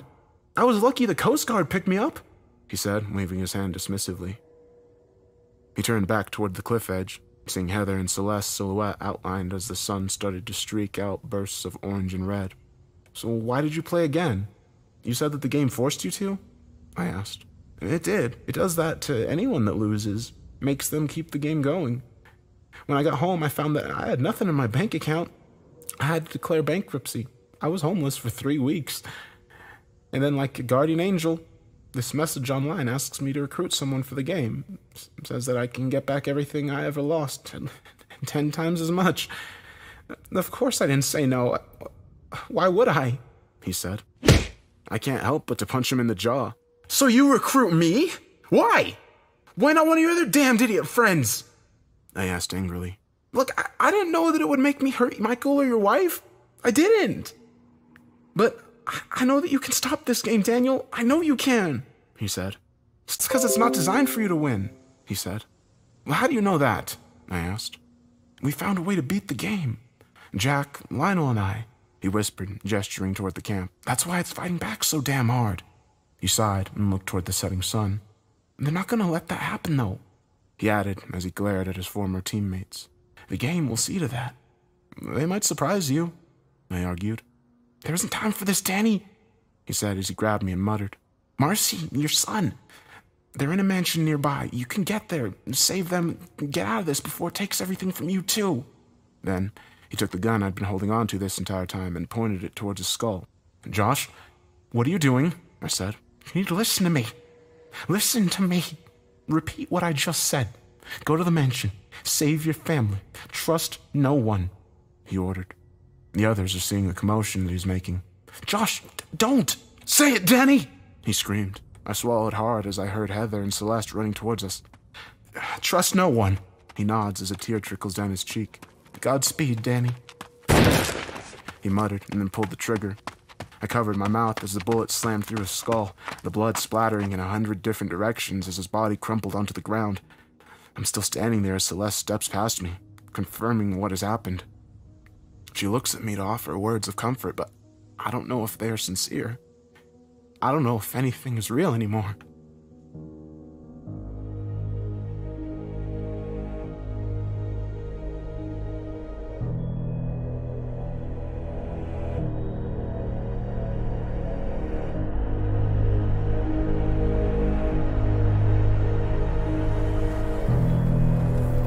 Wayne and Celeste helped me move Josh's body toward a bonfire that Heather started. It seemed a fitting end to him, given the circumstances.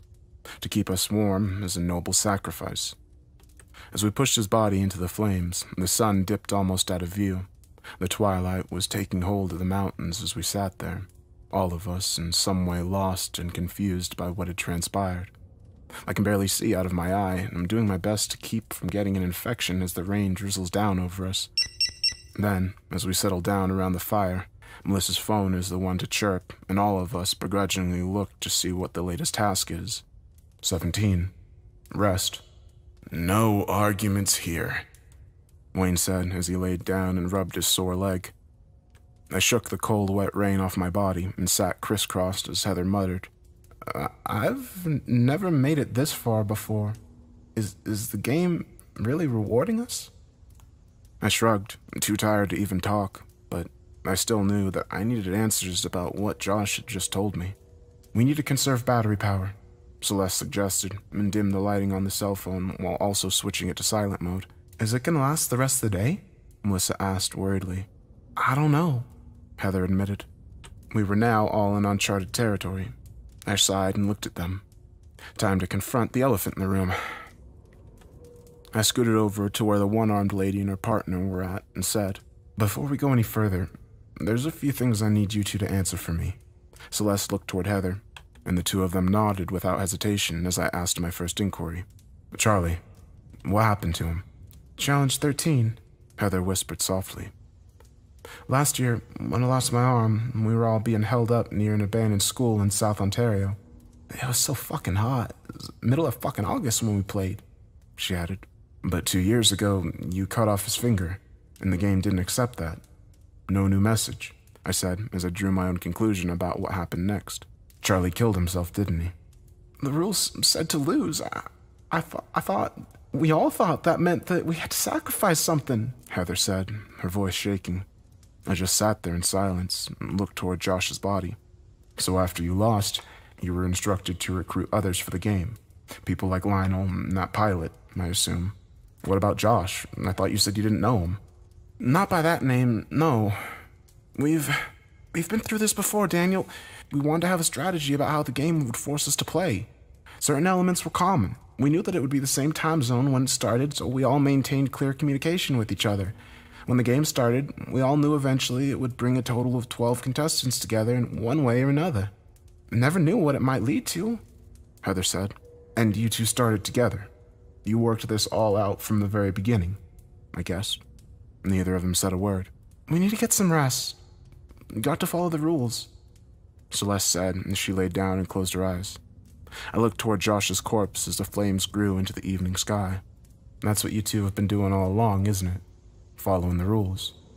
You came into this game on purpose, determined to see it through to the end, but the game expected that.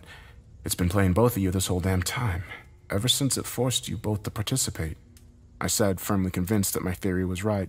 Heather and her partner don't say a word. and close their eyes as darkness falls over top of us. I know that I'm right. Josh was right, or whoever he was. These two were up to something. Some way to stop the game, or something far more sinister entirely. Wayne fidgeted as he slept, and I wondered briefly what he knows about all of this. I looked toward Melissa, too high-strung to even consider sleep, but I have to keep these logs going. I have to keep going. So I asked her to watch the phone, and we will take turns resting until the next challenge. I don't feel safe falling asleep near Heather or Celeste, so I laid down beside Wayne at an angle and offered the phone to Melissa. I know I probably shouldn't put this here. Daniel seems like a nice person. He told me just to watch the group as he sleeps, but all I can think about is my dad. I'm probably gonna die soon, if this game keeps going at this rate. In fact, I know I am. I've told the others that I'm not scared to die. I'm a fucking liar. I don't want to lose. I don't want to be gone. Daniel and the others are right. Dad wouldn't have wanted me just to roll over and give up. God, I'm tearing up just as I write this. I'm so sorry, Dad. I'm sorry I made you play this game. I'm sorry I convinced you to let me help you finish it, but I think now I'm realizing what none of these people are willing to accept. This game can't be won. It's gonna push us to the very edge, and then hold us there and force us to jump.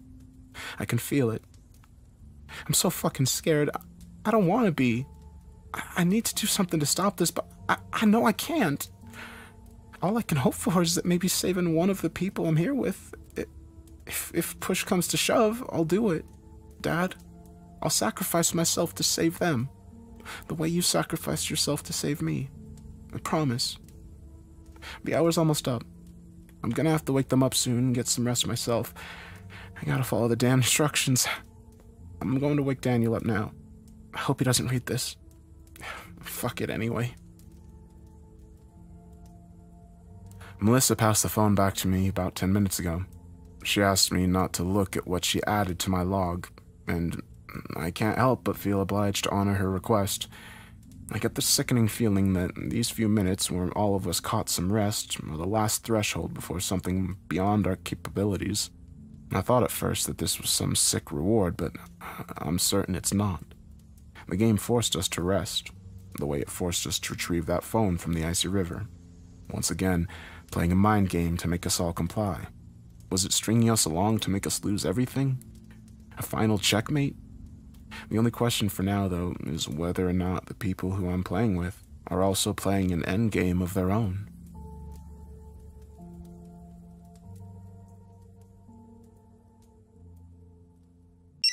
Like clockwork, our last remaining burner phone buzzed and Celeste checked it. It actually made me pause and realize how customary all of this has almost felt at times, but there's still an adrenaline rush each time. Is this what lulled people into playing the game all along? Some enticing offer of unknown adventure? I can't help but wonder if this strange game was ever meant to actually be fun and who even created it. I've been thinking about that a lot, actually. Ever since we left that bunker and Josh told me what he did. You can't stop this game, Danny. Those were his words, but I have no idea what they mean. I have a feeling, though, that some in the group I'm traveling with do. Those who played the long con this whole time. But I didn't have much time to think about that, as Heather grabbed her backpack and moved toward the western ridge where we were resting. There's a river down below, and before I get a chance to ask what she's doing, the disabled woman tosses her backpack down to the water below. I said slowly as she flashed the burner phone in my face. I guess it doesn't surprise me that she is blindly following the game's instructions. 17. Jump. Whoa, we can't. That's at least a 200 feet drop, Wayne said as he struggled to push himself up on his good foot. He's right. It's too dangerous. We should climb down and jump from a lower level, I suggested. The rules didn't tell us to do that. It told us to jump. That means here, Heather said.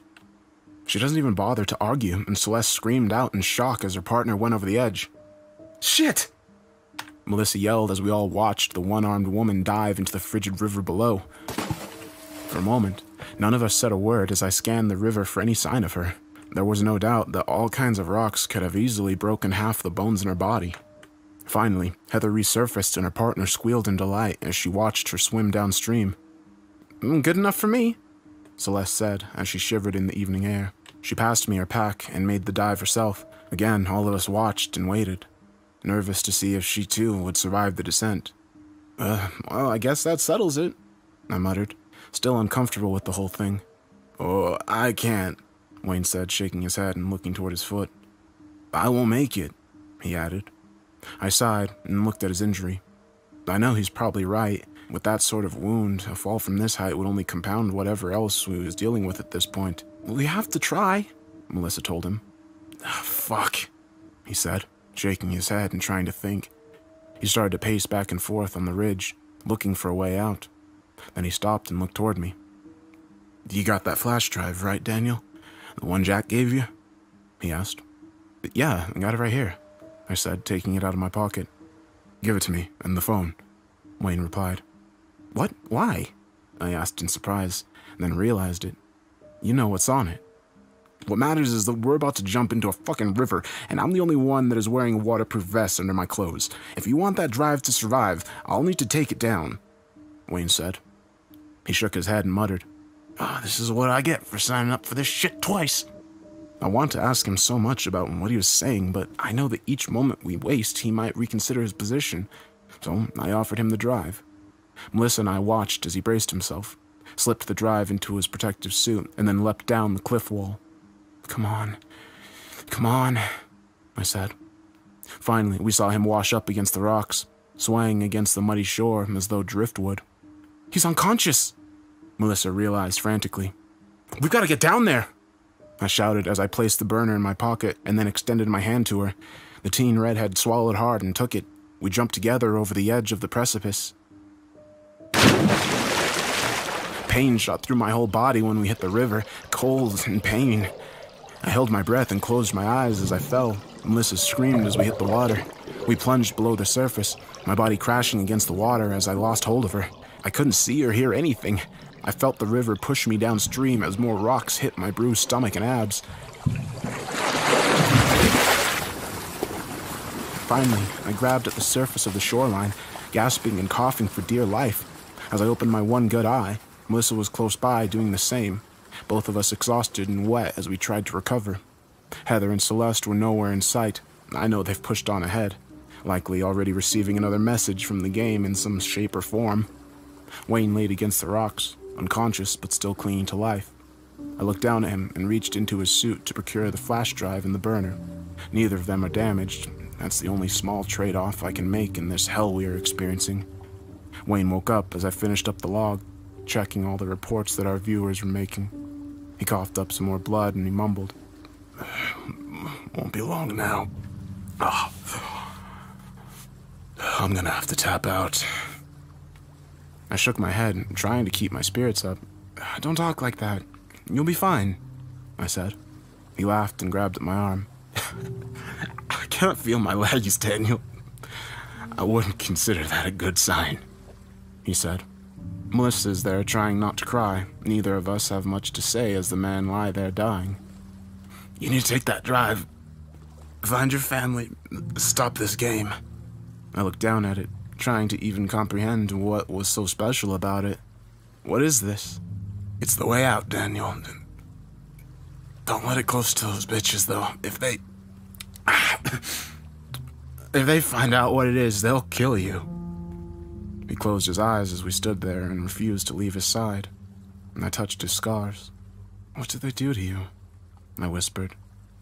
Follow the instructions. The game said, disable a contestant. They chose me. I tried.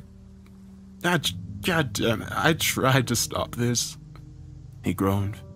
And then with neither fanfare nor pause, Wayne Salisbury was gone.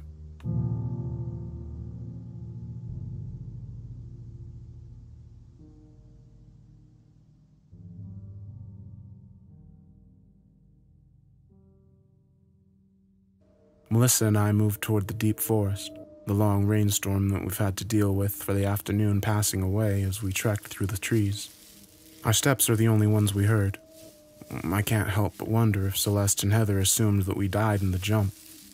The phone that Wayne passed to me is barely working. I actually smiled for a moment and wonder if the reason it's survived this long is because it's a Nokia. I pushed through the heavy grass in the trail, trying to search for the others.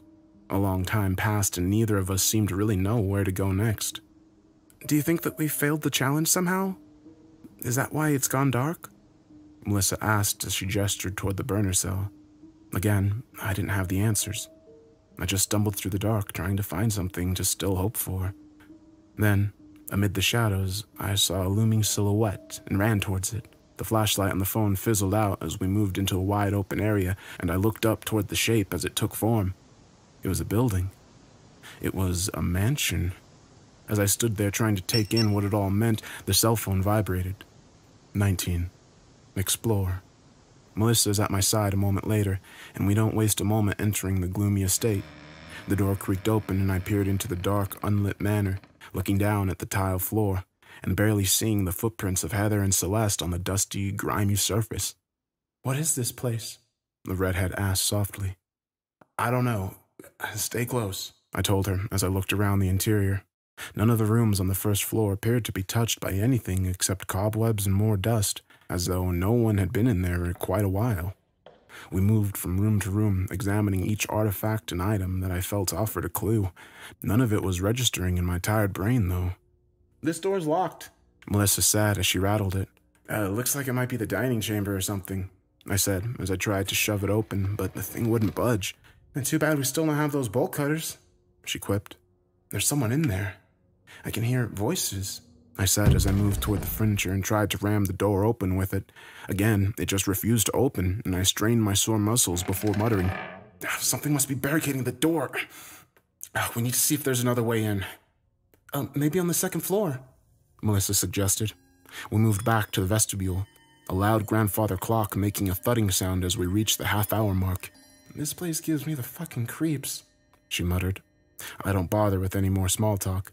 I can feel my adrenaline kicking in again as I move up the grand staircase to the second floor. I'm close to the truth. I can feel it. We move in the direction of the dining hall, and I stop short of pushing open another door as Celeste walks out straight in front of us. "Oh, you made it," she said with a wave of relief. I don't bother acknowledging her and push into the next room. It's some kind of observational deck. There was a large glass pane window that overlooked the dining hall, and I see Heather staring down at the room and softly crying. I walked over slowly and peered down myself, a mix of emotions rushing my body. There, below us, I saw 4 figures strapped in chairs that faced the table. 2 of them I didn't recognize at all, an older gentleman and a young girl barely 5 years old. The others are my wife and son, and there's a row of explosives tied all around them on the dining table as they sit there unconscious.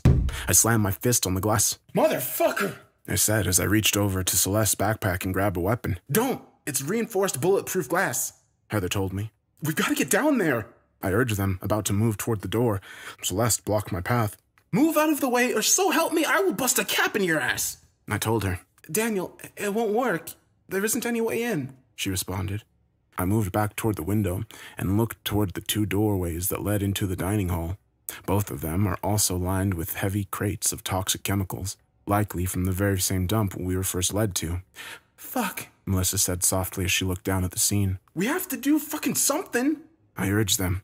I looked at Heather, and even she looked defeated. "It's too late. We've lost. We came all this way for nothing," she said, shaking her head sadly. "God damn it, don't talk like that. There's always a way to win," I said. "We have to give the game what it wants, Daniel. Pure and simple. We do that or the people in that room die," Heather said as she motioned towards the television screen. "What it wants? What does it want?" "That drive that Jack had inside his stomach. I assume you don't have it anymore, or that jump damaged it beyond repair," Celeste asked. I stood there, my heart racing as I reached into my pocket and took it out. "Wayne gave it to me. He held on to it during the jump," I said. "Thank God. In the insanity, I didn't even think how it would survive," our leader said. "Give it to me now," Heather added as she pushed toward me. Before I can think, I raise my weapon and fire a warning shot at the floor. "Daniel, what are you doing?" Celeste asked. I looked at the drive, finally realizing what must be on it, but still, I need to know as I feel the phone vibrate. Before I answer it, I point the weapon at the two women that have brought me this far. "It's time for some answers," I said firmly.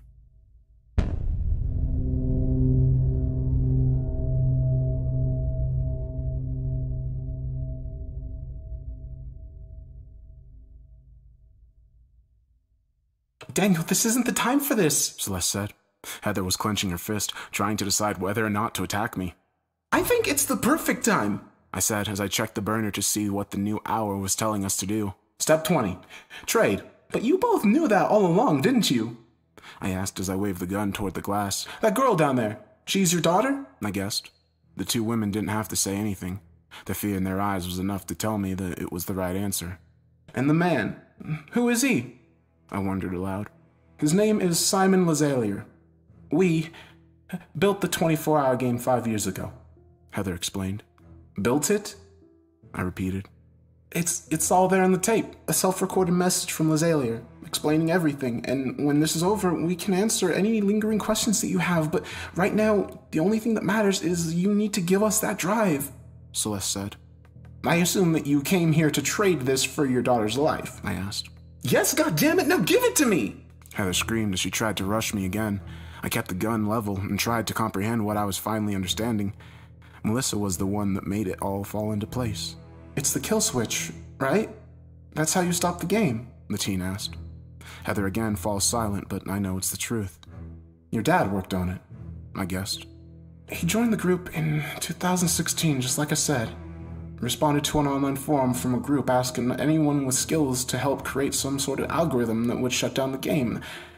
That's why he wanted to play. He wanted to stop all of this," she said softly. "Let me guess. Lionel, Wayne, and Josh too. They all had the same end goal, and the fucking game knew it. How is that even possible?" I asked. "Does it matter? We have it, and we're here now. We can save our families and walk away for good," Heather insisted. "I want answers, damn it," I said, my hands sweaty and shaking. The two women just fell silent. "Play the tape," I ordered Celeste. "Daniel, what good is that going to do?" she whispered. "Play the goddamn tape!" I shouted, firing another warning shot at the bulletproof glass. She flinched and moved over to the screen, rewinding the grainy video. "Turn up the volume," I told her as I watched Simon Lazalier come on screen. "Hello there. I'm Simon Lazalier, CEO and founder of Omniveritas Electronics. I'm here to talk to you about a brand new internet game that is going to be taking the world by storm come next spring." His voice is chipper. The music is upbeat.